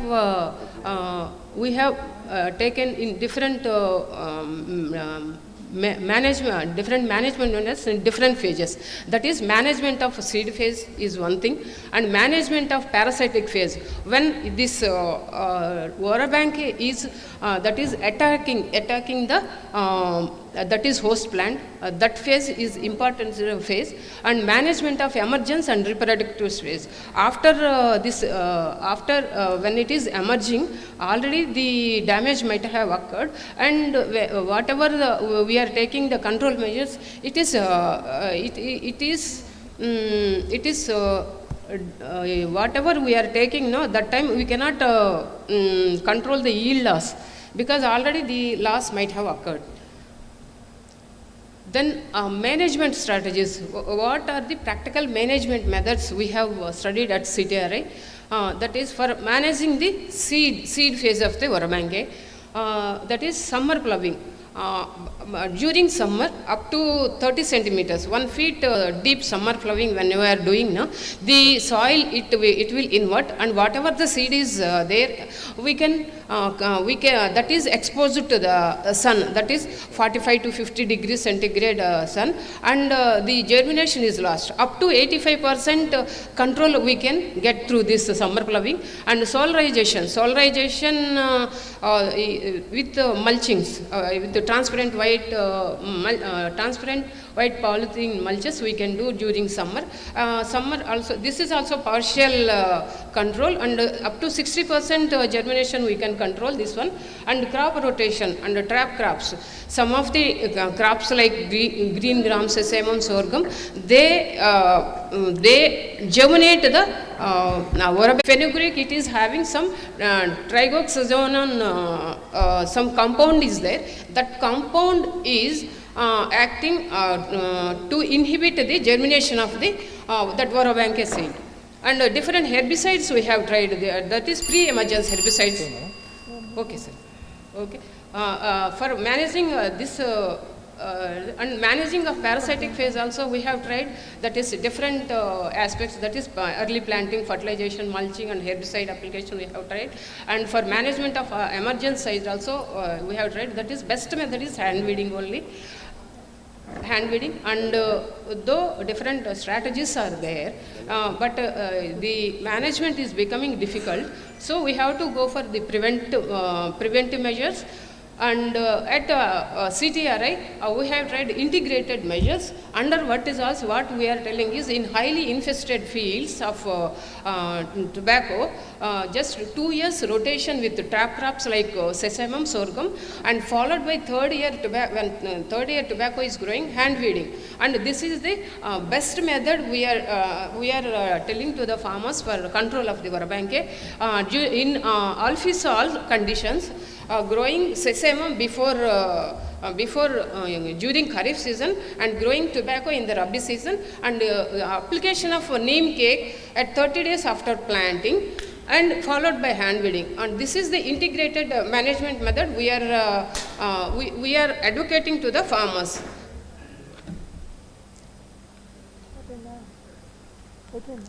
Sir, just a future one, that is reducing the seed bank in soil while avoiding fresh additions, and identifying and timely application of parasitic life cycle phase specific cultural management methods. And one important thing is community approach to implement integrated strategies for effective control of broom rape. That is future is such, sir. If anybody can do work, that community approach we have to take care of, sir. In tobacco also we are telling all the tobacco stakeholders to go for this approach. This is the best method. If one farmer controls, it cannot be possible for him, sir. For if other farmer he is not controlling, it will infest the whole village, sir. So that is community approach is the best method we have to suggest to all the farmers. Thank you. Interaction allowed? Combine. Okay, thank you. You have talked elaborately on Vorobanche, its host specificity and the chemicals responsible for using it. Then there are a few approaches which I myself would like to interact with you, because you said specifically about toxicity of ammonia, and you have not talked about any trap crop approach. So we'll have that in the discussion part of the. Thank you very much. Second, Dr. Naresh from ICAR-NIRCA.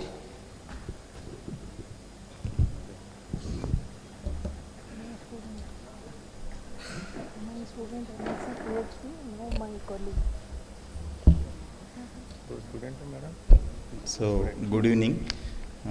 Actually, this topic is really odd man out for this session, but still crop management, the breeding is a must option, varieties, resistant varieties. So this fits there. And this work has been carried out under NASF project led by Dr. Madhavi Reddy Madam. Here we molecularly mapped and developed the markers for Anthracnose frutal resistance in chili. Just to see the introduction slide, chili is really a commercial crop, and 10 lakhs hectare area is under cultivation, including green and red chili. And exports, if you see 10,000 crores of value export has been done. And it has been used in different industries. That's why it's a major commercial crop. But however, if you see the statistics on another side, the area and production is declining drastically, and over the 3 to 4 years, there is 8 to 10% decline in the area of chili. And exports also, the quantity what we exporting is declining very drastically. Yeah, though its value is 10,000 crores, but the quantity, 2021 we exported around 6.5 lakh tons, but now it's around 5 lakh tons. Around 1.5 lakh tons has not been exported. There is a declining trend in the exports also. This is mainly due to chilies, though it's pungent to us, it's more delicious to the pest and diseases, and a lot of pest and diseases attack the chili. If you see the top 10 traits, traits which we need to focus in chili, begoviruses comes first, and then next the second most important disease is the Anthracnose fruit rot caused by the Colatotrichum. This Anthracnose fruit rots directly affect the fruit quality, and both in pre-harvest stage and also in the post-harvest stage. That is the reason why this is the major threat to the exports, because we cannot recommend the sprays during the fruiting stage, which will give the pesticide residues. So in the crop management practices, the best crop management tactic is the breeding the resistant varieties. This is the most appreciated control tactic. So Anthracnose fruit rot resistant breeding in the global and Indian scenario, if you see, in the globally, two resistant sources, PBC 8081 has been identified as the best resistant sources, and even Capsicum chinensis PBC 932 has been identified as a resistant source. And there are several studies, mainly in the AVRDC Values Taiwan, but the isolates are totally different, and the material what we got, the bred material in India are susceptible to our isolates. And in India, there is no much work has been carried out for the Anthracnose fruit rot resistance. So that is a main objective to study the genetics and develop the molecular markers which will aid in the marker stability. So in this case, we have developed the mapping population, F2 mapping population using the PBC 81, which is a good resistant source for the Colatotrichum species, and we used both the species, Colatotrichum truncatum and Colatotrichum gliospirates. So I will be presenting mainly Colatotrichum truncatum because this work has been, now we are at the end stage of marker development. So phenotyping, we have carried out a F2 generation, and we found the genetics is 13:3, which is inhibitory gene action, whereas the earlier reports have shown is monogenic recessive and in some cases polygenic recessive nature. So this shows that our isolate is totally different and virulent. Then we went for the GBS using the 360 F2 populations, 360 F2 lines, we went for the genotyping by sequencing, and then we identified 8,000 SNP markers, then consensus linkage map has been constructed, which is spanning across the genomes. With using these SNP markers, we identified two QTL regions, one on chromosome 2 and chromosome 6. This is a report like chromosome 2 and chromosome 6 for the Anthracnose fruit rot resistance.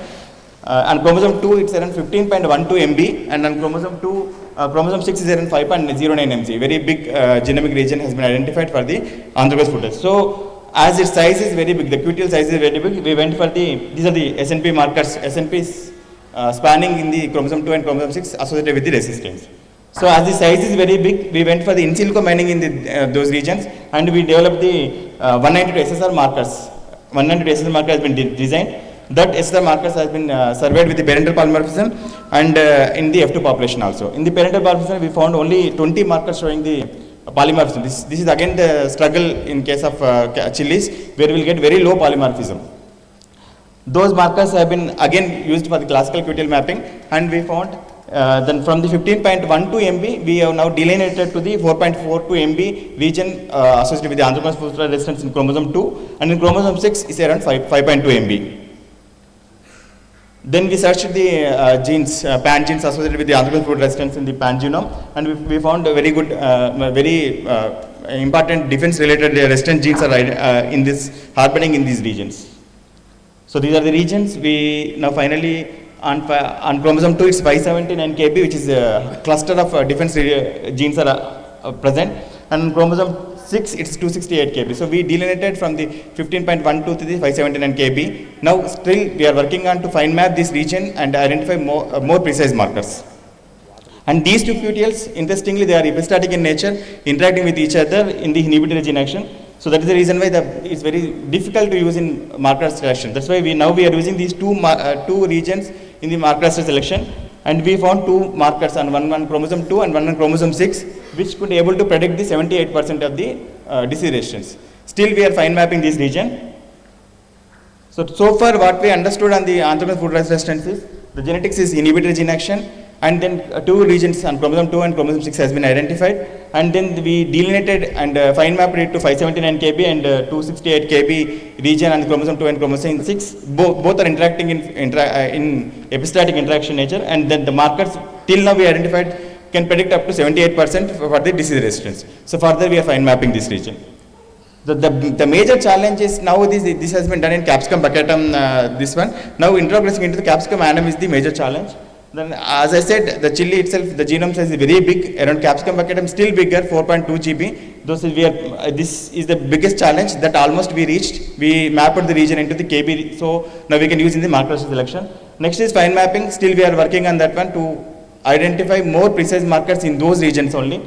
And the cross incompatibility, this is again the biggest challenge because annum doesn't cross with the baccatum. So in this case, and the hybrid weakness, you can see this is an embryo abortion in the case of capsicum annum into baccatum, and the hybrid weakness is another challenge where even though we get the plants, it will be very weak, and the flowering and fruit set will be very problematic. That is the reason why we are following some approaches like a triple cross method. Like I said, mix and fix. We'll be mixing with the 3 genomes, annum, chinense and baccatum, and then fixing with the our already identified markers on chromosome 2 and 6. So this, and again the embryo rescue is another method. We are not concentrating on that one. We are concentrating mainly on triple cross approach. So hopefully we'll get some lines in near future because already we have worked out this. So thank you very much. Thank you, Dr. Naresh. Made a very good presentation on the molecular markers of chili fruit rot resistance. We'll have discussion after. So the speakers who have completed their presentations, they are requested to be available for discussion. Next is Dr. K. Padmashri, University of Hyderabad.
Good afternoon, sir. I thank the organizers for giving me this opportunity.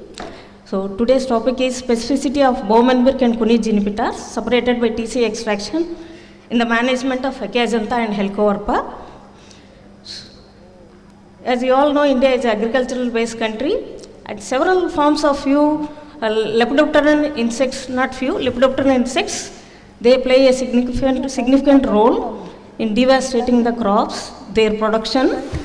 And here our lab focused on Helicoverpa, Spodoptera, Icftca. In the management of these larvae, how protease inhibitors play a role is our lab focus. And however, today's talk I will be covering these 3, and there are several ways to protect the crops by blocking the insect nervous system, digestive system, excretory system. Digestive system includes Bt toxins, plant PAs, which are harmless or less harm to humans. So that is where our lab is focused on purifying the plant PAs and using them in the management of the lepidopteran pests.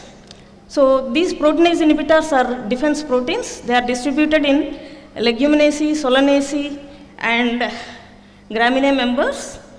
And they are very specific to proteases. They will either inhibit serine, cysteine, aspartic, or metalloproteases. And Baumann-Birk and Kunitz inhibitors are well characterized protease inhibitors. Here you can see their structure.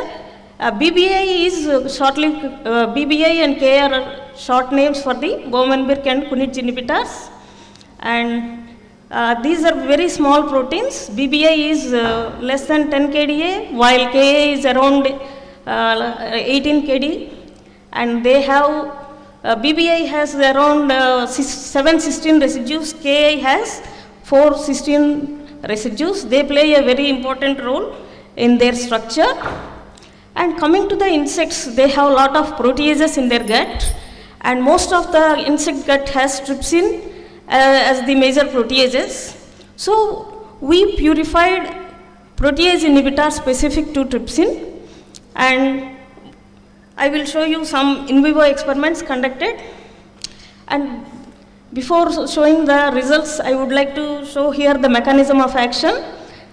These serine PAs, they bind to the proteases. It's not working. This pointer is not working, sorry. They bind to the proteases in the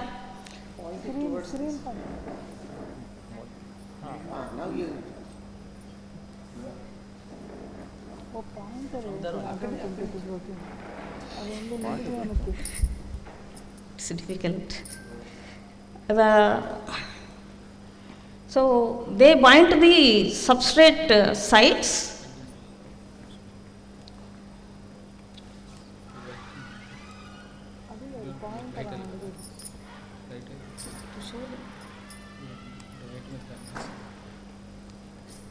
Okay, I'm unable to show.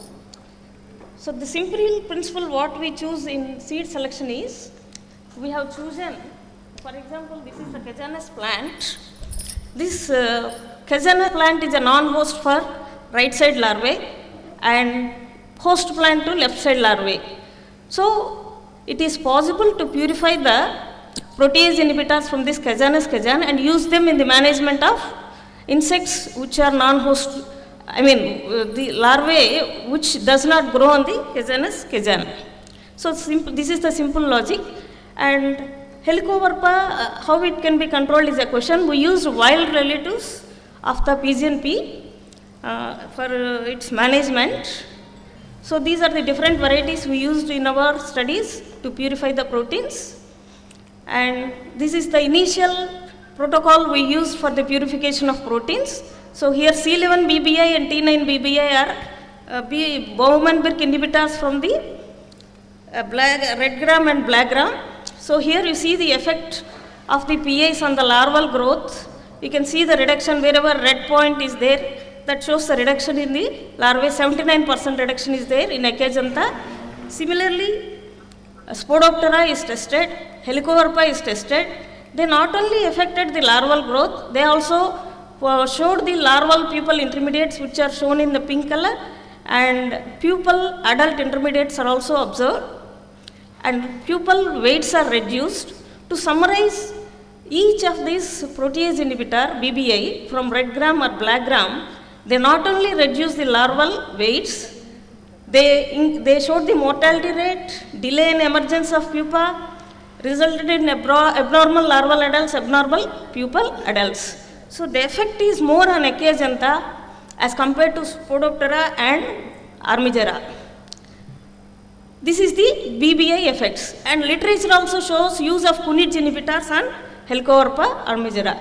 So we want a method where both these protease inhibitors can be purified from the same seed to save the resources.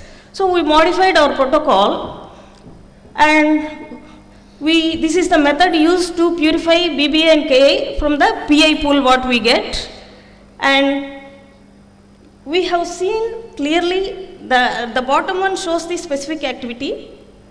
50.16 is the purification fold of BBI and Ka from the same seed. However, this method takes almost 100 hours. So we went further down to bring them to 24 hours, and this is the modified protocol for purifying BBI and Ka. At this we achieved in 24 hours. And here we eliminated all ammonium sulfate fractionation, and 2 columns we eliminated. We used TCA precipitation and 1 affinity chromatography column. And we could get the bands in very pure form, you can see here. And this work is submitted to Indian Patent Office, and it was sanctioned 2 weeks back. And this is also published in International Journal of Biological Macromolecules. And the same method is used to purify from several seeds. We are successful, and I will show you few examples of the peaks what we got from FPLC. And we used MALDI analysis for determination of molecular weight. And here this peak shows the molecular weight of the BBI and Ki. And now we tested the effect of these BBIs and Kis on the larvae. We tested on Achaeogentha and Helicoverpa. The top ones are from 3 different seeds. Curage inhibitors are effective against Helicoverpa. This is clearly shown in all these results. They not only reduce the mortality rate, they also showed larval pupil, adult, intermediates. When you club all these together, more than 90%.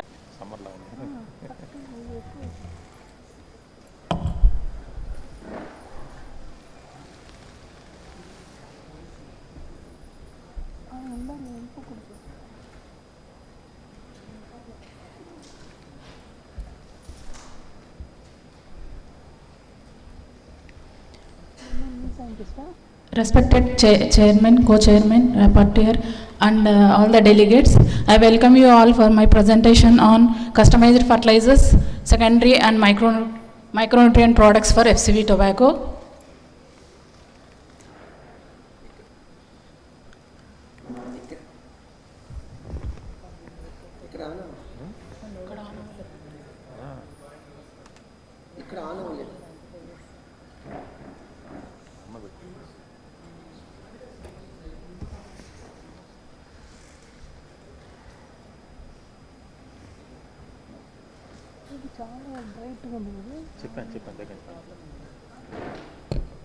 Brightness తగ్గించు.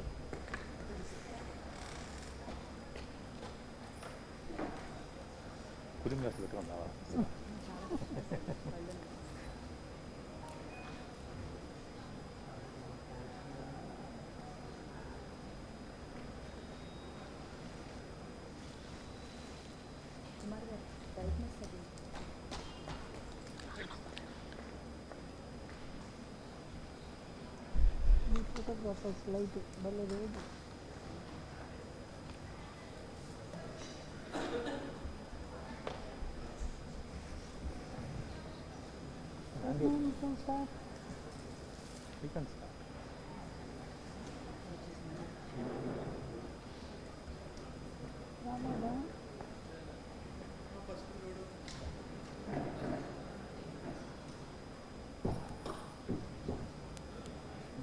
Adjustment చేస్తే పాత ఉన్నది వస్తా not connected.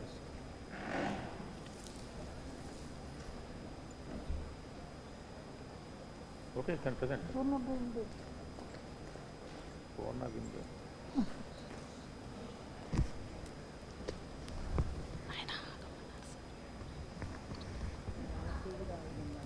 అక్కడ move అవుతుంది generator generator అది real current ఉన్నట్టుంది, అందుకే ఎంత జనరేటరా ఎంత పవర్ఫుల్ అంటే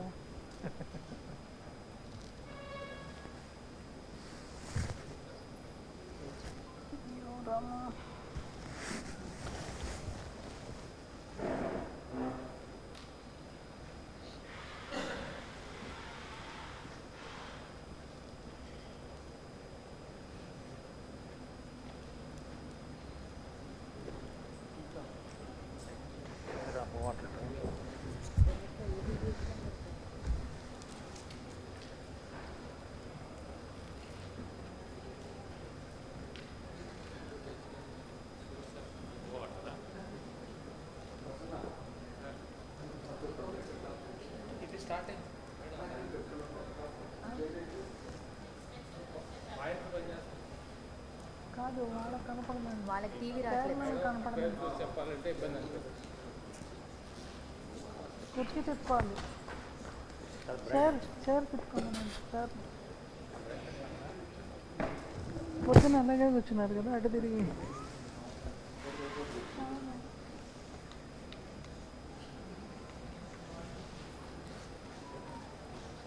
ఏంటి పొద్దున కూర్చున్నట్టు కూర్చోమనండి.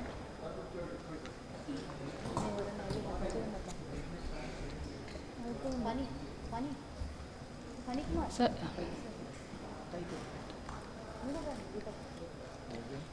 My topic is on customized fertilizers, secondary and micronutrient products for FCB tobacco.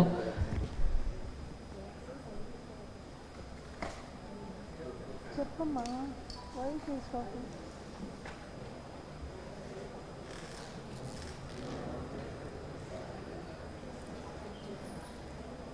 Madam you continue నా. Balanced application of nutrients is very much essential for any crop because as we are not we can't able to increase the area in any case for any crop, but for unit area we should increase the production by means of balanced application of nutrients. The balanced application of nutrients only can be possible if all the nutrients will be supplied in appropriate quantities only. In the case of tobacco, generally we are applying three different types of fertilizers for three different major nutrients. Like for nitrogen it is ammonium sulfate, phosphorus SSP or DAP, and for potassium sulfate of potash, straight fertilizers we are using.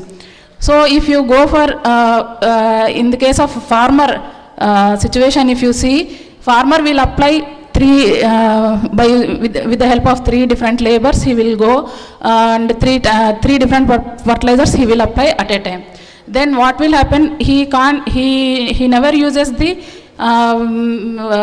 single fertilizer by three different people. What they will do, they will mix all the fertilizers and they will per plant they will apply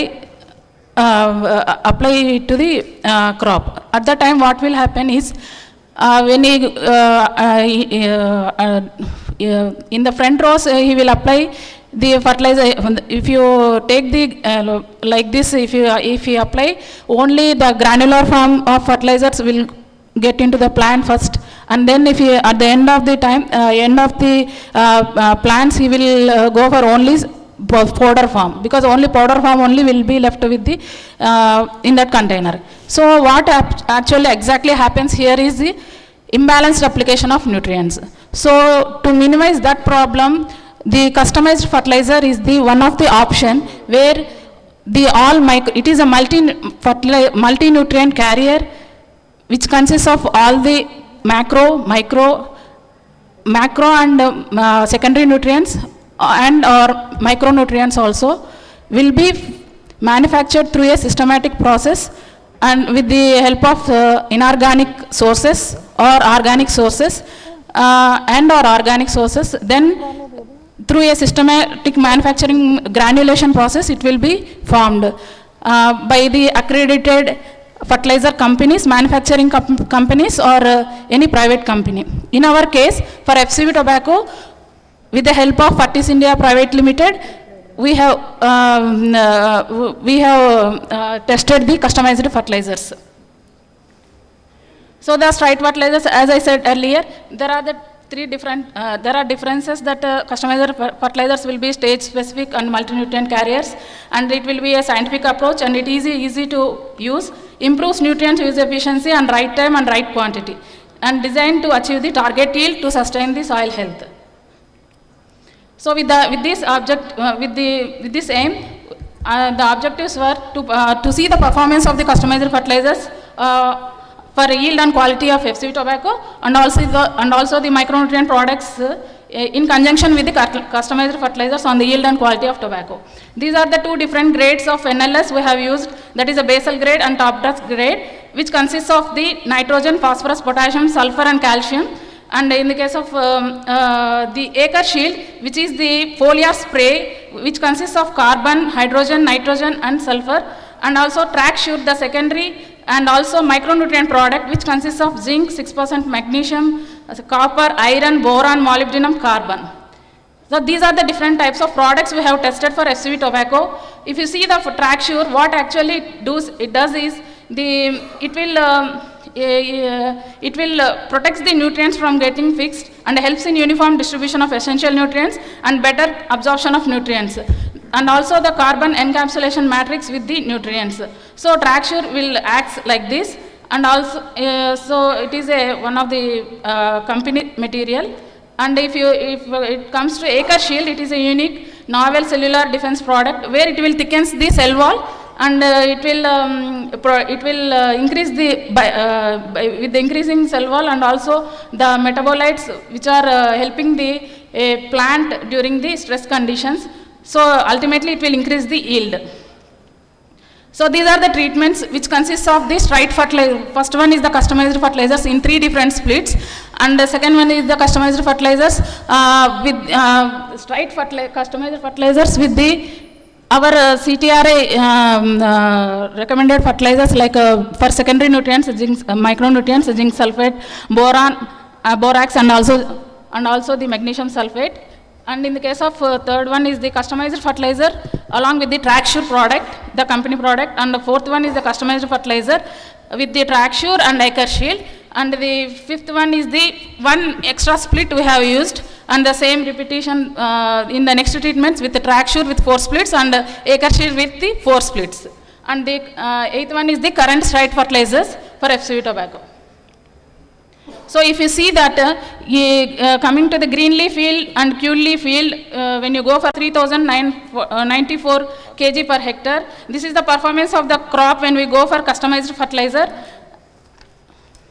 And if you see the straight fertilizers 3 splits, this is the growth, and the customized fertilizers with 4 splits, TrackSure and ICAR-Shield, that is the performance during the 90 days, 60 days, and this is the crop during the 90 days after planting. See the clear difference we have observed with the customized fertilizers along with the TrackSure, ICAR-Shield. So ultimately the aim is to improve the nutrient uptake and nutrient use efficiency with the customized fertilizers. It has clearly shown that the customized fertilizers along with the TrackSure, ICAR-Shield with the 4 splits has significantly improved the nutrient uptake of NPK. Whenever we are trying for the new product, we will check the nicotine, the quality parameters, whether it is affecting the quality, because quality is the very important thing for the tobacco. We have to check for the quality. So we have checked the nicotine, reduced sugar, chlorides, all are within the acceptable limits. So the most salient achievements of this study is the customized fertilizers. If you go along with the TrackSure, the secondary and micronutrient products will definitely improve the yield to an extent of 26% in the case of 4 splits and compared to 3 splits. So we can recommend the customized fertilizer for the tobacco. Thank you, sir. Dr. Purnabindu's presentation is complete. She spoke on customized fertilizers for tobacco. Now let's invite a few queries. So all the 4 speakers are available. So, kindly provide the microphone to him.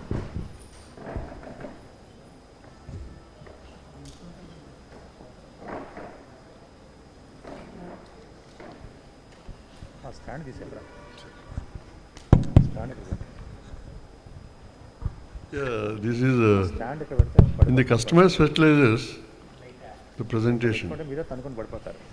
Actually, there are 2 things I want to know. One is because the nutrient uptake has increased, and you say that efficiency of nutrients has increased. So can you reduce the fertilizer dose, number 1? Okay, that is one first question. So that you can economize on the fertilizer use. Number 2 is subsidy available on the customized fertilizers formulations? Because when farmers who use straight fertilizers like urea or DAP, phosphorus fertilizers, they get subsidy. But when they use the customized fertilizers, there may not be subsidy. So, yours is a research. I'm not asking you to answer this, but I want you to understand that you have to work out the economics for the farmer if you are asking them to apply the customized fertilizer. So that is. Such as a presentation from the University of Hyderabad. Madam, yeah, you be there only.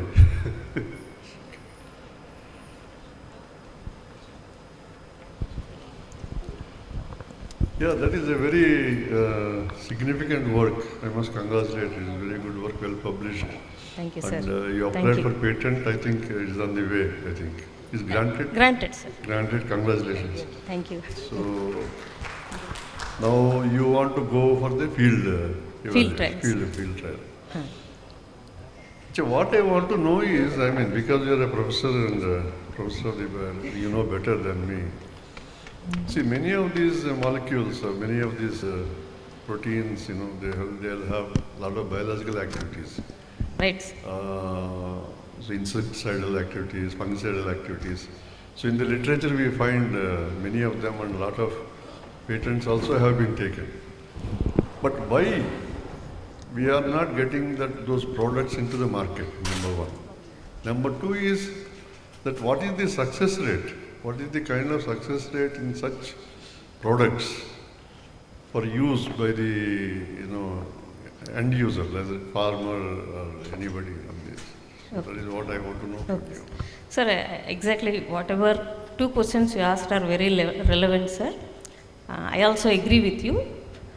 It is very costly basically because we are involving the columns. So we are thinking another method. Maybe if you eliminate column, some more proteins might be present, little bit 2 or 3 or few more proteins, which may not decrease the quality of effect on the ultimately on the larvae. That is one way, but still we have to work. Other alternative is use them in the form of nano formulations.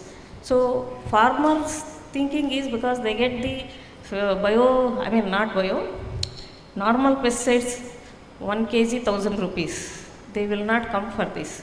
So I am thinking what will happen if we load those whatever they are using into this and deliver them, so that our cost will go down and we also will minimize the whatever artificial pesticides they are using. Yeah, I got your point. See, you are a biotechnologist, you are working on this. That is your part you have done. So there should be a research on the other side of a product development. Sir, I observed another feature I did not tell. Yeah. Basically, you have to apply them at different stages and see at which stage it is more effective. I studied a little bit on this. For example, if I use one protease inhibitor, for example, Kunitz inhibitor, that will be effective at the third larval stage also, third instar stage. But if I use BBI, I have to use it very early stage. That's how we have to see. We have to, as soon as we see the egg mass, we have to start spraying this. Then we can control. That is what I have observed. Thank you. Thank you. That Orobanke, I wanted some Orobanke. Yeah, madam. Yeah, it is a very, we know that Orobanke is a very difficult candidate. Yesterday I was discussing on scientist who is not here today. He is also working, trying to control Orobanke through, manipulating the genetics of the host plant. You see, the rationale is like this. So you have known some plants which are, which will not attract the Orobanke, they have. Yes, sir. Yes. So whether you can change the constitution of the host plant itself, for example, here tobacco, for it to become, repelling or unattractive for Orobanke. Why I am asking this question is that if you ask a tobacco farmer, you don't grow tobacco for next seasons, you grow some blackgram or some sorghum and all that. Yeah, yes, sir. I think it is very difficult to convince them to. You see, crop rotation, agronomists, So it is, we all say that you have to grow legumes after the cereal and all that. But when you go to the farmer, he will not listen to us. He will grow rice only. He will not grow legumes. It is very difficult. So how do you tackle this? How do you handle this tobacco farmer? Because he is used to higher income from tobacco. And then now you say that another 2-3 seasons you don't grow tobacco and you grow only some sorghum. I think some 3 species plants, black gram, sorghum and some other plant you mentioned. So how are you planning to do that approach? Sir, we have different regions, sir, for producing tobacco. Irrigated tobacco is there and rain-fed tobacco is there. Under rain-fed tobacco, most of the farmers, they are having, large, the number of acres are more for the farmers. They are following rotation, sir. Some of the farmers who are following the rotation, they are not getting this Orabangia problem that much. That still in our field,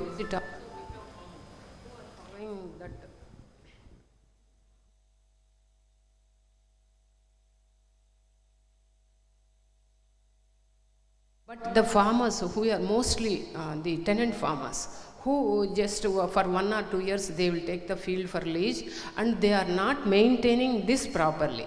Otherwise, the farmers, own farmers, they are managing like this, sir, who are the alternating 1 year tobacco, 1 year some other crops. They are managing. It is okay, sir. Even in irrigated conditions also, the area is limited. They cannot go for rotations. But there what we are telling is, you for Kharif, you go sesame or at least sun hemp and followed by tobacco and application of neem cake. The farmers who can follow this, they are managing, sir. But the main problem comes with the tenant farmers only, sir. Because of that only, main problem is coming in. Who are majority tenant farmers or they? Nowadays, most of the farmers are tenant only, sir, to be frank. That is the problem, because the farmers who are taking the cultivation of tobacco, they are becoming very old and giving it to the lease, sir. I invite youngsters to participate in the discussions. Youngsters.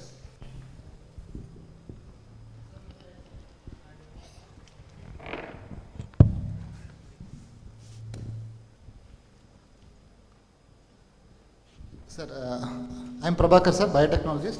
In continuation of that same Varabanki question in tobacco only, sir, that Varabanki will get attracted only because in tobacco, in root exudates, there will be a specific compound, sir, strigolactones. These strigolactones will allow the inside the germination of this Varabanki seeds, sir. So because of that, we have a peculiar problem of this in tobacco. It is coming apart from the other crops. Wherever the strigolactone concentration is more, the germination of this tobacco, this Varabanki will be more, sir.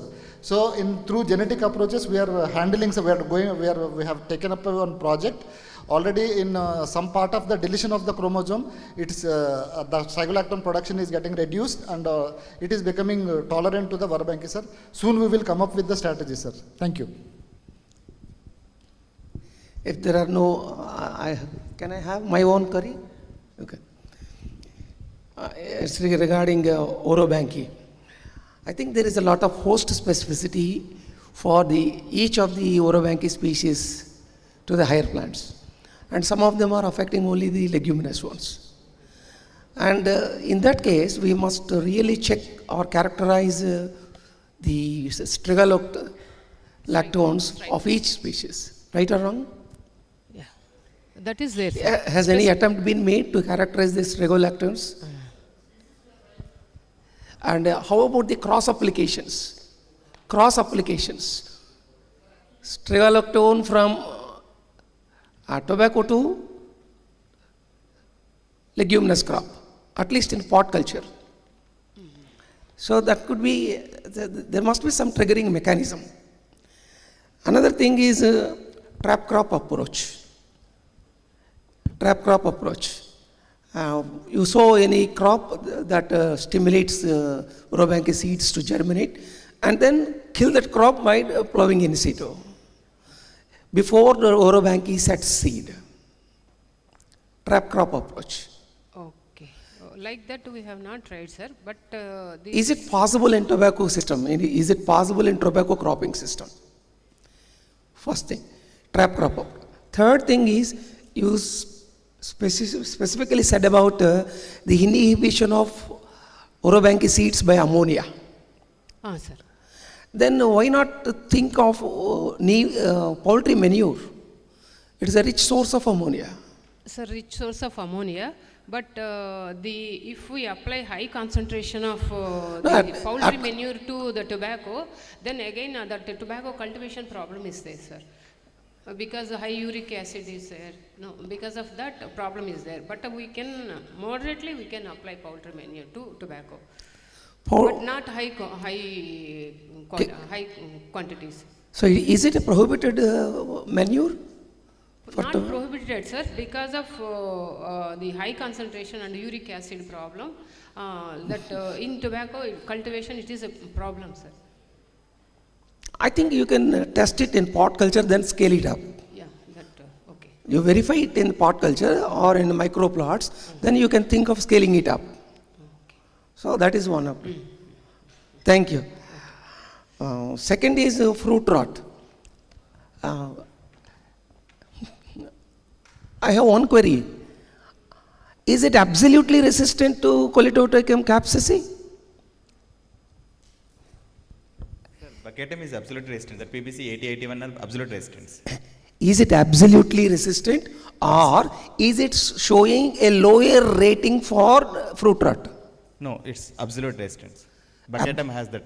Absolutely resistant, because that defies the logic of the host and the parasite interaction. Yes. That is why I am asking. You check with Dr. Sriram, probably he may throw more light on it. Yes, sir. Baccatum is absolute resistance, 8081. But the pathogen itself is not that kind of a strict one. It has other hosts also. Like not only chili, turmeric also it attacks. Even betel vine it attacks. A pathogen with a parasite with that kind of a host range is unlikely to have that kind of specificity. Anyhow, please check with that. Second one is how you are maintaining your culture of... Sorry, I forgot. Sriram sir is our collaborator, sir. Huh? Sriram sir is our collaborator, our co-PI in that project. We only screened, and it's globally known source Baccatum. Reason I am asking is, sir, you have shown your slide of the culture. There a lot of zonation is there. Yes, sir, true. That is acceptable. And variability results out of such zonations, what we call as saltation. So you have to be quite careful in maintaining your culture. You have to maintain that in minimal medium. Otherwise, there is Colletotrichum is prone to variability. You touch the needle twice on the same plate, and two colonies develop, and each of them will be a variant from the other. Okay, sir. That kind of possibility is there, particularly on rich media, on nutrient-rich media. Okay. Thank you. So please, it's only a suggestion from my side. Yeah, please. Third is BBI and KI inhibitions. Have you, in your presentation, you said that the protein inhibitors, proteinase inhibitors from Vigna mungo, right, sir. they are effective against some insects, including Helicoverpa. I am not questioning about Achaea janata, but my doubt is about Helicoverpa. No. When you force feed Helicoverpa only on Vigna mungo, is it dying? Sir, actually mortality rates are lesser, but when you look at the abnormalities, larvae doesn't convert to adult. They form intermediates. Then even adult also, pupal adults are also observed. So overall, when you see, suppose 30% mortality rate is there, and this larval pupal formation will be around 30%. Reason why I am asking this question is, I have myself seen it on several occasions. Helicoverpa feeding on Vigna mungo also, that is black gram. 1 minute, sir.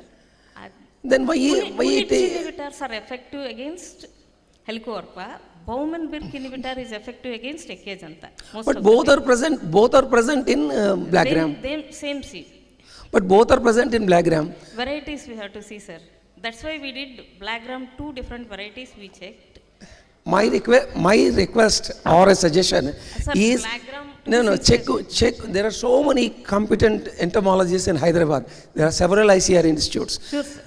Have a collaboration with them so that to thrash this doubt. Sure, There is an element of doubt, no doubt about it. I screened almost 50 varieties of No, but not here the also- blackgram. I will do that. Here also we have a band of entomologists. Sure. And why they are silent, I do not know. Why they have chosen to keep silent, I do not know. Anyhow, that is one thing. The last thing is the delivery mechanisms of, how about the delivery mechanism of your inhibitors? Because when you are mixing in the feed, the mortality is only 35%. Yes, sir. But when you exogenously apply through a spray, I don't expect that kind of a mortality rate in the field. Possible, sir. That's why That we is are also an thinking important other aspect. pesticides, for example, neem oil, it is effective. So we want to mix these two No, things. directly ingestion itself is yielding you 35% mortality. Huh. But when you exogenously apply, how is it going to enter the gut system? It might have been diluted, might have been modified, it might have lost its insecticidal activity. So many things are there. Sir. And enzymes are highly sensitive. Sir, these Bowman-Burke inhibitors are stable at even at 100 degrees, sir. They doesn't lose their activity. Now, Actually, my suggestion is, please have a collaboration with the Sure, entomologists. So many ICR institutes. You are fortunate. You are fortunate. So many are there. IIOR, Dr. Dorai Murugan. There are so many, Sure, not sir. one or two. Thank you. Sure. Thank you. Last one is customized fertilizers. In the making of customized fertilizers, you have reckoned soil fertility also Yes, sir. in actual constant composition of the fertilizer, right or wrong? Yes, sir. And each field is heterogeneous. Yes, sir. Then how could you customize for a Actually- given field? Yes, sir. Or is it for an entire geographical area like northern light soils? It is entire geographical area of northern You light have soil, taken sir. the mean of it. Yes, sir. Because in earlier project we have analyzed the soil samples, sir, and STCR equations also we have developed. From that data we have calculated. We have taken. It is not for each field. Not each field, sir. It is for NLS area Entire- as a whole. Yes, sir. Okay. Secondly, what is the BC ratio? We haven't worked out because company has not yet revealed the prices of Net the. returns for rupee invested, not BC. Yes, sir. Return for rupee invested. What Yes. is it? Sir, the company people still they haven't revealed the what is the cost and all, sir. We will definitely work out after when they reveal. But has this customized fertilizer gone as a recommendation? Not yet, sir. Not yet. Okay. Still it is. I understand. Okay. So these are some of the important aspects one must consider before we make a recommendation to the farmers. Yes, sir. Thank you. Nice Thank you, presentations. Sir. Oh. Madam, this question is pertaining to you, but I am not an entomologist. My question here is that your BBA and other the formulation which you are going to recommend, this will work out only in the first and second instar larva. Isn't it correct? Third and this Sir, one. we checked at different levels, sir. But what you said is that it may not work so efficiently, effectively in third and fourth. Is it? See, first thing is here we understand every BBI may not be effective against every insect. Have to screen and get lot of varieties. For example, 50 varieties I screened in Khazanas Khazan, and I observed all the commercial varieties that are available in market. They are effective against Acacia, and wild varieties are effective against Helicoverpa. So okay, let us just talk only about Helicoverpa, Mijaram. So if you, after making a formulation from your side, how a farmer will identify the first and second instar larva? Okay. See, third and fourth instar larva, it is visible to the eye. So you will, madam, how the egg mass a farmer will identify? When a farmer goes regularly to the field, probably, I don't know, I'm an entomologist, if it is a Spodoptera, the egg mass will be beneath that leaf. One single egg. How is it possible to identify by the farmer?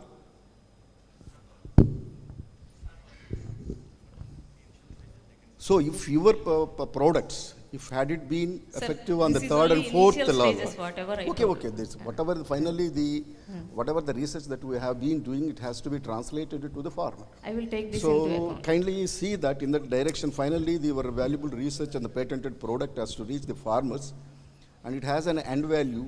How best we can control the third and fourth install, which is causing the major damage. So that is my submission. Thank you. Thank you. So if there are no more queries, I thank the organizers for allowing me to be the chair of this session, and I am glad that all the 4 presenters made a very good presentation. May God bless them all. Thank you. Thank you so much, sir, for chairing this lightning talk session. Thank you, sir. I also thank the rapporteur for recording all the proceedings. Dear delegates, we have another 10 minutes time before we go to the next panel discussion on turmeric and chilies. I request everyone to reassemble by 5:45. Meanwhile, you can see the posters which are exhibited, but kindly please be assembled back by 5:50 or so.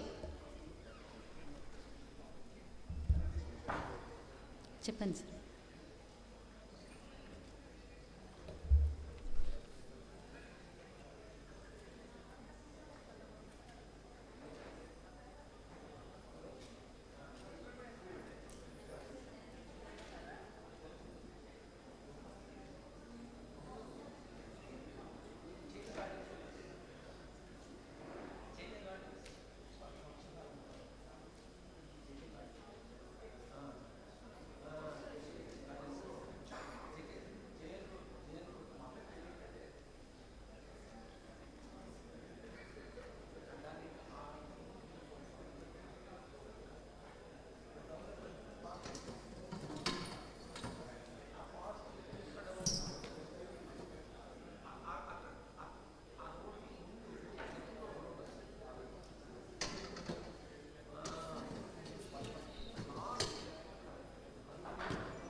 Mike, I request all the delegates to please assemble back. It is requested that all the delegates be please seated back in the hall.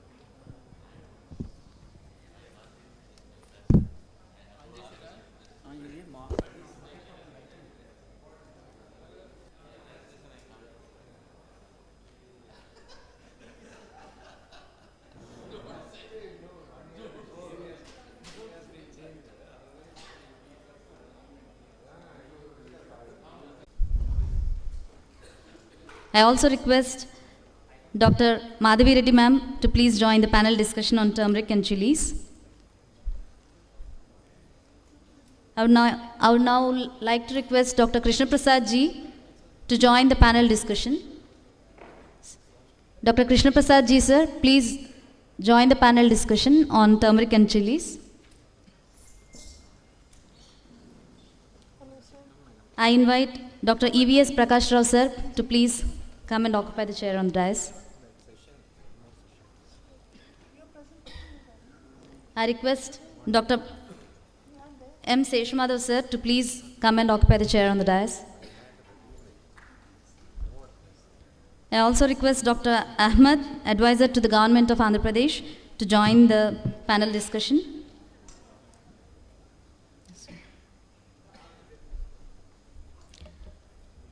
Sir, I request Dr. M. Seshmadhav, sir, to please start the panel discussion. I request Rapporteur Dr. Pada Saha, sir, to record the proceedings.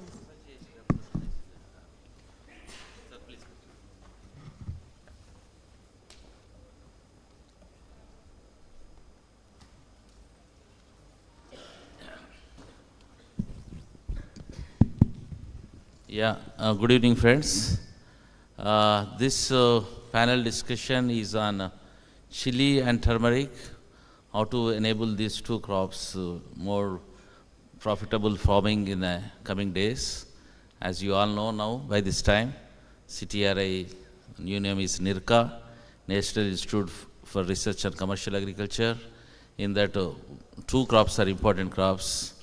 Today we are discussing, yesterday we discussed on tobacco. Today we are discussing on chili and turmeric.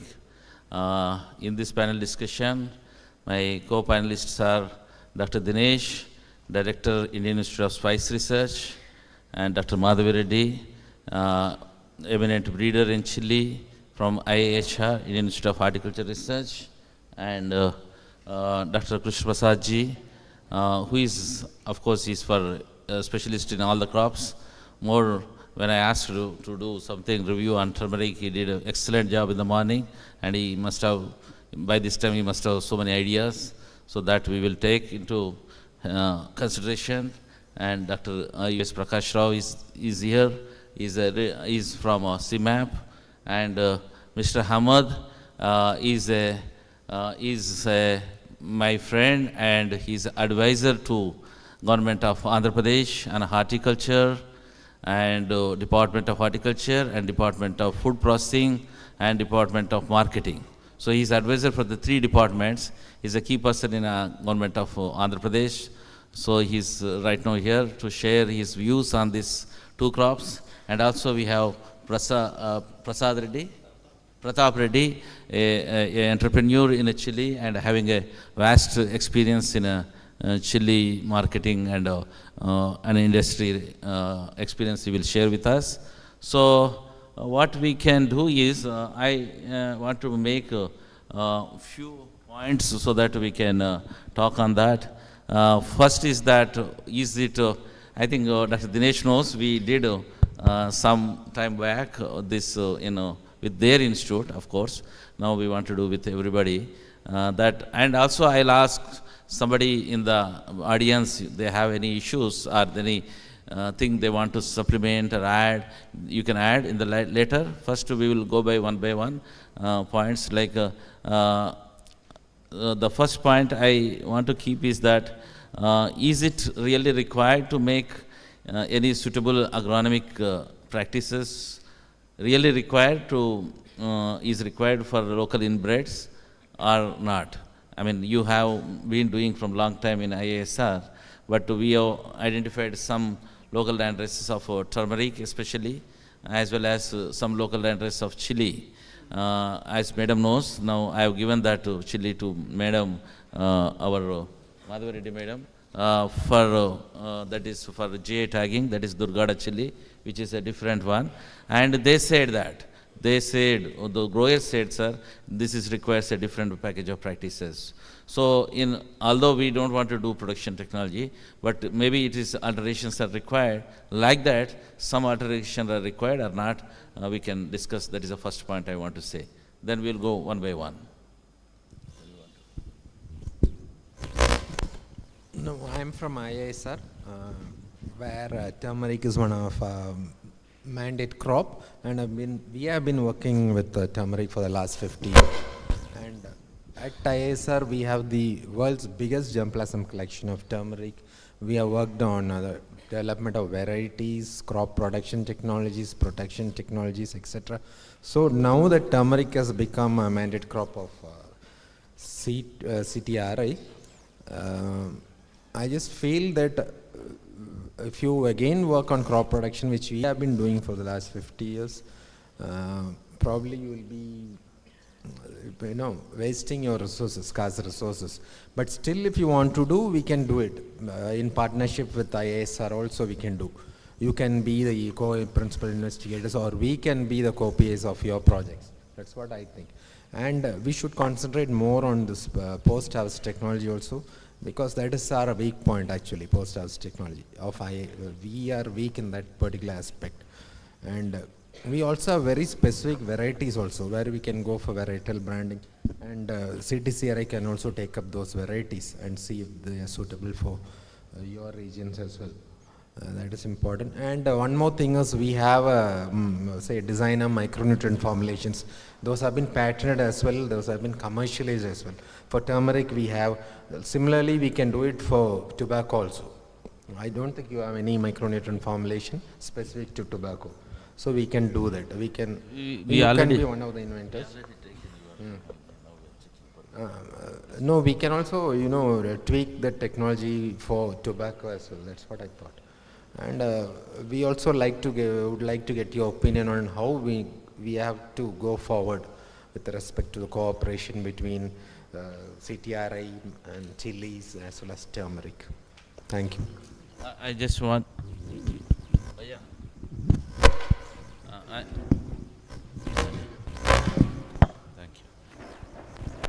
I just want to add. I just want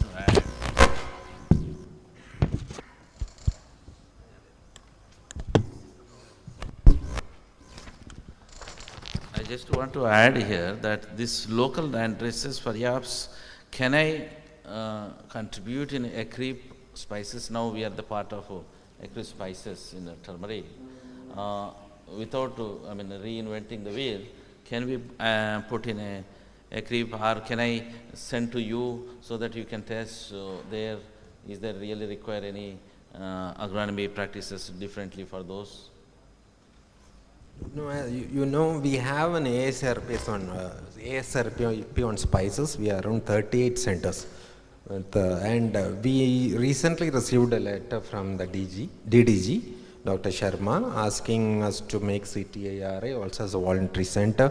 I then forwarded it to the project coordinator. So he is now asking at what levels CTRI wants to cooperate. Yeah. Once we get the reply, they can become the voluntary center, and we can do, as you said, testing your local varieties also. Yeah, in that. This is the one way I feel that we can go forward. That's how we want to go forward with that. Yeah, because as I said, we don't want to do again, but we can supply to you, and maybe in the ACREEP system we can. And even when you become a center, you Yeah, can we also can do also it. get some more Yes, material. you can also test. Yeah. Okay. So, Madam, chili. Yeah, hello everyone. With reference to chili, still I feel though we developed some production technology, it has not gone to the farmers level. We have to have good agriculture practices. Many farmers are really not following. By doing so, we can almost 50 to 60% of the major pests and diseases can be controlled. And also by applying nitrogen has a direct effect on capsaicin. That work has to be studied. In India, I don't think anybody has studied. Okay, nitrogen application is improving the bioactive compounds in chili, which is very important. That needs to be studied. But nitrogen, again, we have to be very careful. If you apply excess nitrogen, again, diseases will be rampant. We have to balance, and we have to see how best we can increase the capsaicin content. And the different forms of nitrogen, that is also another very important thing. Applying urea, normally farmers will apply urea, especially for solanaceous crops. If you apply excess, the urea in the form of nitrogen in the form of urea, the fruit quality will get reduced. That has to be looked into, and different forms of nitrogen will be.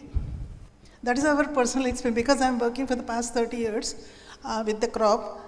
Being a breeder, but I should also become a good production person also. First I have to raise the crop properly. This is the one what we have observed. Urea application, definitely nitrogen applying in the form of urea, fruits are becoming soft. So we have to study scientifically and generate some data.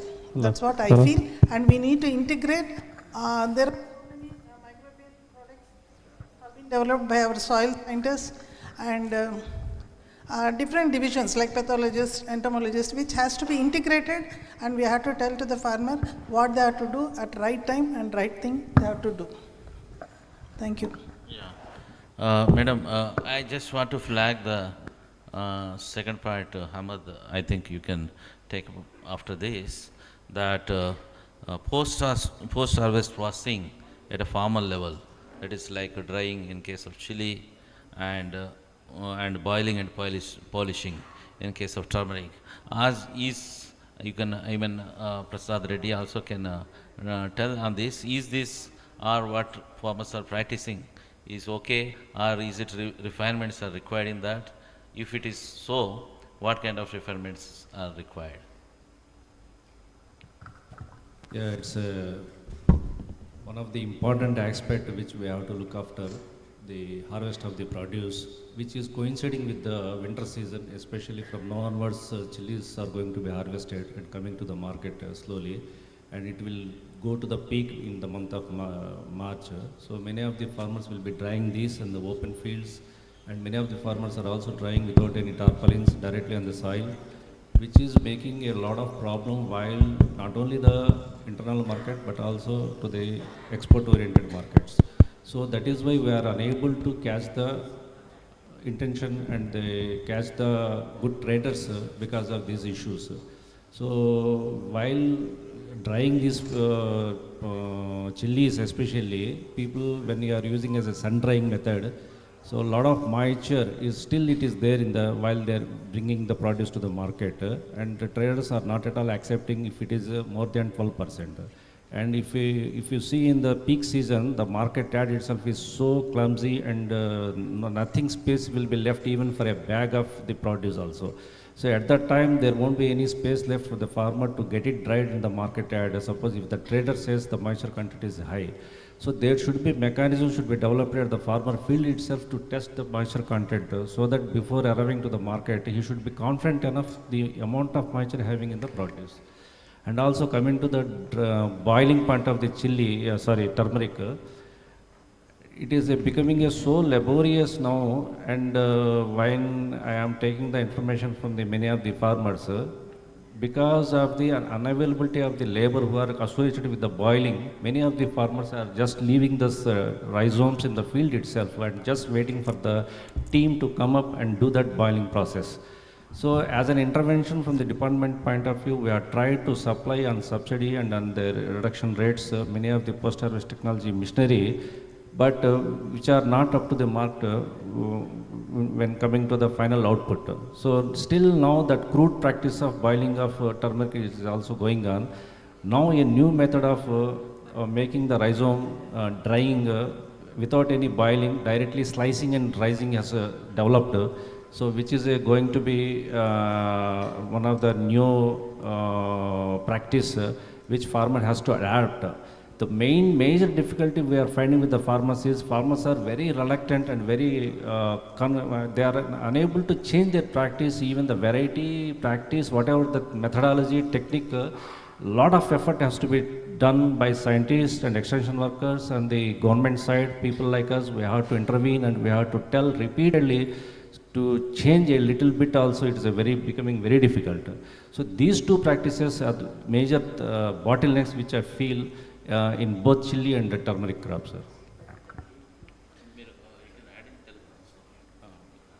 So Mr. Pratap Reddy is the expert of industry expert. He is having his own processing unit. I just want, and he visited China thrice. Our chili, majorly chili is being exported to China, and once the China market goes down, and I am telling you, there will be utter failure of the crops. So because we are entirely depending on the China, so we have to look after the other markets. Once upon a time, 3-4 years back, Mexico would be the largest market for us, and because of the presence of some live insects, the consignments have gone back, and they put blacklist our India, put in a blacklist. So now the efforts has to be taken by the Indian Parliament and the MPs. We have to give the representations to lift that ban, and so that we can directly export it to the Mexico. And I just want to add up his experience, Mr. Pratap Reddy, who is having both processing and also export he is doing. So I just will tell you matter, sir. Good evening, sir. My knowledge is, coming season we have to research on paprika types chilies, because of if we want to move to another countries, they need more color and more aroma. Like if we go to Mexico, they are asking more color value and low heat value. But we are exporting from India. Lot of chilies, 50% of chilies we are direct exporting to China. We are dependent on only China. 50% of chilies. No, direct chilies or raw material or some stem cut process. We have stem cut process machine. Some stem cut material we are exporting. But what they are doing, simply they are sending to Mexico.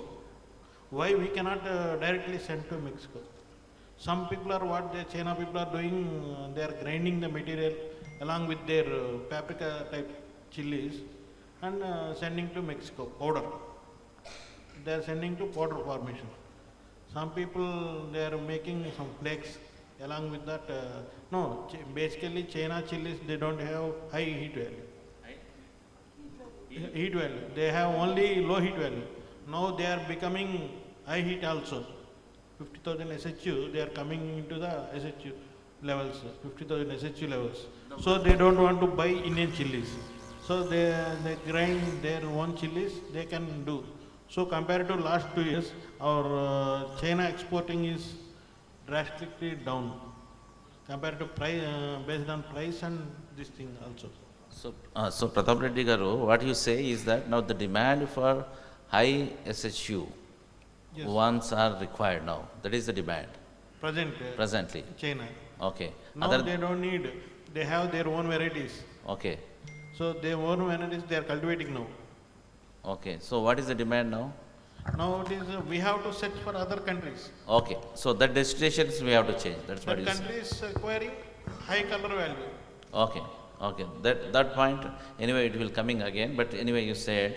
So the more is we have to search for the more other destinations rather than the China. Yes. That's what you say. And processing sector, mainly MNC companies are doing. So local normal companies, they are not doing, they don't have any experience in sir.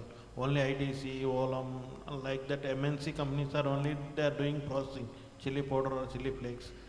We have to train the remaining export sector. Here I just want to add up one thing. Even if you take turmeric, even if you take chili, none of the varieties will be selected by the trader. It will be always a mix and match. So, suppose if you take turmeric, how much of curcumin percentage final output should be there? Based on that, they will do some mix match. So they will take, academics have to also look after. So they will take 2 to 3% curcumin content varieties to some extent, and 9 to 12% curcumin content varieties to some extent. So like that they will do the mix match. The same is the case with the chili also. The Mexican market and the China market, both they will look the pungency in terms of the SHU unit, Scoville heat units. So finally, if they have 50,000 to 70,000 SHU, based on that they will take amount of paprika and amount of hot pungent Teja variety of our Indian variety. So the percentage just varies, sir. That's all. But regarding drying, which we are talking just before you, Pratap Reddy Garu, Ahmed was telling that the farmers at the farm level, drying is whatever they are doing with solar drying or some kind of tarpaulins they keep in the floor, they are doing. Is that is enough or need to be done in some other different way before coming to your industry? Yes, sir. Now look into the volume of the output. If you see the acreage and the amount of drying percentage with the sophisticated technology, very minimal amount. Very minimal amount goes with the sophisticated technology, and among the sophisticated technology, the most available technology with us, with the horticulture department is with the what you call tunnels, solar tunnels. So they are just making polythene tunnels and they are drying with it up. And suppose if you look at the yield, amount of yield from 1 acre, the amount of area required under that solar roof tunnel, it is very much high. So the polythene solar tunnel, the solar tunnel is covered with the polythene material, very high area is required. And that too, within that area, it is taking a lot of time to get it dried. So now the electrical operated, diesel operated, or at least wood burn operated dryers have come up with a continuous mesh belt drying, which China is almost, they are leading in that sector. So now we have to learn a lot of things from China, and when I tried to make a project with the grant of Ministry of Food Processing, I got so much of difficulties in finding the right person to get it imported, because in our tenders we are unable to import from the international markets.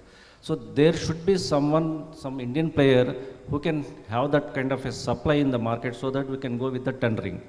So I tried my level best to make it available in the Guntur Mirchi ad with the grant of Ministry of Food Processing, and the file is under process, sir. So once that continuous mesh belt drying with a capacity of almost 1 ton per hour comes, then it will be a game changer, I think. Sir, actually fast and quick drying they want. Okay, that has to be thought of. As he is telling, in China they have some good technology which can be studied, and we have to make affordable with our farmers. That's what I feel. Per acre they are harvesting 3 tons of dry chili. You imagine how big the structure should be. Fast and quick drying also retains the color and pungency very nicely. If delayed drying and all, taking out and again spreading, it's really very difficult for them, and quality also will not be made. Yeah, I mean that is the point now coming up, is that we need to work in even Very the drying. very much you have to So there are many couple of drying methods, as Mr. Hammer said that there are many methods like drying, but nowadays I see in a maize which having a lot of moisture, which is to be dried very quickly, but there are microwave even dryings are coming, That maybe we will, that's what we want to do, But discussion it here. should be economical So and that affordable. is- affordable. Vacuum microwave based drying also we have tried, but when it is coming to economical point of view, even the electrical drying is also may not be viable as far as the Indian farming community is concerned, because already their cost of production is so high, and now adding up to this amount per kg when you study the final outcome, it is very high. So what I could see is wood burn. Only thing is your heat source. What is the heat source? If it is electrical or a diesel or a oil generated heater, or finally the wood. Suppose if you cut down the cost of the heat source, then definitely the final output will be definitely economically viable, madam. Exactly. And only thing is we have to make, at least in these kind of institutes, suppose if you can make a prototype where we can really show to the people. Yeah, that's what. Then that's- definitely that is, it will be helpful. That is Hamad, very much that's- required. I am telling it's very much required. They are That's facing what problem. Hamad and Madam, that's what we are writing now, that we should work on the drying technology, which is maybe cost effective and realistic, so that we will explore. Okay, so maybe what he said, like And I didn't understand, why do we have to send only? no, madam, we'll go in a systematic way. Okay. Because, okay, you can answer now. I couldn't get the point, madam. Not you, Pratap Reddy. Why only to China? Why can't we send to other countries? No, other countries also going, but major part is China. Our export value, 50% value is from China only. Remaining, other Thailand is going, but Thailand they are taking just. China very intelligently taking our chili and they are again sending to other countries. They are doing business. Instead of that, it's a policy matter anyway. We as a scientist we can't do. That's why I am telling we have to look for the paprika type chilies. That's why only I am telling. For higher color value. Higher color value. Yes, yes. Okay. So actually there are two things, madam. One is indigenous consumption, one is having the export demand. So when you see the chilies, our indigenous consumption is also high when compared with the chili, China. China's indigenous consumption is also high. They also like high pungent varieties. The same is the case with the Mexico. The taste, the culinary, the value addition, the culinary kind of things when you compare with the Mexico, most of their dishes matches with the Indian counterpart, where they also like very pungent dishes. So that is why it is going.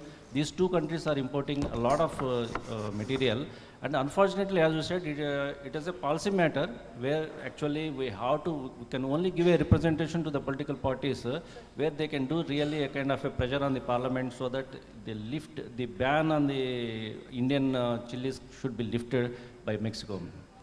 But regarding turmeric drying, apart from chili, turmeric boiling and drying, ISR has some technology. I think Dr. Dinesh will tell. You were saying, that boiling is an issue with the farmers. We have successfully demonstrated one of our prototypes there. Portable one, a small unit in your Paderu village. And whole value chain we demonstrated, right from growing the crop to even the post-harvest, drying, boiling, everything. So maybe once you can select a location where turmeric is prospering, and we can start a similar thing in the next growing season in collaboration with CTRI. So once you do that, we can bring a unit there. Yes. We have given it to several villages in Kerala as well, like tribal villages we have given. So what you said is very important, sir. When you look after the entire crop, intervention in all the stages is required. Suppose if you talk about the post-harvest technology, the intervention should come from the seed. What you people are doing? The intervention, when you look at the post-harvest technology, I always say one thing, sir. There should be market-driven production, not production-driven market. So that's what we actually utterly failed. So now we have to inculcate this habit to the farmer. So ultimately, if the farmer knows where his product goes, what that consumer asking, what that consumer demand, once he understands that one, right from the sowing of the seed, the things to be changed. So the entire package of practices, the entire thing need to be looked after, and a protocol should be designed for that. You select the area, you tell us the extent of area, which place, what are the varieties they prefer. We can start in the next growing season. Very good, sir. Thank you. That's what we are discussing from last 2 days, Mr. Ahmed, with Dr. Dinesh, that they have technologies of one technology, at least I know, Jay Lakshmi or Jay Shri, somebody, Jay Shri has developed a portable boiling and drying and polishing also. That can be taken to the farmer, one farmer to another farmer. They no need to buy. They have a tractor mounted this thing. But that may be needed scale up, maybe needed into validation, maybe needed, but they have that. But regarding slicing and drying, Dr. Dinesh, you have tried what he says that turmeric, you have any technology? We have the tunnel dryer, but you said it's not working, it's very costly. Slicing is a normal thing that is done in case of turmeric. It's nothing new with that. I don't know why farmers have issues with that. I'm not sure.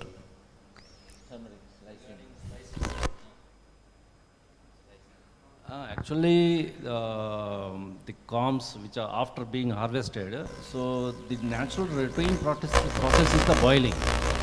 So now this is the new method which some farmers have already tried up, sir. So they are also producing the final output. They are drying it up and they are making the powder of turmeric. But now everybody has to adapt. So which is taking a lot of time to get it changed to that new technology. No, you mean you are saying about creating awareness about that technology?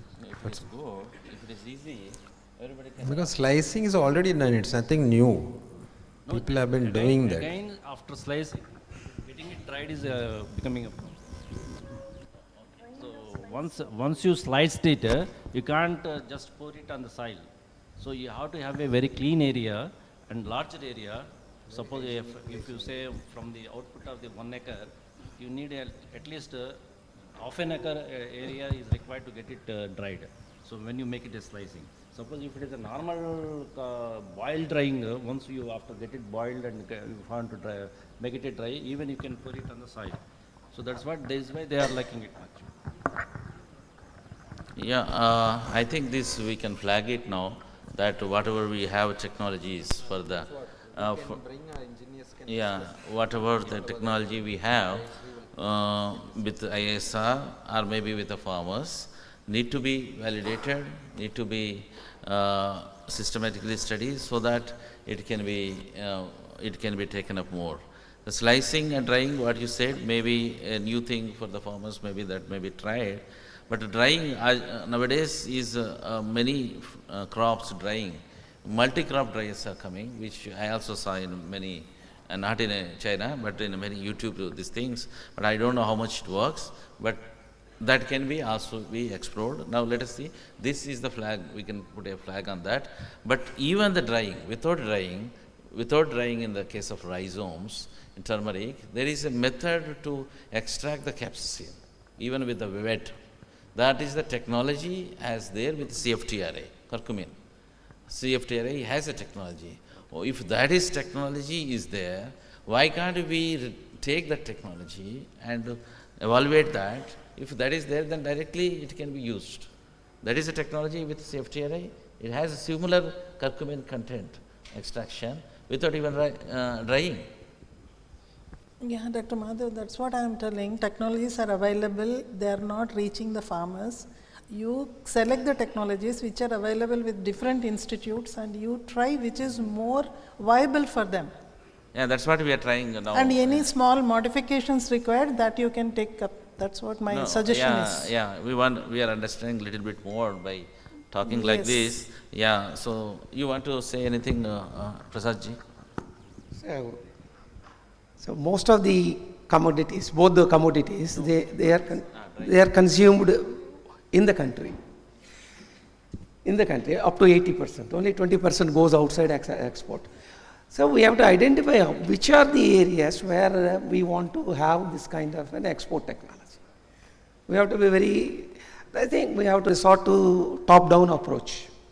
The destination countries' demands and how we can give that quality in a locality, right from the choice of area to the variety to the drying technology, whatever it is. That's my understanding. But as far as the drying is concerned, well, it is a difficult thing, no doubt about it. But most of the farmers have been doing and they're exporting. Up to 20% is going, as far as turmeric is concerned, is going outside. there are no issues. And there are no serious rejections from the importing countries so far, unlike in Chile. Okay, sir, I will put it in another way. Suppose if you are not properly dried up, the metal is not properly dried, and if you bring it to the market, ultimately farmer is the loser. The ultimately trader will be happy. So what he does generally, he simply says the moisture content is high, I can buy with this rate. So definitely the farmer as a loser, he will go from the market, and finally the trader will be enjoying the price. So ultimately he has to make it to bring to that level of moisture only. Either whether it is a kind of a normal floor drying also, he has to make it before either if we put it in the cold storage or if we export it also. So directly with that moisture, nobody can put it in the cold storage. I think he knows it better. Actually, for Chile, as I know, they demand the dealers 8% moisture. If anything, little more, they're reducing the price drastically. That's how they are playing with the farmers. And another problem with Chile is aflatoxins. If they are not Madam, that point properly will dried, come. aflatoxin is a problem. Madam, I think you can see there some of the points I have listed there. Dr. Mr. Hamad and others panelists, please, we are talking point by point. Now we flagged that drying is an issue and the technologies refinement is required in case of chili and turmeric. That is 1.1. When coming to the points, each point, I mean, we cannot want to go one to another. Please see that. Now, the third point is that now whether we have any scientific grading or quality indices for chili and turmeric. Because in the tobacco, we have a grades like lemon yellow, which you can see here, beautiful backdrop. That is the highest grade people get the money.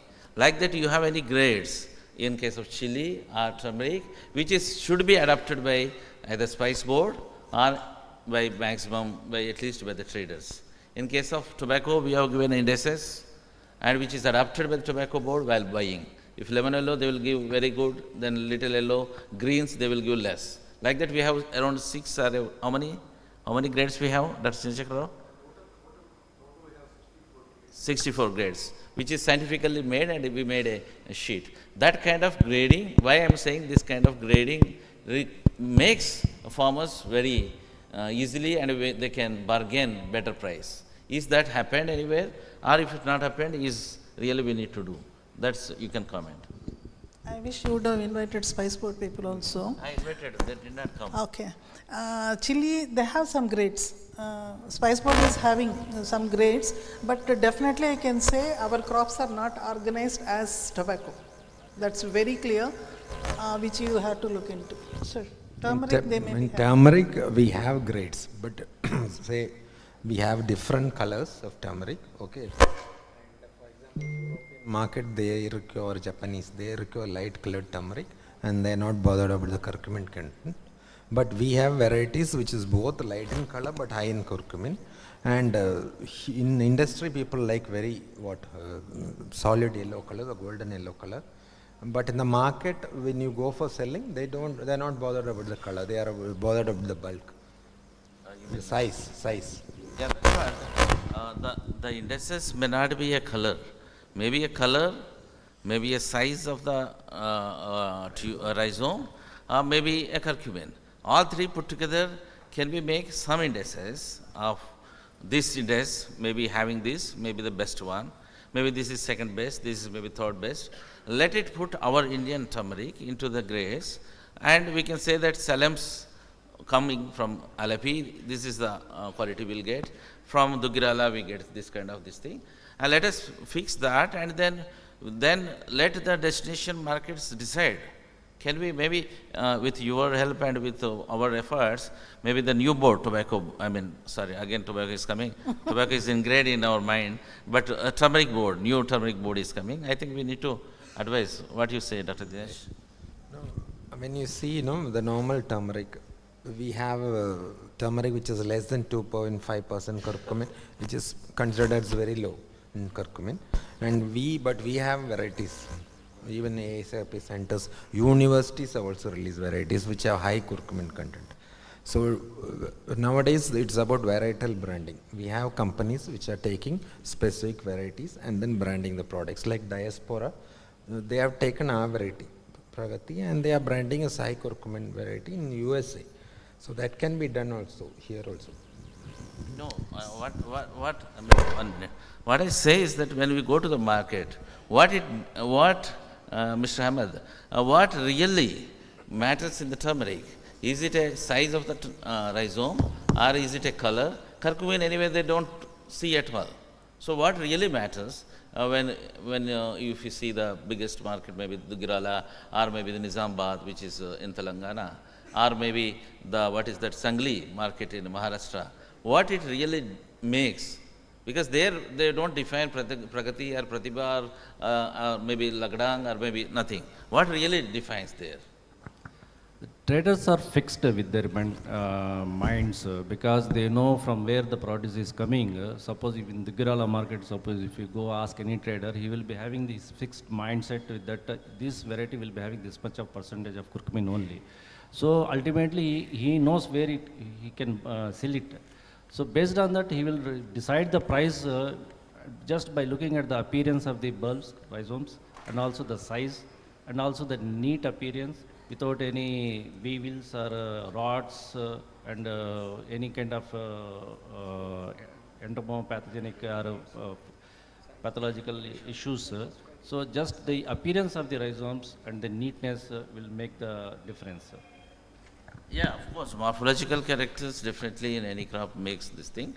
But what I say is that scientifically we need to make some kind of grading, irrespective of the area and variety. Then that need to be told to all the traders. It's not the Girala, tomorrow something Raulpalam, turmeric comes. Yeah. That's also they should buy. Yeah. I mean, that's what, marketing, you are very much involved. See, in tobacco, we have an LS area of 70,000 hectares. They does not know where from it is coming. But they will buy only based on the color, based on the liability, based on this thing. That's all. But they don't do nicotine assay at all. They don't do nicotine assay. But they know, as you said, they know. Yeah. But that's what I'm saying. We need to have I'm just putting points for our research that we need to make this kind of assays are really required. What do you say? Yes, actually as far as chili is concerned, there is a machine called CTU machine which is used for the grading. So it is having some kind of a sensor based machine where we can measure the length and also the color and also any kind of spots, discoloration is there. So all these things will be measured from the lots. So there is a Government of India marketing system where the ENAM, so where the National Agriculture Marks, whereas in turmeric, ultimately the curcumin content. Suppose if it is too high grade, it will go to the pharma companies. Suppose if it is between 2 to 7, then it will go for the culinary purpose. Yeah, you said a very important point, which is I have also written in the little bit down, that developing and use of farm or market level rapid testing tool. So you said that in the markets you have a machine. Already we have. Yeah, maybe you have maybe at Guntur, maybe for color you have, or maybe with capsaicin you have. The color, actually, the traders, people like Pratap Reddy, with the Sortex machine, they will make the grading of the color. So the Sortex machine will help them to grade the material based on its color, and there will be some computerized feed has to be given. So based on that computerized feed, it will separate the fruits which are far below that range. So like that, they will do that kind of a grading with the Sortex machine. So Sortex will always do color grading. So when coming to this one turmeric, again it is a curcumin content only, varietal curcumin content only playing a major role. Even in chili, other than color, as Pratap Reddy says, there is a pungency is important. Pungency, how you test in the market. Is it really required? Maybe some tool, maybe a rapid sensor or something else, which can give a high, SHU there. Then maybe that is better for the buyers, no? That's what I say, that is it really required to make those kind of tools? Yes, sir. But here is some spice board testing labs is there. But we Spice have board? testing labs is in Guntur. No, testing labs may be everywhere, but to promote the market, in the markets itself, suppose some like farmer like me brought 1,000 kgs, and I say that this is very high pungens, and the buyer like you may say that it may not be high pungens. Here one thing is there, sir. Based on the variety, no, I am a buyer, I know this variety, this average color value is this, average heat value is this. I know, actually continuous buyer, they know. Yeah, So, you may be knowing or you may not be knowing, but the see is that if it is in another coming years, if it is kind of this system develops, it is a fair price, no? You can even test 10 chilies you take or 2 chilies you take and you say that this is the SHU you have and this is the color you have and then you will get a fair price. Yes, I agree. Actually, by destructive sample only we can make it. Yeah. So only the possibility is by taking a random sampling and doing the analysis. Yeah, it has to be in the markets, Yeah. Mr. Ahmad. Nowadays, the Gates Melinda Foundation, they are coming up in establishing of these capsaicin and capsanthin testing units. They are really interested to develop these with the farmers. So No, we are working with, we are working and we are discussing with Nana University as well as JNTU to develop a sensor-based, very cheap method to detect the capsaicin in turmeric, capsaicin in a case of chili, and curcumin in case of turmeric. And if it is good, maybe if it is of 5,000 or 10,000 it comes, you can put it in the different markers. I think that will enable. Definitely it will be a game changer, sir. Yeah. So unless going with the destructive sample, just by having a kind of a sensor, whether it's a UV based or whatever the type it may be, so definitely it will be helpful. Okay, thank you for that. Can I check? You want to add something, madam? Yeah, you are telling already it is available, right? Sensor based? No. He told- It is not a sensor based. It's a destructive sample analysis only. Okay, then it is really required, really required. yeah. Spice board, as I know, they are grouping as a Teja segment, Badgi segment and Mundu segment. These are the 3 segments they are exporting. Already they have some grades. Of course, non-destructive method of this thing is always good. These buyers, no sir, I saw in Badgi market, the farmer will cut open the bag and keep. He will see and decide the rate there itself. If any infected fruits are there, he will pay 5 rupees. Fruits which are very, without any infection, he is paying 50 rupees, for example. After buying, then he will mix both and make the powder. That is happening in the market. Yes. That's what I told. Always the farmer will be the loser. That's Maybe why. you are the person who is to.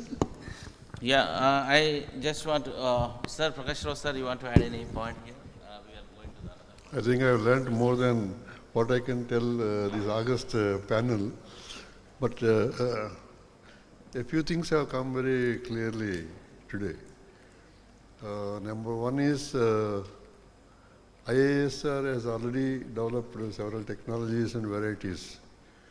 So this institute will not reinvent the wheel on those subjects. So wherever that is required, because whether it is economic or even genetic potential of varieties, probably you are already having projects to test in different agroclimatic conditions. So there I think you can collaborate with CTRI, and CTRI can quickly fast track their POPs and SOPs for cultivation, number one. Number two is, I think the drying is coming out very strongly. I think Ministry of Food Processing and there is one Ministry of Food Processing. Today morning there was a talk, I think there was a session. Yes. NIFTAM. The person is so here. there actually that he has come in the morning and I was discussing with him that processing of the agri commodities, whatever commodities are very important. So I think when you are partnering with other institutes, you may consider such institutes also, so that they'll have the machinery to economic machinery, financially viable machinery to dry the whether chilies or turmeric, number one.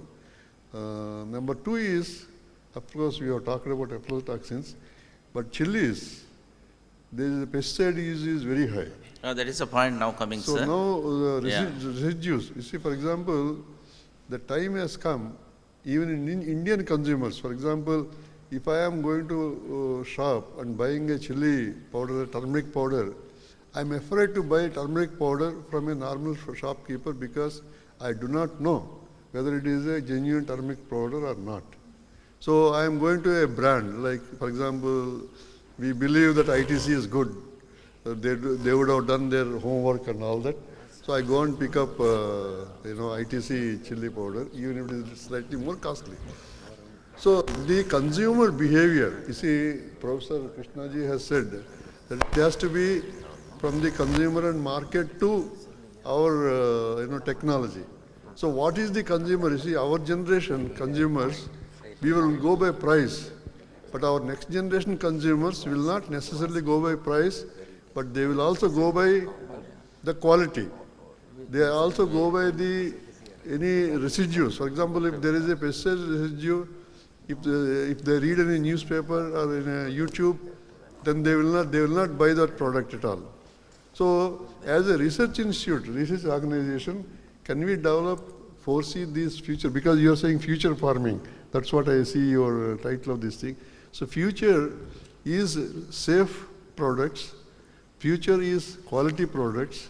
Future is clean products. Yes, sir. And these three, I think if you take, my feeling is that we will be doing great service to these products, not only to the farmers, but also to the consumers. Sir. Yeah, I think the point you touched is the next point, and also you told about all the Sir, you asked about turmeric grades. Okay. In FAO document of 2004, there are 3 grades specified. The first criterion they have chosen is the size of the rhizome, cured rhizome. Second is the wrinkles. What proportion of wrinkled rhizomes are there? Then there are excreta, then the other matter. Then finally, curcumin had no place in that as far as ASTA is concerned. But ESA has a definite concern.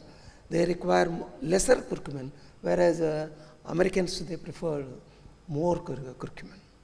Yeah. So for Americans, the market, we have to go for varieties which are generally intermediary in duration, maybe 7 months. My experience also suggests that intermediate duration varieties are having higher curcumin. You actually don't have many varieties which are intermediary. We have only one now, Pragati, now, which is CLI, 6 months. In Anantaraj, Pratibhas, that's what, to 11 months. You have only now Pragati, which is 6 months duration. 6 months. That can be used. And curcuma aromatic is also coming in 6 months. Oh, okay. But it's coming in. No, Alapi Supreme is also 11 months. But it is not taking 11 months in our area, in Kovur. We had tried so many accessions, and none of them had exceeded 9 months. Majority of them, they have come to maturity by 8th month, and the intermediary types, they come to by 7th month. At the end of 7th month, they are ready for harvest, and senescence sets at 5.5 months itself. Any person acquainted with turmeric, they can easily perceive. Yeah, I just want to interrupt you. The development of varieties, development of short duration, intermediate. No, they are available, sir. No, all those things is a concern of Dr. Dinesh, and they have an agri program, and they will do. We will not enter into that. As Prakash Rao sir also saying that, yes, we don't want to do what IAS are doing. So we will be doing only the taking the material and testing and putting them and making them more post-harvest and all. So the next point is coming is that, like in tobacco, there are very guided residue level and minimum residue levels for. अरे भैया आप लोग क्या करता है यार? So in like who is doing that? Kumar, ask him not to do. You do it.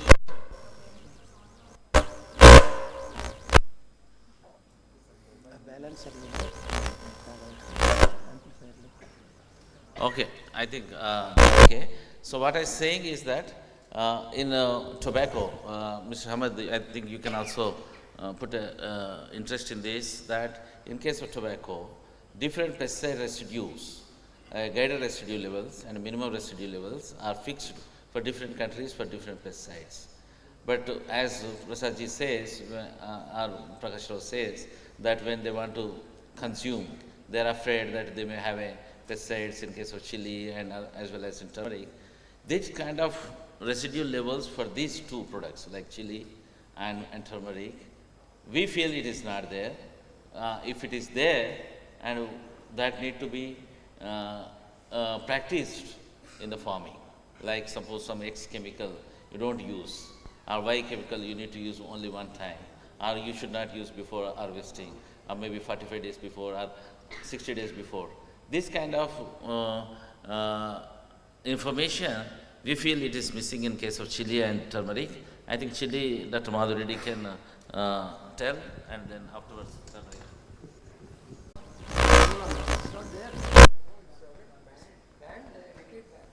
The MRL level, we are finding is a very high amount. Collaboration.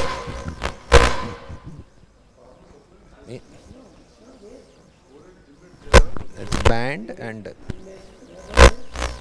how do you? Yeah, Ahmed, the department people should not.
Assignments.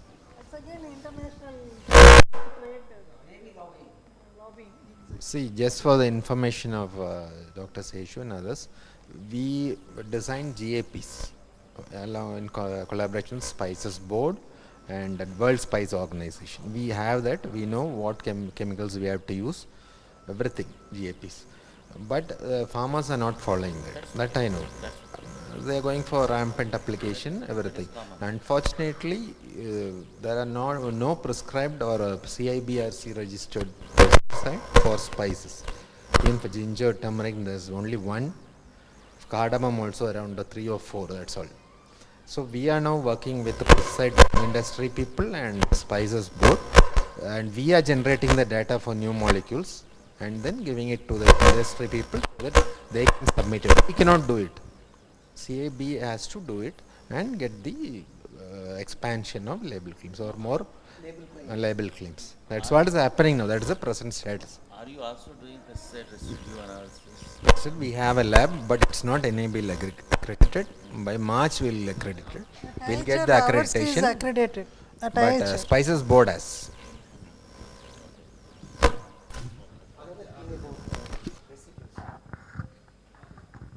One issue with residues is, nowadays the issue of agrochemicals and also heavy metals. In turmeric, heavy metals are being remedied by the crop itself through bioremediation and accumulating in that.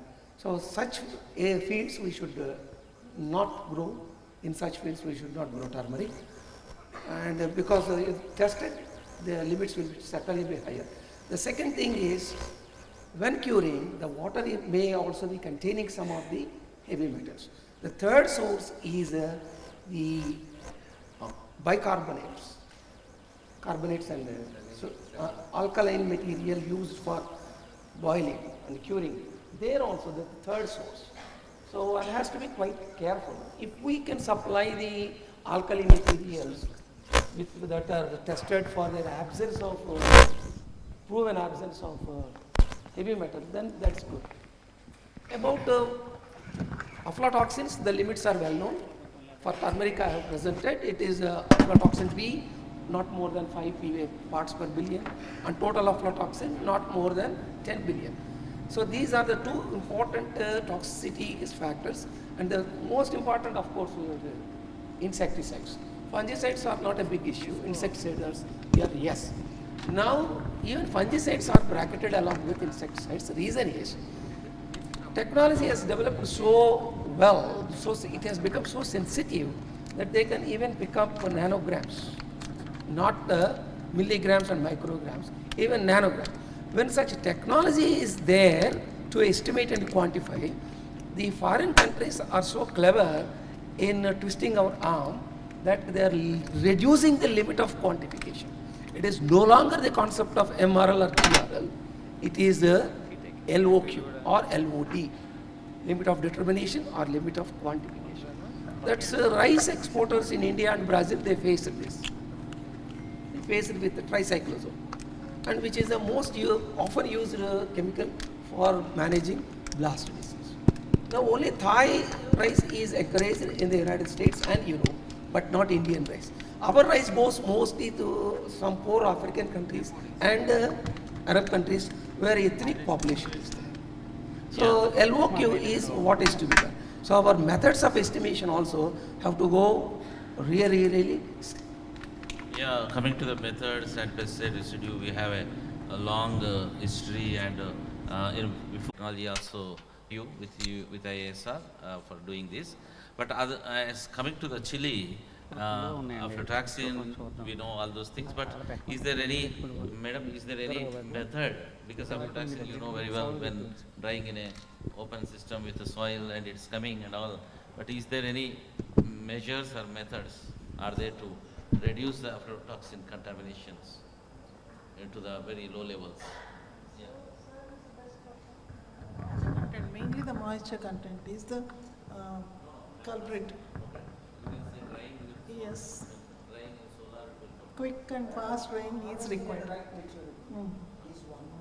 Followed by proper drying. Yes. Reducing it to 8%. That is only solution.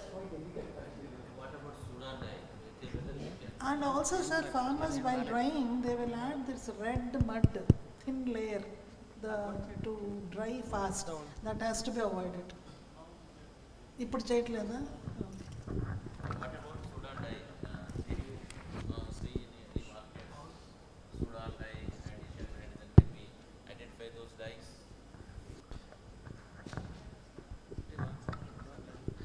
Actually, it is not accepted, sir. Now, the continuous solar mesh belt drying, which is most required one, and there is every need of the hour, as you said.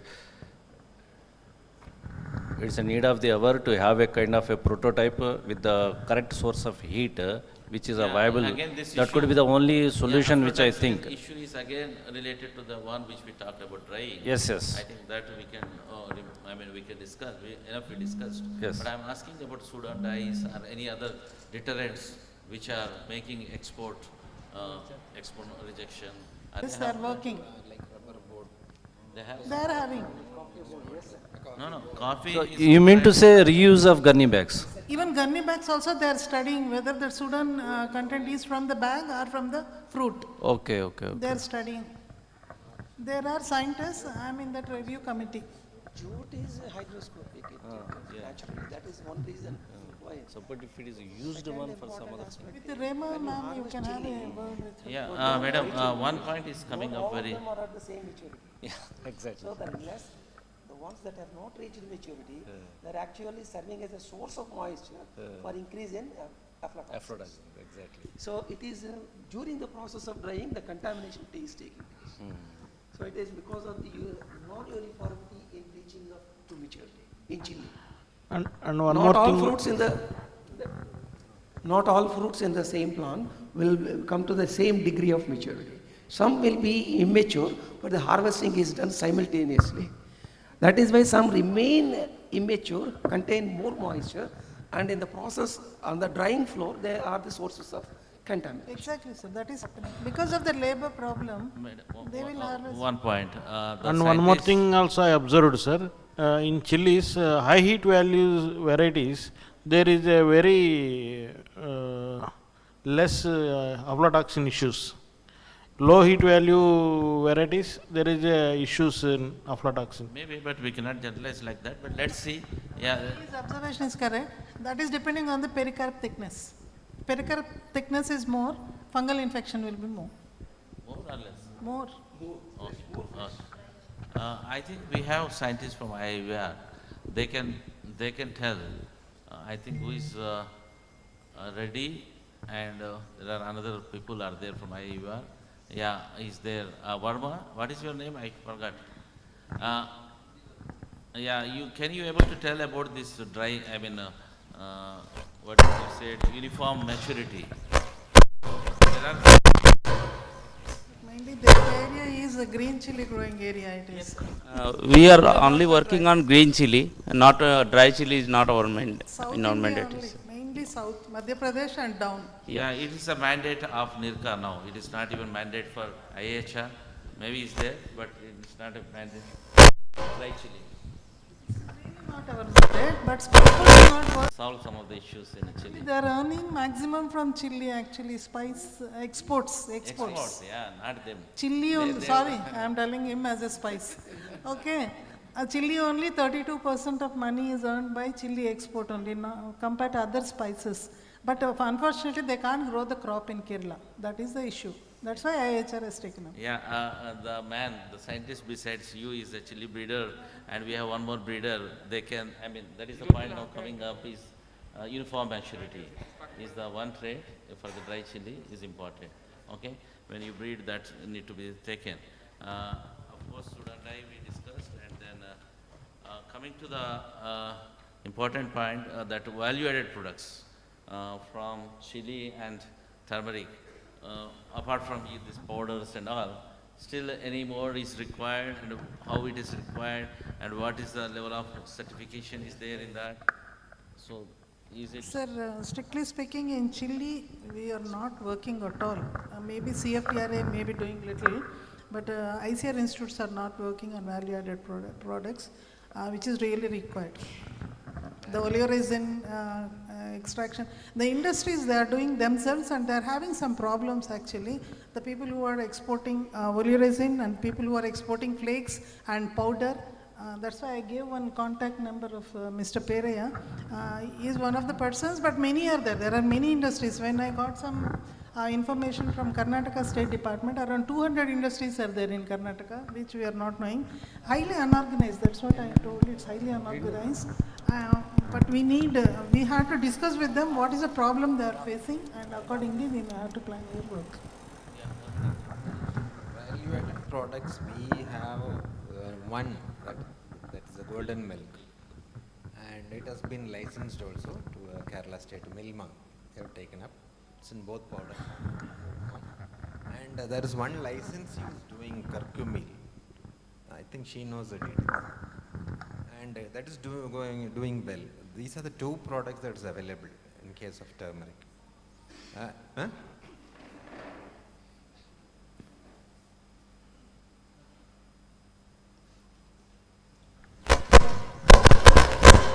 Some of our licensees, in fact, they have licensed our varieties, and from these varieties, they are developing organic turmeric powder.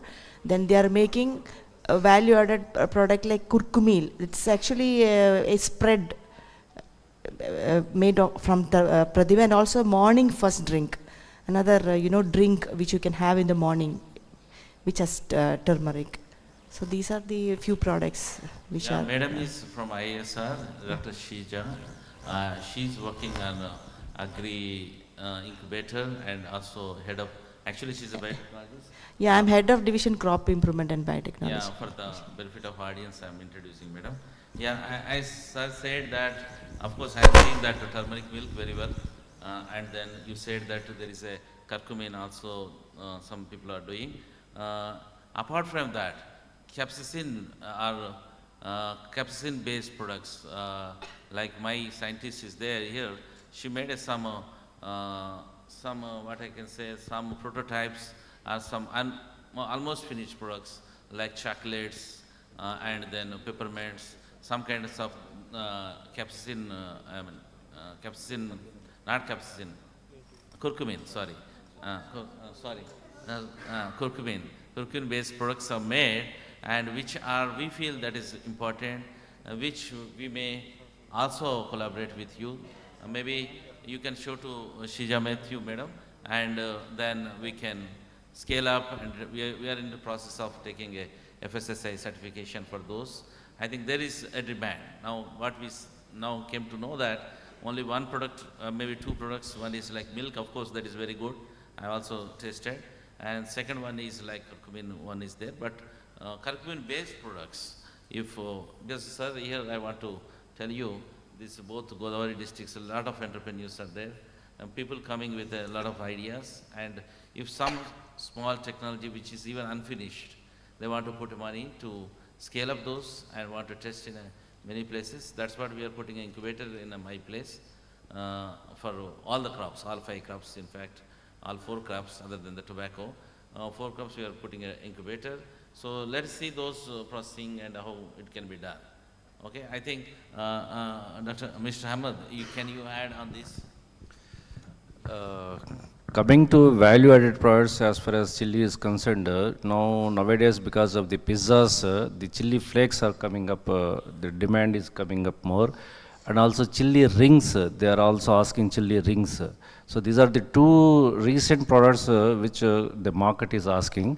And apart from these 2, suppose if you look at up the variety of the products being dumped in the supermarkets, the sauces and the different chutney type, this one, even the green chili paste is also in the demand. So these are all the things we have to look after, and we have to do in experimental basis. Chili powder is also available now. Yes, yes, green chili powder also.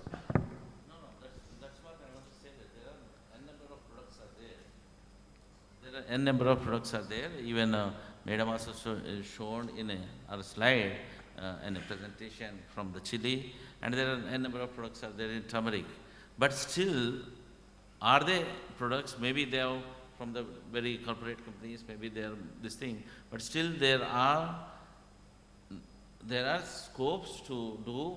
At least, as you said. It's a very important question. Yeah. So when the invitation has come to this panel discussion, actually I searched a lot of journals and available data, and to my surprise I found that no clinical trials have been passed as far as the curcumin content is concerned. And most of the data available with now is in vitro developed techniques, and also the bioavailability of the curcumin after consumption is also a question mark. So passing through the gastrointestinal tract, all this Ayurveda literature, what people are claiming, has to gone through the clinical trials, test 1, clinical trial, test 2, test 3. There are so many random and blind tests are there. So unless or until it has passed through the human beings, we can't scientifically, we can't say that it is really working. So unless, these are all the things actually driven by the nutraceutical market. So these are all the over-the-counter products which without any prescription of the doctor can be made available to the public. So under the component of nutraceuticals, these traders are able to sell these products, and that is why creating a demand in the I supposed that this is a kind of a what you call media-driven demand. It has to be carefully looked, and we have to plan it very carefully, sir. Yeah, you said a very important point. I think one of Dr. Prasadji's slide also, he shown that curcumin absorption and is very less in the human body, and as well as availability of curcumin directly is very, very less. That has not done, as you said, very systematically, clinically approved in a human. Most of them are media hype. So that we agree. So that is the reason I say there is plenty of scope as a scientific organizations to study well. And yeah, FDA is a different. Food and nutrition scientist, sir? Yeah, FDA is from the outside. Same holds good for us. No. Dr. Madhav, you have a food and nutrition scientist? ICAR is there. You have? We are hiring. You can send now, still opening. I can now openly I can tell the people If who you are. have, what I suggest is. Wait a minute. One important point is coming. We are hiring a scientist for food and food science and food science and technology. Okay. The applications are still on.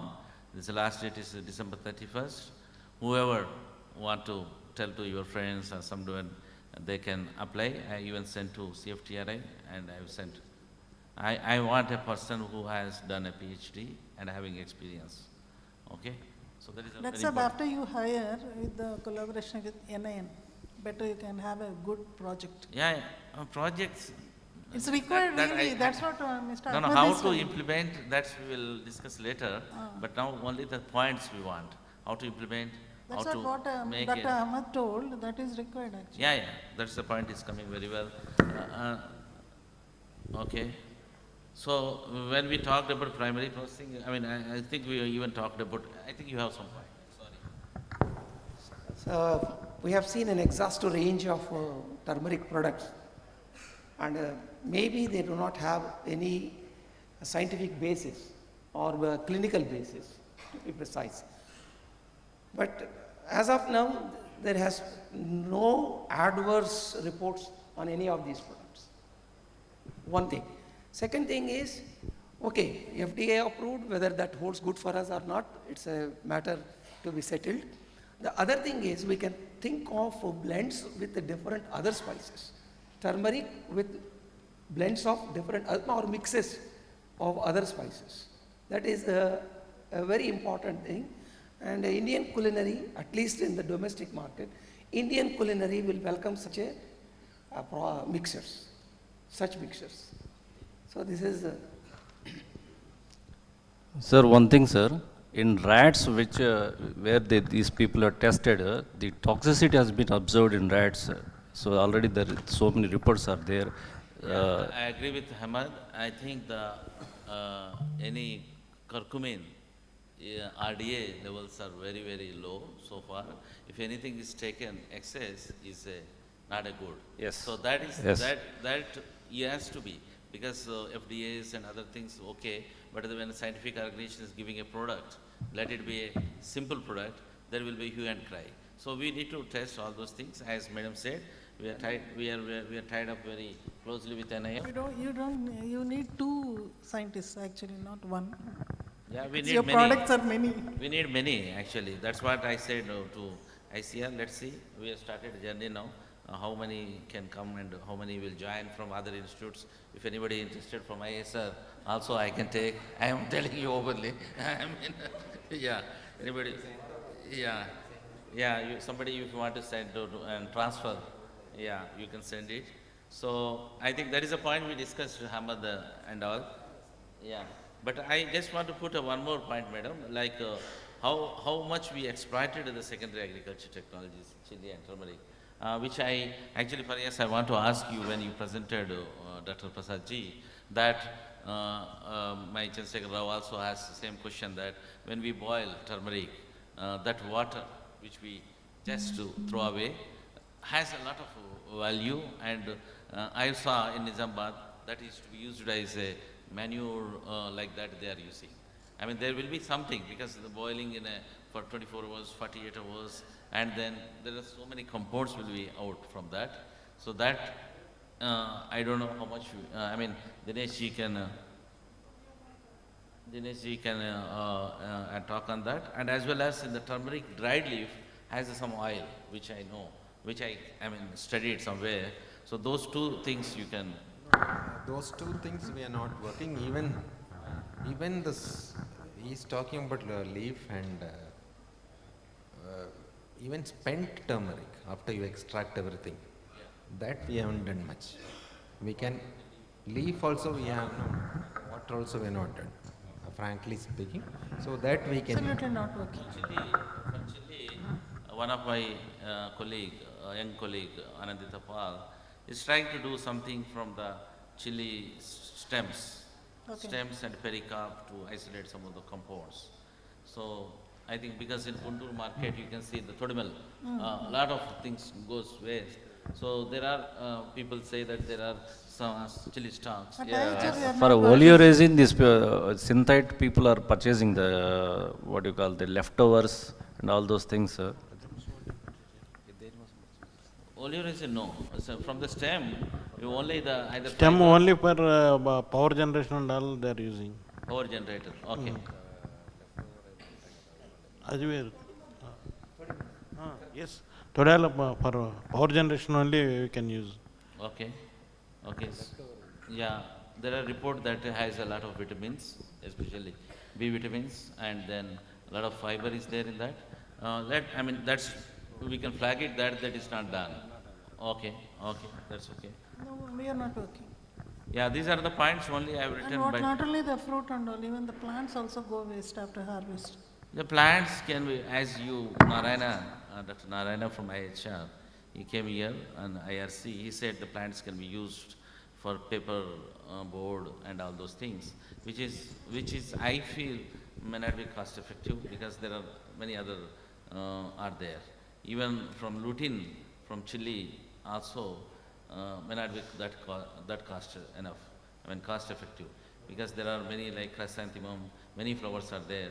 There it is can be easily isolated the lutein. Yeah. Okay, so those points we discussed, but maybe these 5-7 points I have written here, which we ourselves and my group were all discussed and written. But anything other than this, anybody have? This is an open forum now. We can discuss because this is what I written. But we will go by one now. Maybe Dr. Madhu Reddy can start. Any more summing points if you from the chili you can tell. Yeah, actually, on Chile, our institute, IAVR and IARI, other than universities, few universities, that is also in Maharashtra, Andhra Pradesh, maybe to a little extent in Telangana, Lampham, and Maharashtra also they are working, and very few institutes are working on chili crop, and we are just a few scientists working on this. We are mainly concentrating for biotic and abiotic stress tolerance. I definitely feel there is a large gap after developing the variety and for example, you have a good biochemistry, and with its extraction of these high value compounds, we use a lot of solvents. So we would like to develop some green protocols for extraction of these high value compounds from turmeric. So these are the possible areas we'll join to, and we can immediately have an online meeting with the experts from our institute and your institute as well, and decide on the final work plan. And I think we need to submit also to the division, horticultural division also. That's what they said. Your DDG, who's also our DDG. Proceedings of brainstorming session conducted in online, it is approved, and there we have written some points which, as you said, almost same points which we said, like secondary processing, and after that only this ACRIP, we are joining in ACRIP has happened after that only, because we said that we want to know what technologies already people have developed in case of ISR, in case of turmeric. We want to know. Unless we join as a voluntary center, we don't know. Maybe there are many technologies, maybe from agronomy, soil science, maybe from your post-harvest or whatever. We want to be in there, and then we want to attend those meetings. One or two people will be there in that, and we will be knowing this thing. And any local material, if suppose which you may not be in the ACRIP partner, ACRIP testing, but which will be given to you, so that you can develop in that. So that is the outcome of that one only. Second thing, like what you said, like post-harvest processing at farmers level, which you have, which may be scaled up now, that can be scaled up and which can be readily taken up. And we will help you or collaborate with you in pesticide residues as well as biochemistry in green chemistry, food colors, and then and also want to develop some tools which we are taking as a fashion, which we want to develop a tool which can detect nicotine. My scientist, Dr. LK, is leading that, developing a tool for nicotine, curcumin and capsaicin. Either one equipment which can detect all three, or can be two equipment which can be detect three. That we are working with NIT and Anna University, because they have a very strong biosensor teams are there. Okay, and then Dr. Madhav, why only ACRP of spices? Why not? we are already partner, chili madam. In We are vegetables? already partner. We got it. Vegetables. You Yeah, have we are partner for now 4. medicinal also. Medicinal, chili, turmeric, and castor. Castor also. Castor, Dr. Madhuri is coming tomorrow. We are a partner for all. So you Yeah. will attending all the meetings, right? No, I will not attend. Okay. Sorry for that. I will not attend. You're scientist. We have a groups for all the crops. But Maybe 1%, maybe 1.5%. Of course, yes. But definitely there are persons. We got it that. Okay. DG has made this arrangement, and as Dr. Dinesh said, it has come to, except to maybe spices, every letter has come. Maybe spices also coming, maybe And prasad. except apart from that, my strong suggestion is you kindly invite Spice Board and industry people who are exporting oleoresins and also powder and flakes. You kindly interact with them and formulate your projects. That will be really good. Yeah, that is a good suggestion. We tried enough to bring those people in this conference, but we failed. No, not this conference. Any one meeting you can have in your institute. No. We have written to Spice Board. We have written to some people in companies. But one of the ITC person, I think he is coming tomorrow, who is exclusively working on chili marketing and chili product making. But we really could not do. But some of the things have come. And as you said, there even in the chili oleoresin and capsaicin and It is a company which is very good, and this Pereas, you can invite them. They are very knowledgeable, I tell you. Yes. Yes, ma'am. You get lot of information from them. that's what I am taking help from the advisor to the government of Andhra Pradesh. When he calls, the people will come, because he is the man who can giving a policy to the to the state of Andhra Pradesh. Is a bigger state, and also have an advisor, another friend who is advisor to the Telangana government. I think that Mr. Ahmad, we can have one more meeting at either in Kuttur or somewhere with the industry exclusively for chili and turmeric. Yeah. Whatever we flagged, these ones, we can know more from Sure, them. sure, And then sir. maybe what the demand is there, what Synthite or what X company, Y company who are in Kerala or somewhere, and product is going from here and extracting is going on there. I think that may not be the. I feel it is not good. Even I see some company who are sitting in Hyderabad. I don't want to name that company, and he's getting source material from Raulpalam for curcumin. So I mean, why it is happening? Maybe we are not in that game, or maybe we are not in the value chain proposition. I think now we are there as a NIRCA. We will be a partner in that value chain. We want to make strong in that. Okay, so I don't want to talk much. Thank you. Thank you, sir. I talked enough now. I will sharing. I'm just sending to. I'm giving to Prasad. Sir, this is conclusion? Summing up. Okay. So commercial agriculture always is dictated by trade or market or consumer. So that shall be our approach in production, processing and marketing. So this is what we have to really apply as the basic guiding principle. Because it is commercial agriculture, it is not like any rice crop. Even rice, they are now thinking of quality rice. So why not this trade, what are the requirements of trade? What is the concern? That is the guiding principle for us to formulate our policies. I think we can ask questions from the audience. Okay. Two things finally I want to make as a conclusion remarks. One is, as I earlier told, market-driven production should come into the minds of the farmers who are into this cultivation. And second one is mechanization is also very much important. So these two things we have to look after, sir. So next, coming to the post-harvest kind of we have already discussed a lot about these in depth. So I would like to hand over the mic to anybody in the audience for having a conclusion. Any questions from the audience side?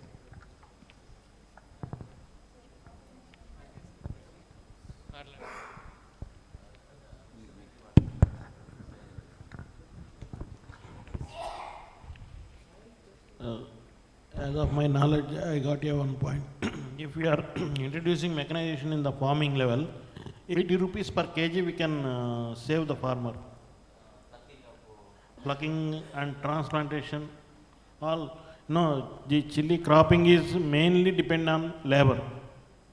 Major labors are taking more. So if we are using mechanization,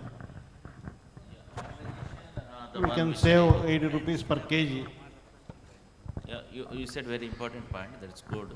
Mechanism in a chili is really required. Recently, I have seen one machine spraying in the field with the IoT-based technology, sensor-based technology. Wherever the plant is there, there itself it is spraying, and the remaining between the intra-plant area, it is not spraying. So Yeah. I have seen it in the field itself. Okay. Yeah.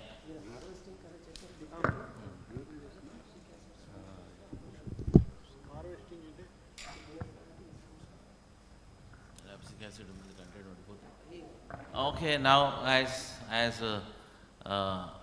Hamad says that we can even take points from the audience. Yeah, one Reddy is there who came from IAVR. Sir, good evening, sir. Ready, Sir, introduce yourself. Sir, myself Rajshekar Reddy. Just recently I joined CTRI after working for 9 years NIRCA. at sorry, It's not NIRCA. CTRI. Sorry, sir. NIRCA after completing my 9-year service at IIR Varanasi. Sir, my question is that actually in Chile, leaf curl virus is a very main important problem, sir.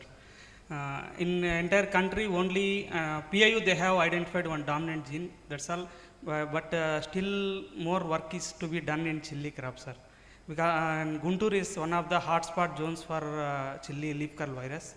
In Bangalore, I think virus is that much not a problem, sir. In this aspect, some research work is needed to be done, sir. Okay, but that's what Dr. Madhuri says, that they are working on biotic stresses very intensively. We don't want to do again on the chili thrips or even chili viruses. Okay, we have to do something as a breeder, chili breeder. Now the traits are really defined now, like color, like your, pungency and shelf life, which is not fading the color, maybe drying, uniform drying, maybe giving a high pungency one. Those things need to be packed, not virus resistance. Those things will be maybe what they are doing. Maybe another scientist also there, Naresh from IHR, is working exclusively on some disease. Yeah, I think they're working. Let them work that, but we will work from other end. So, yeah, we will evaluate. Anyway, we are the partner now. Yeah, okay. Yeah, you want to say something? Sir, good evening, sir. This is Raju, research scholars from the Usmania University Department of Chemistry, and also as assistant professor of chemistry in Government Degree College, Kalakurti, Telangana State. When I was worked in Adilabad in 2013 to 20, one of the turmeric farmer is there, sir. I want to talk about the turmeric product and our turmeric farmers are acquired to either in size of the rhizomes or color of the termes and or the quality, whatever may be it. But we are suggesting, I hope that I am too very sorry, I hope we are suggesting to the farmers to increasing all these characteristics of the turmerics by applying the fertilizers or fungicides as what to control all the diseases and to increase the quality. When one of the farmer is there in Adilabad, Nirmal town, without using any chemical fertilizers and fungicides, he get good curcumin quantity in turmeric powder by using simple cow dung and vermicompost, and due to he got a district level award from district collector Sri Divya Devarajan Madam Garu. And why we are not spread over this process? without using chemicals and without using any we fertilizers. got the point. You are stressing more on natural farming or maybe organic farming. Okay, that's... Sir, no sir, sorry sir. He cultivate in a single period in 3 varieties of turmerics, and one of the variety, he apply all the chemicals and fertilizers to one of the variety, and for another variety he mixed cultivations. No, you sum up, don't say so much. Okay, You may require like lightning talk, don't do that. Just tell what you want. Okay sir. So if we are unable to explain what process we are going to improve all the characteristics of this either turmeric or chilies, then we are failure, though we are that much of a I understood what he's saying. high Shall I answer to his question? qualified or whatever may be. Dr. Mr. It is Raju. the major failure in the ground level of the farmers. As far as I understand, I can answer your question. You mean to ask why organic farming cannot be made publicly available, the protocol? That's what you mean to ask. When the good amount of curcumin yield is available with the organic farming. Am I right? Okay. That's what your question is. Yes, sir. So the simple answer is simple. When you see in the society, always there is school of thoughts will be, different school of thoughts will be available in the society. If you go to a allopathic doctor, it's a homeopathic doctor, Ayurvedic doctor, it is your choice. Yes. So finally, the ailment, the problem should be cured. Ultimately, the economical viability for which we have been cultivating this produce should come up. And that's what these research stations will do. Without any anecdotal reference, it means 1% reference, without anecdotal reference, continuously data will be generated. Consistency.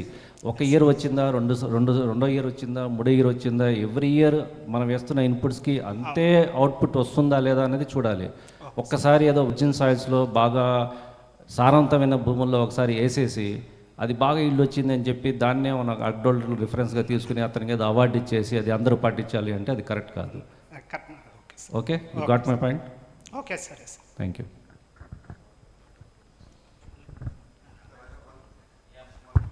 Dr. Sunil?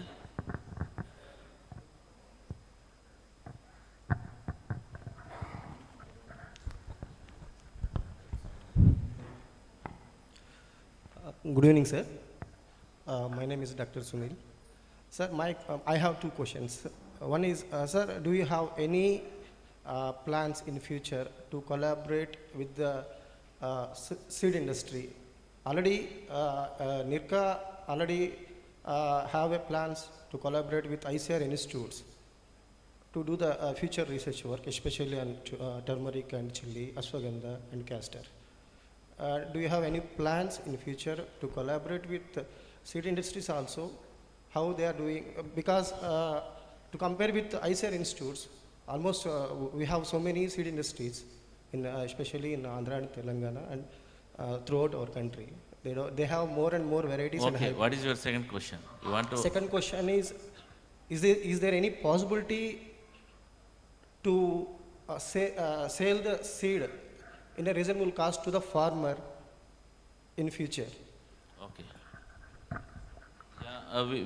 Yeah, if we will try to sell the pure quality seed in a reasonable cost to the farmer, then only farmer will get the more yield. And as our PM also said, how to doubling the farmer's income, then only farmer will get more and more yield. Madam, he is my student. I know him very well, because you may not understand what he's asking also. I can understand. Yeah, so, Dr. Sunil, the first point is that we are collaborating with IHR for the chili. So, whatever their hybrids, already Madhuri told that you can even produce, at least starts with OP, open pollinator varieties, to produce the seeds. We can do that. And also remember that we have 2 KVKs. One is at Kandukuru, which is a very better, can do better chili seed production there. And for turmeric, we are already doing in a small scale production of seedlings with rhizome cuts, and that is again it's a credit to Dr. Dinesh that we are doing Pratibha only. But that is having a huge potential and market which we want to scale up. Okay, I hope I answered your two questions. Yeah. He's just a postdoc. Yeah.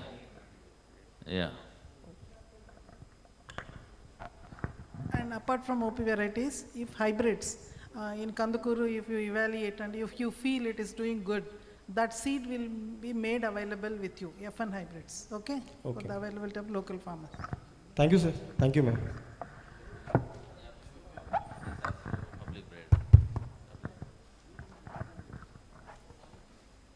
Yeah, Dr. LK, you have a question?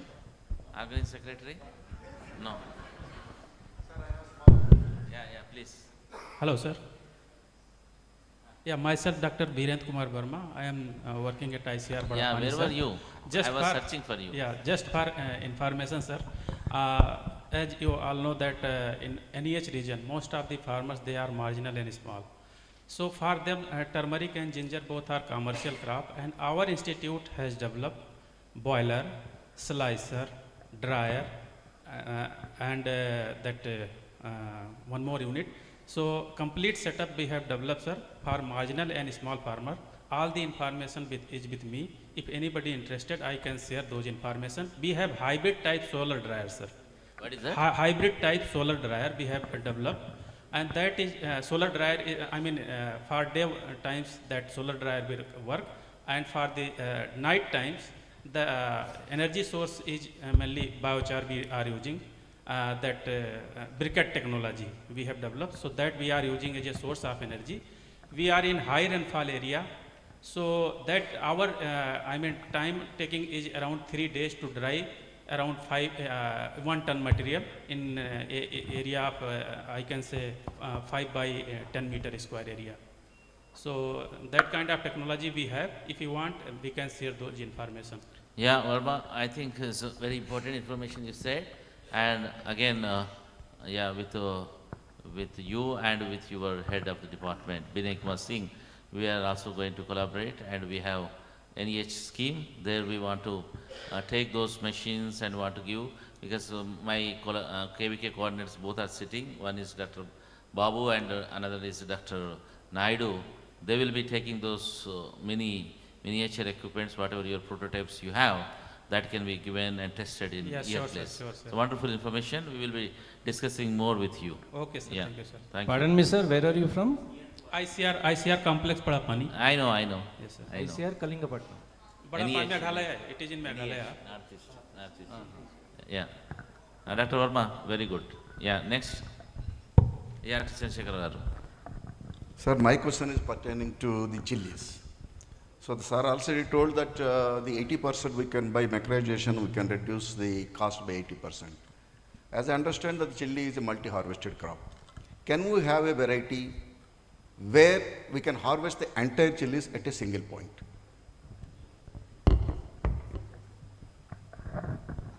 Yeah, we do have, like in tomato, determinate types and indeterminate types. We are already having our Arca Megana is a determinate type of hybrid, but farmers choice again. They want multiple harvests or at a time. If it is mechanized, it will be more useful. That if they prefer, we can definitely. So that it is possible. We can develop. Which variety, ma'am? Arca Megana. Arca Megana. And sir. Without compromising the yield, because. Dr. Rao garu, but I have one thing. If it's like tobacco, yes, if it is harvested at one time, you don't have a space to dry. They are drying it in an open space. They may have a little space and all. So like tobacco, we cannot harvest at a time. Maybe it has to be done in a sequentially. No, so that is true. That is true, I agree. Only thing is nowadays the availability of the labor is a problem. See, if you have the mechanization. Of course, labor is a problem, even tobacco. No, tobacco is okay. Yeah. The thing is that in case of the chili, that is the biggest problem. You harvest everything at a time. At least the drying part, okay. That we can customize some machinery or something like that to dry it, and we can develop a machinery which can have the drying at least 2 tons or 1 ton per day. So we can make this one. So only the issue is that in case of the Guntur district, farmers face the biggest problem in harvesting the chilies. Even though the crop is, they are having the ripened fruits, they will leave it because they don't have the labor. Yeah. That is the one problem. That is the only issue. Yeah, good point. I think harvesting mission for tobacco and chili. Dr. LK.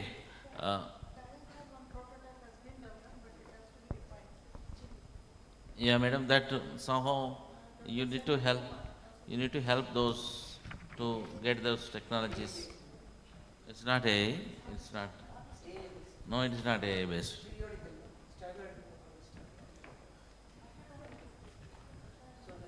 Sir, for your information, we had one what is that called, innovation or something meeting with the NAM.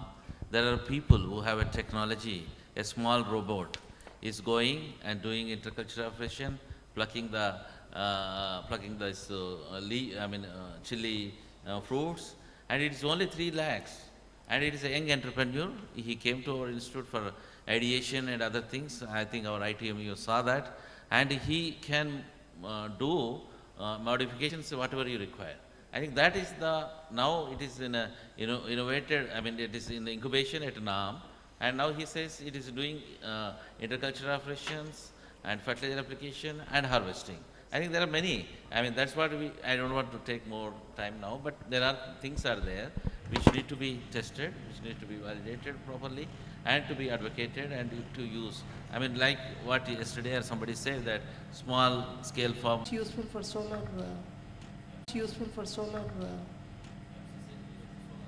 Solar cells. It is improving the electricity retention better. One of my slides I've presented that can be looked into.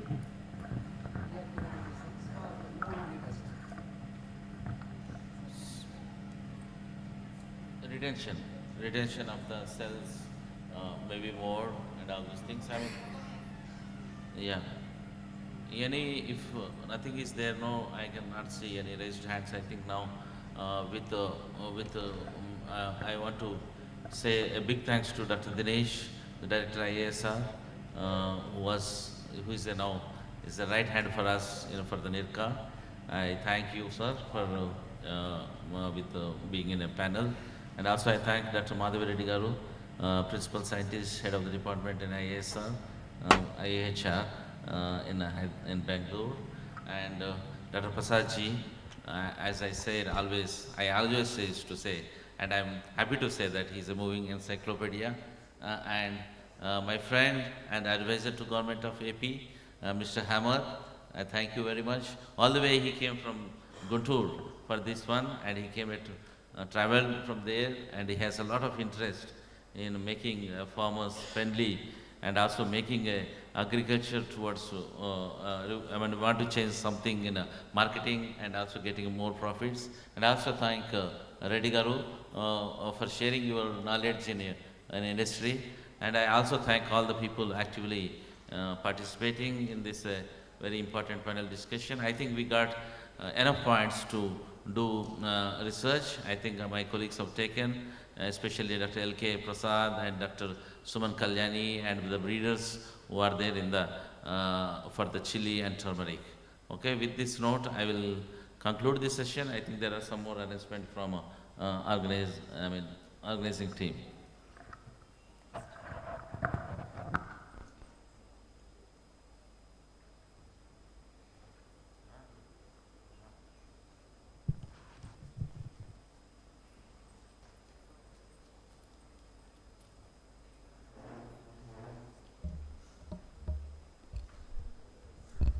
I think the delegates are very much eager to hear from our panel discussion. I think you might have gotten so much of information, and we might have gotten the right direction to work with.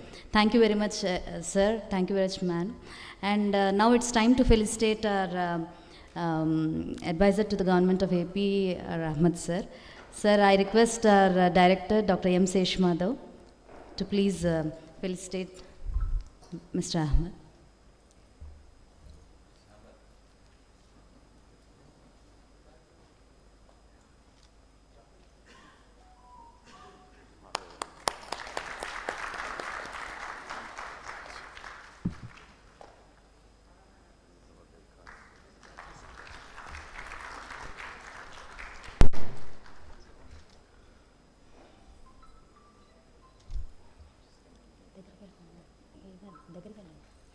Now I request the director sir to please felicitate Sri Pratap Reddy garu.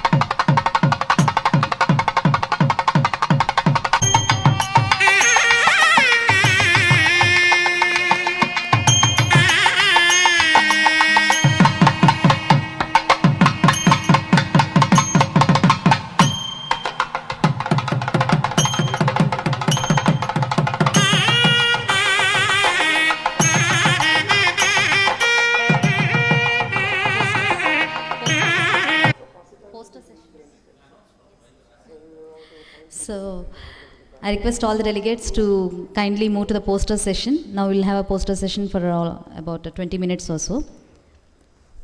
After that, we'll have dinner. Sir? I request everyone to take dinner.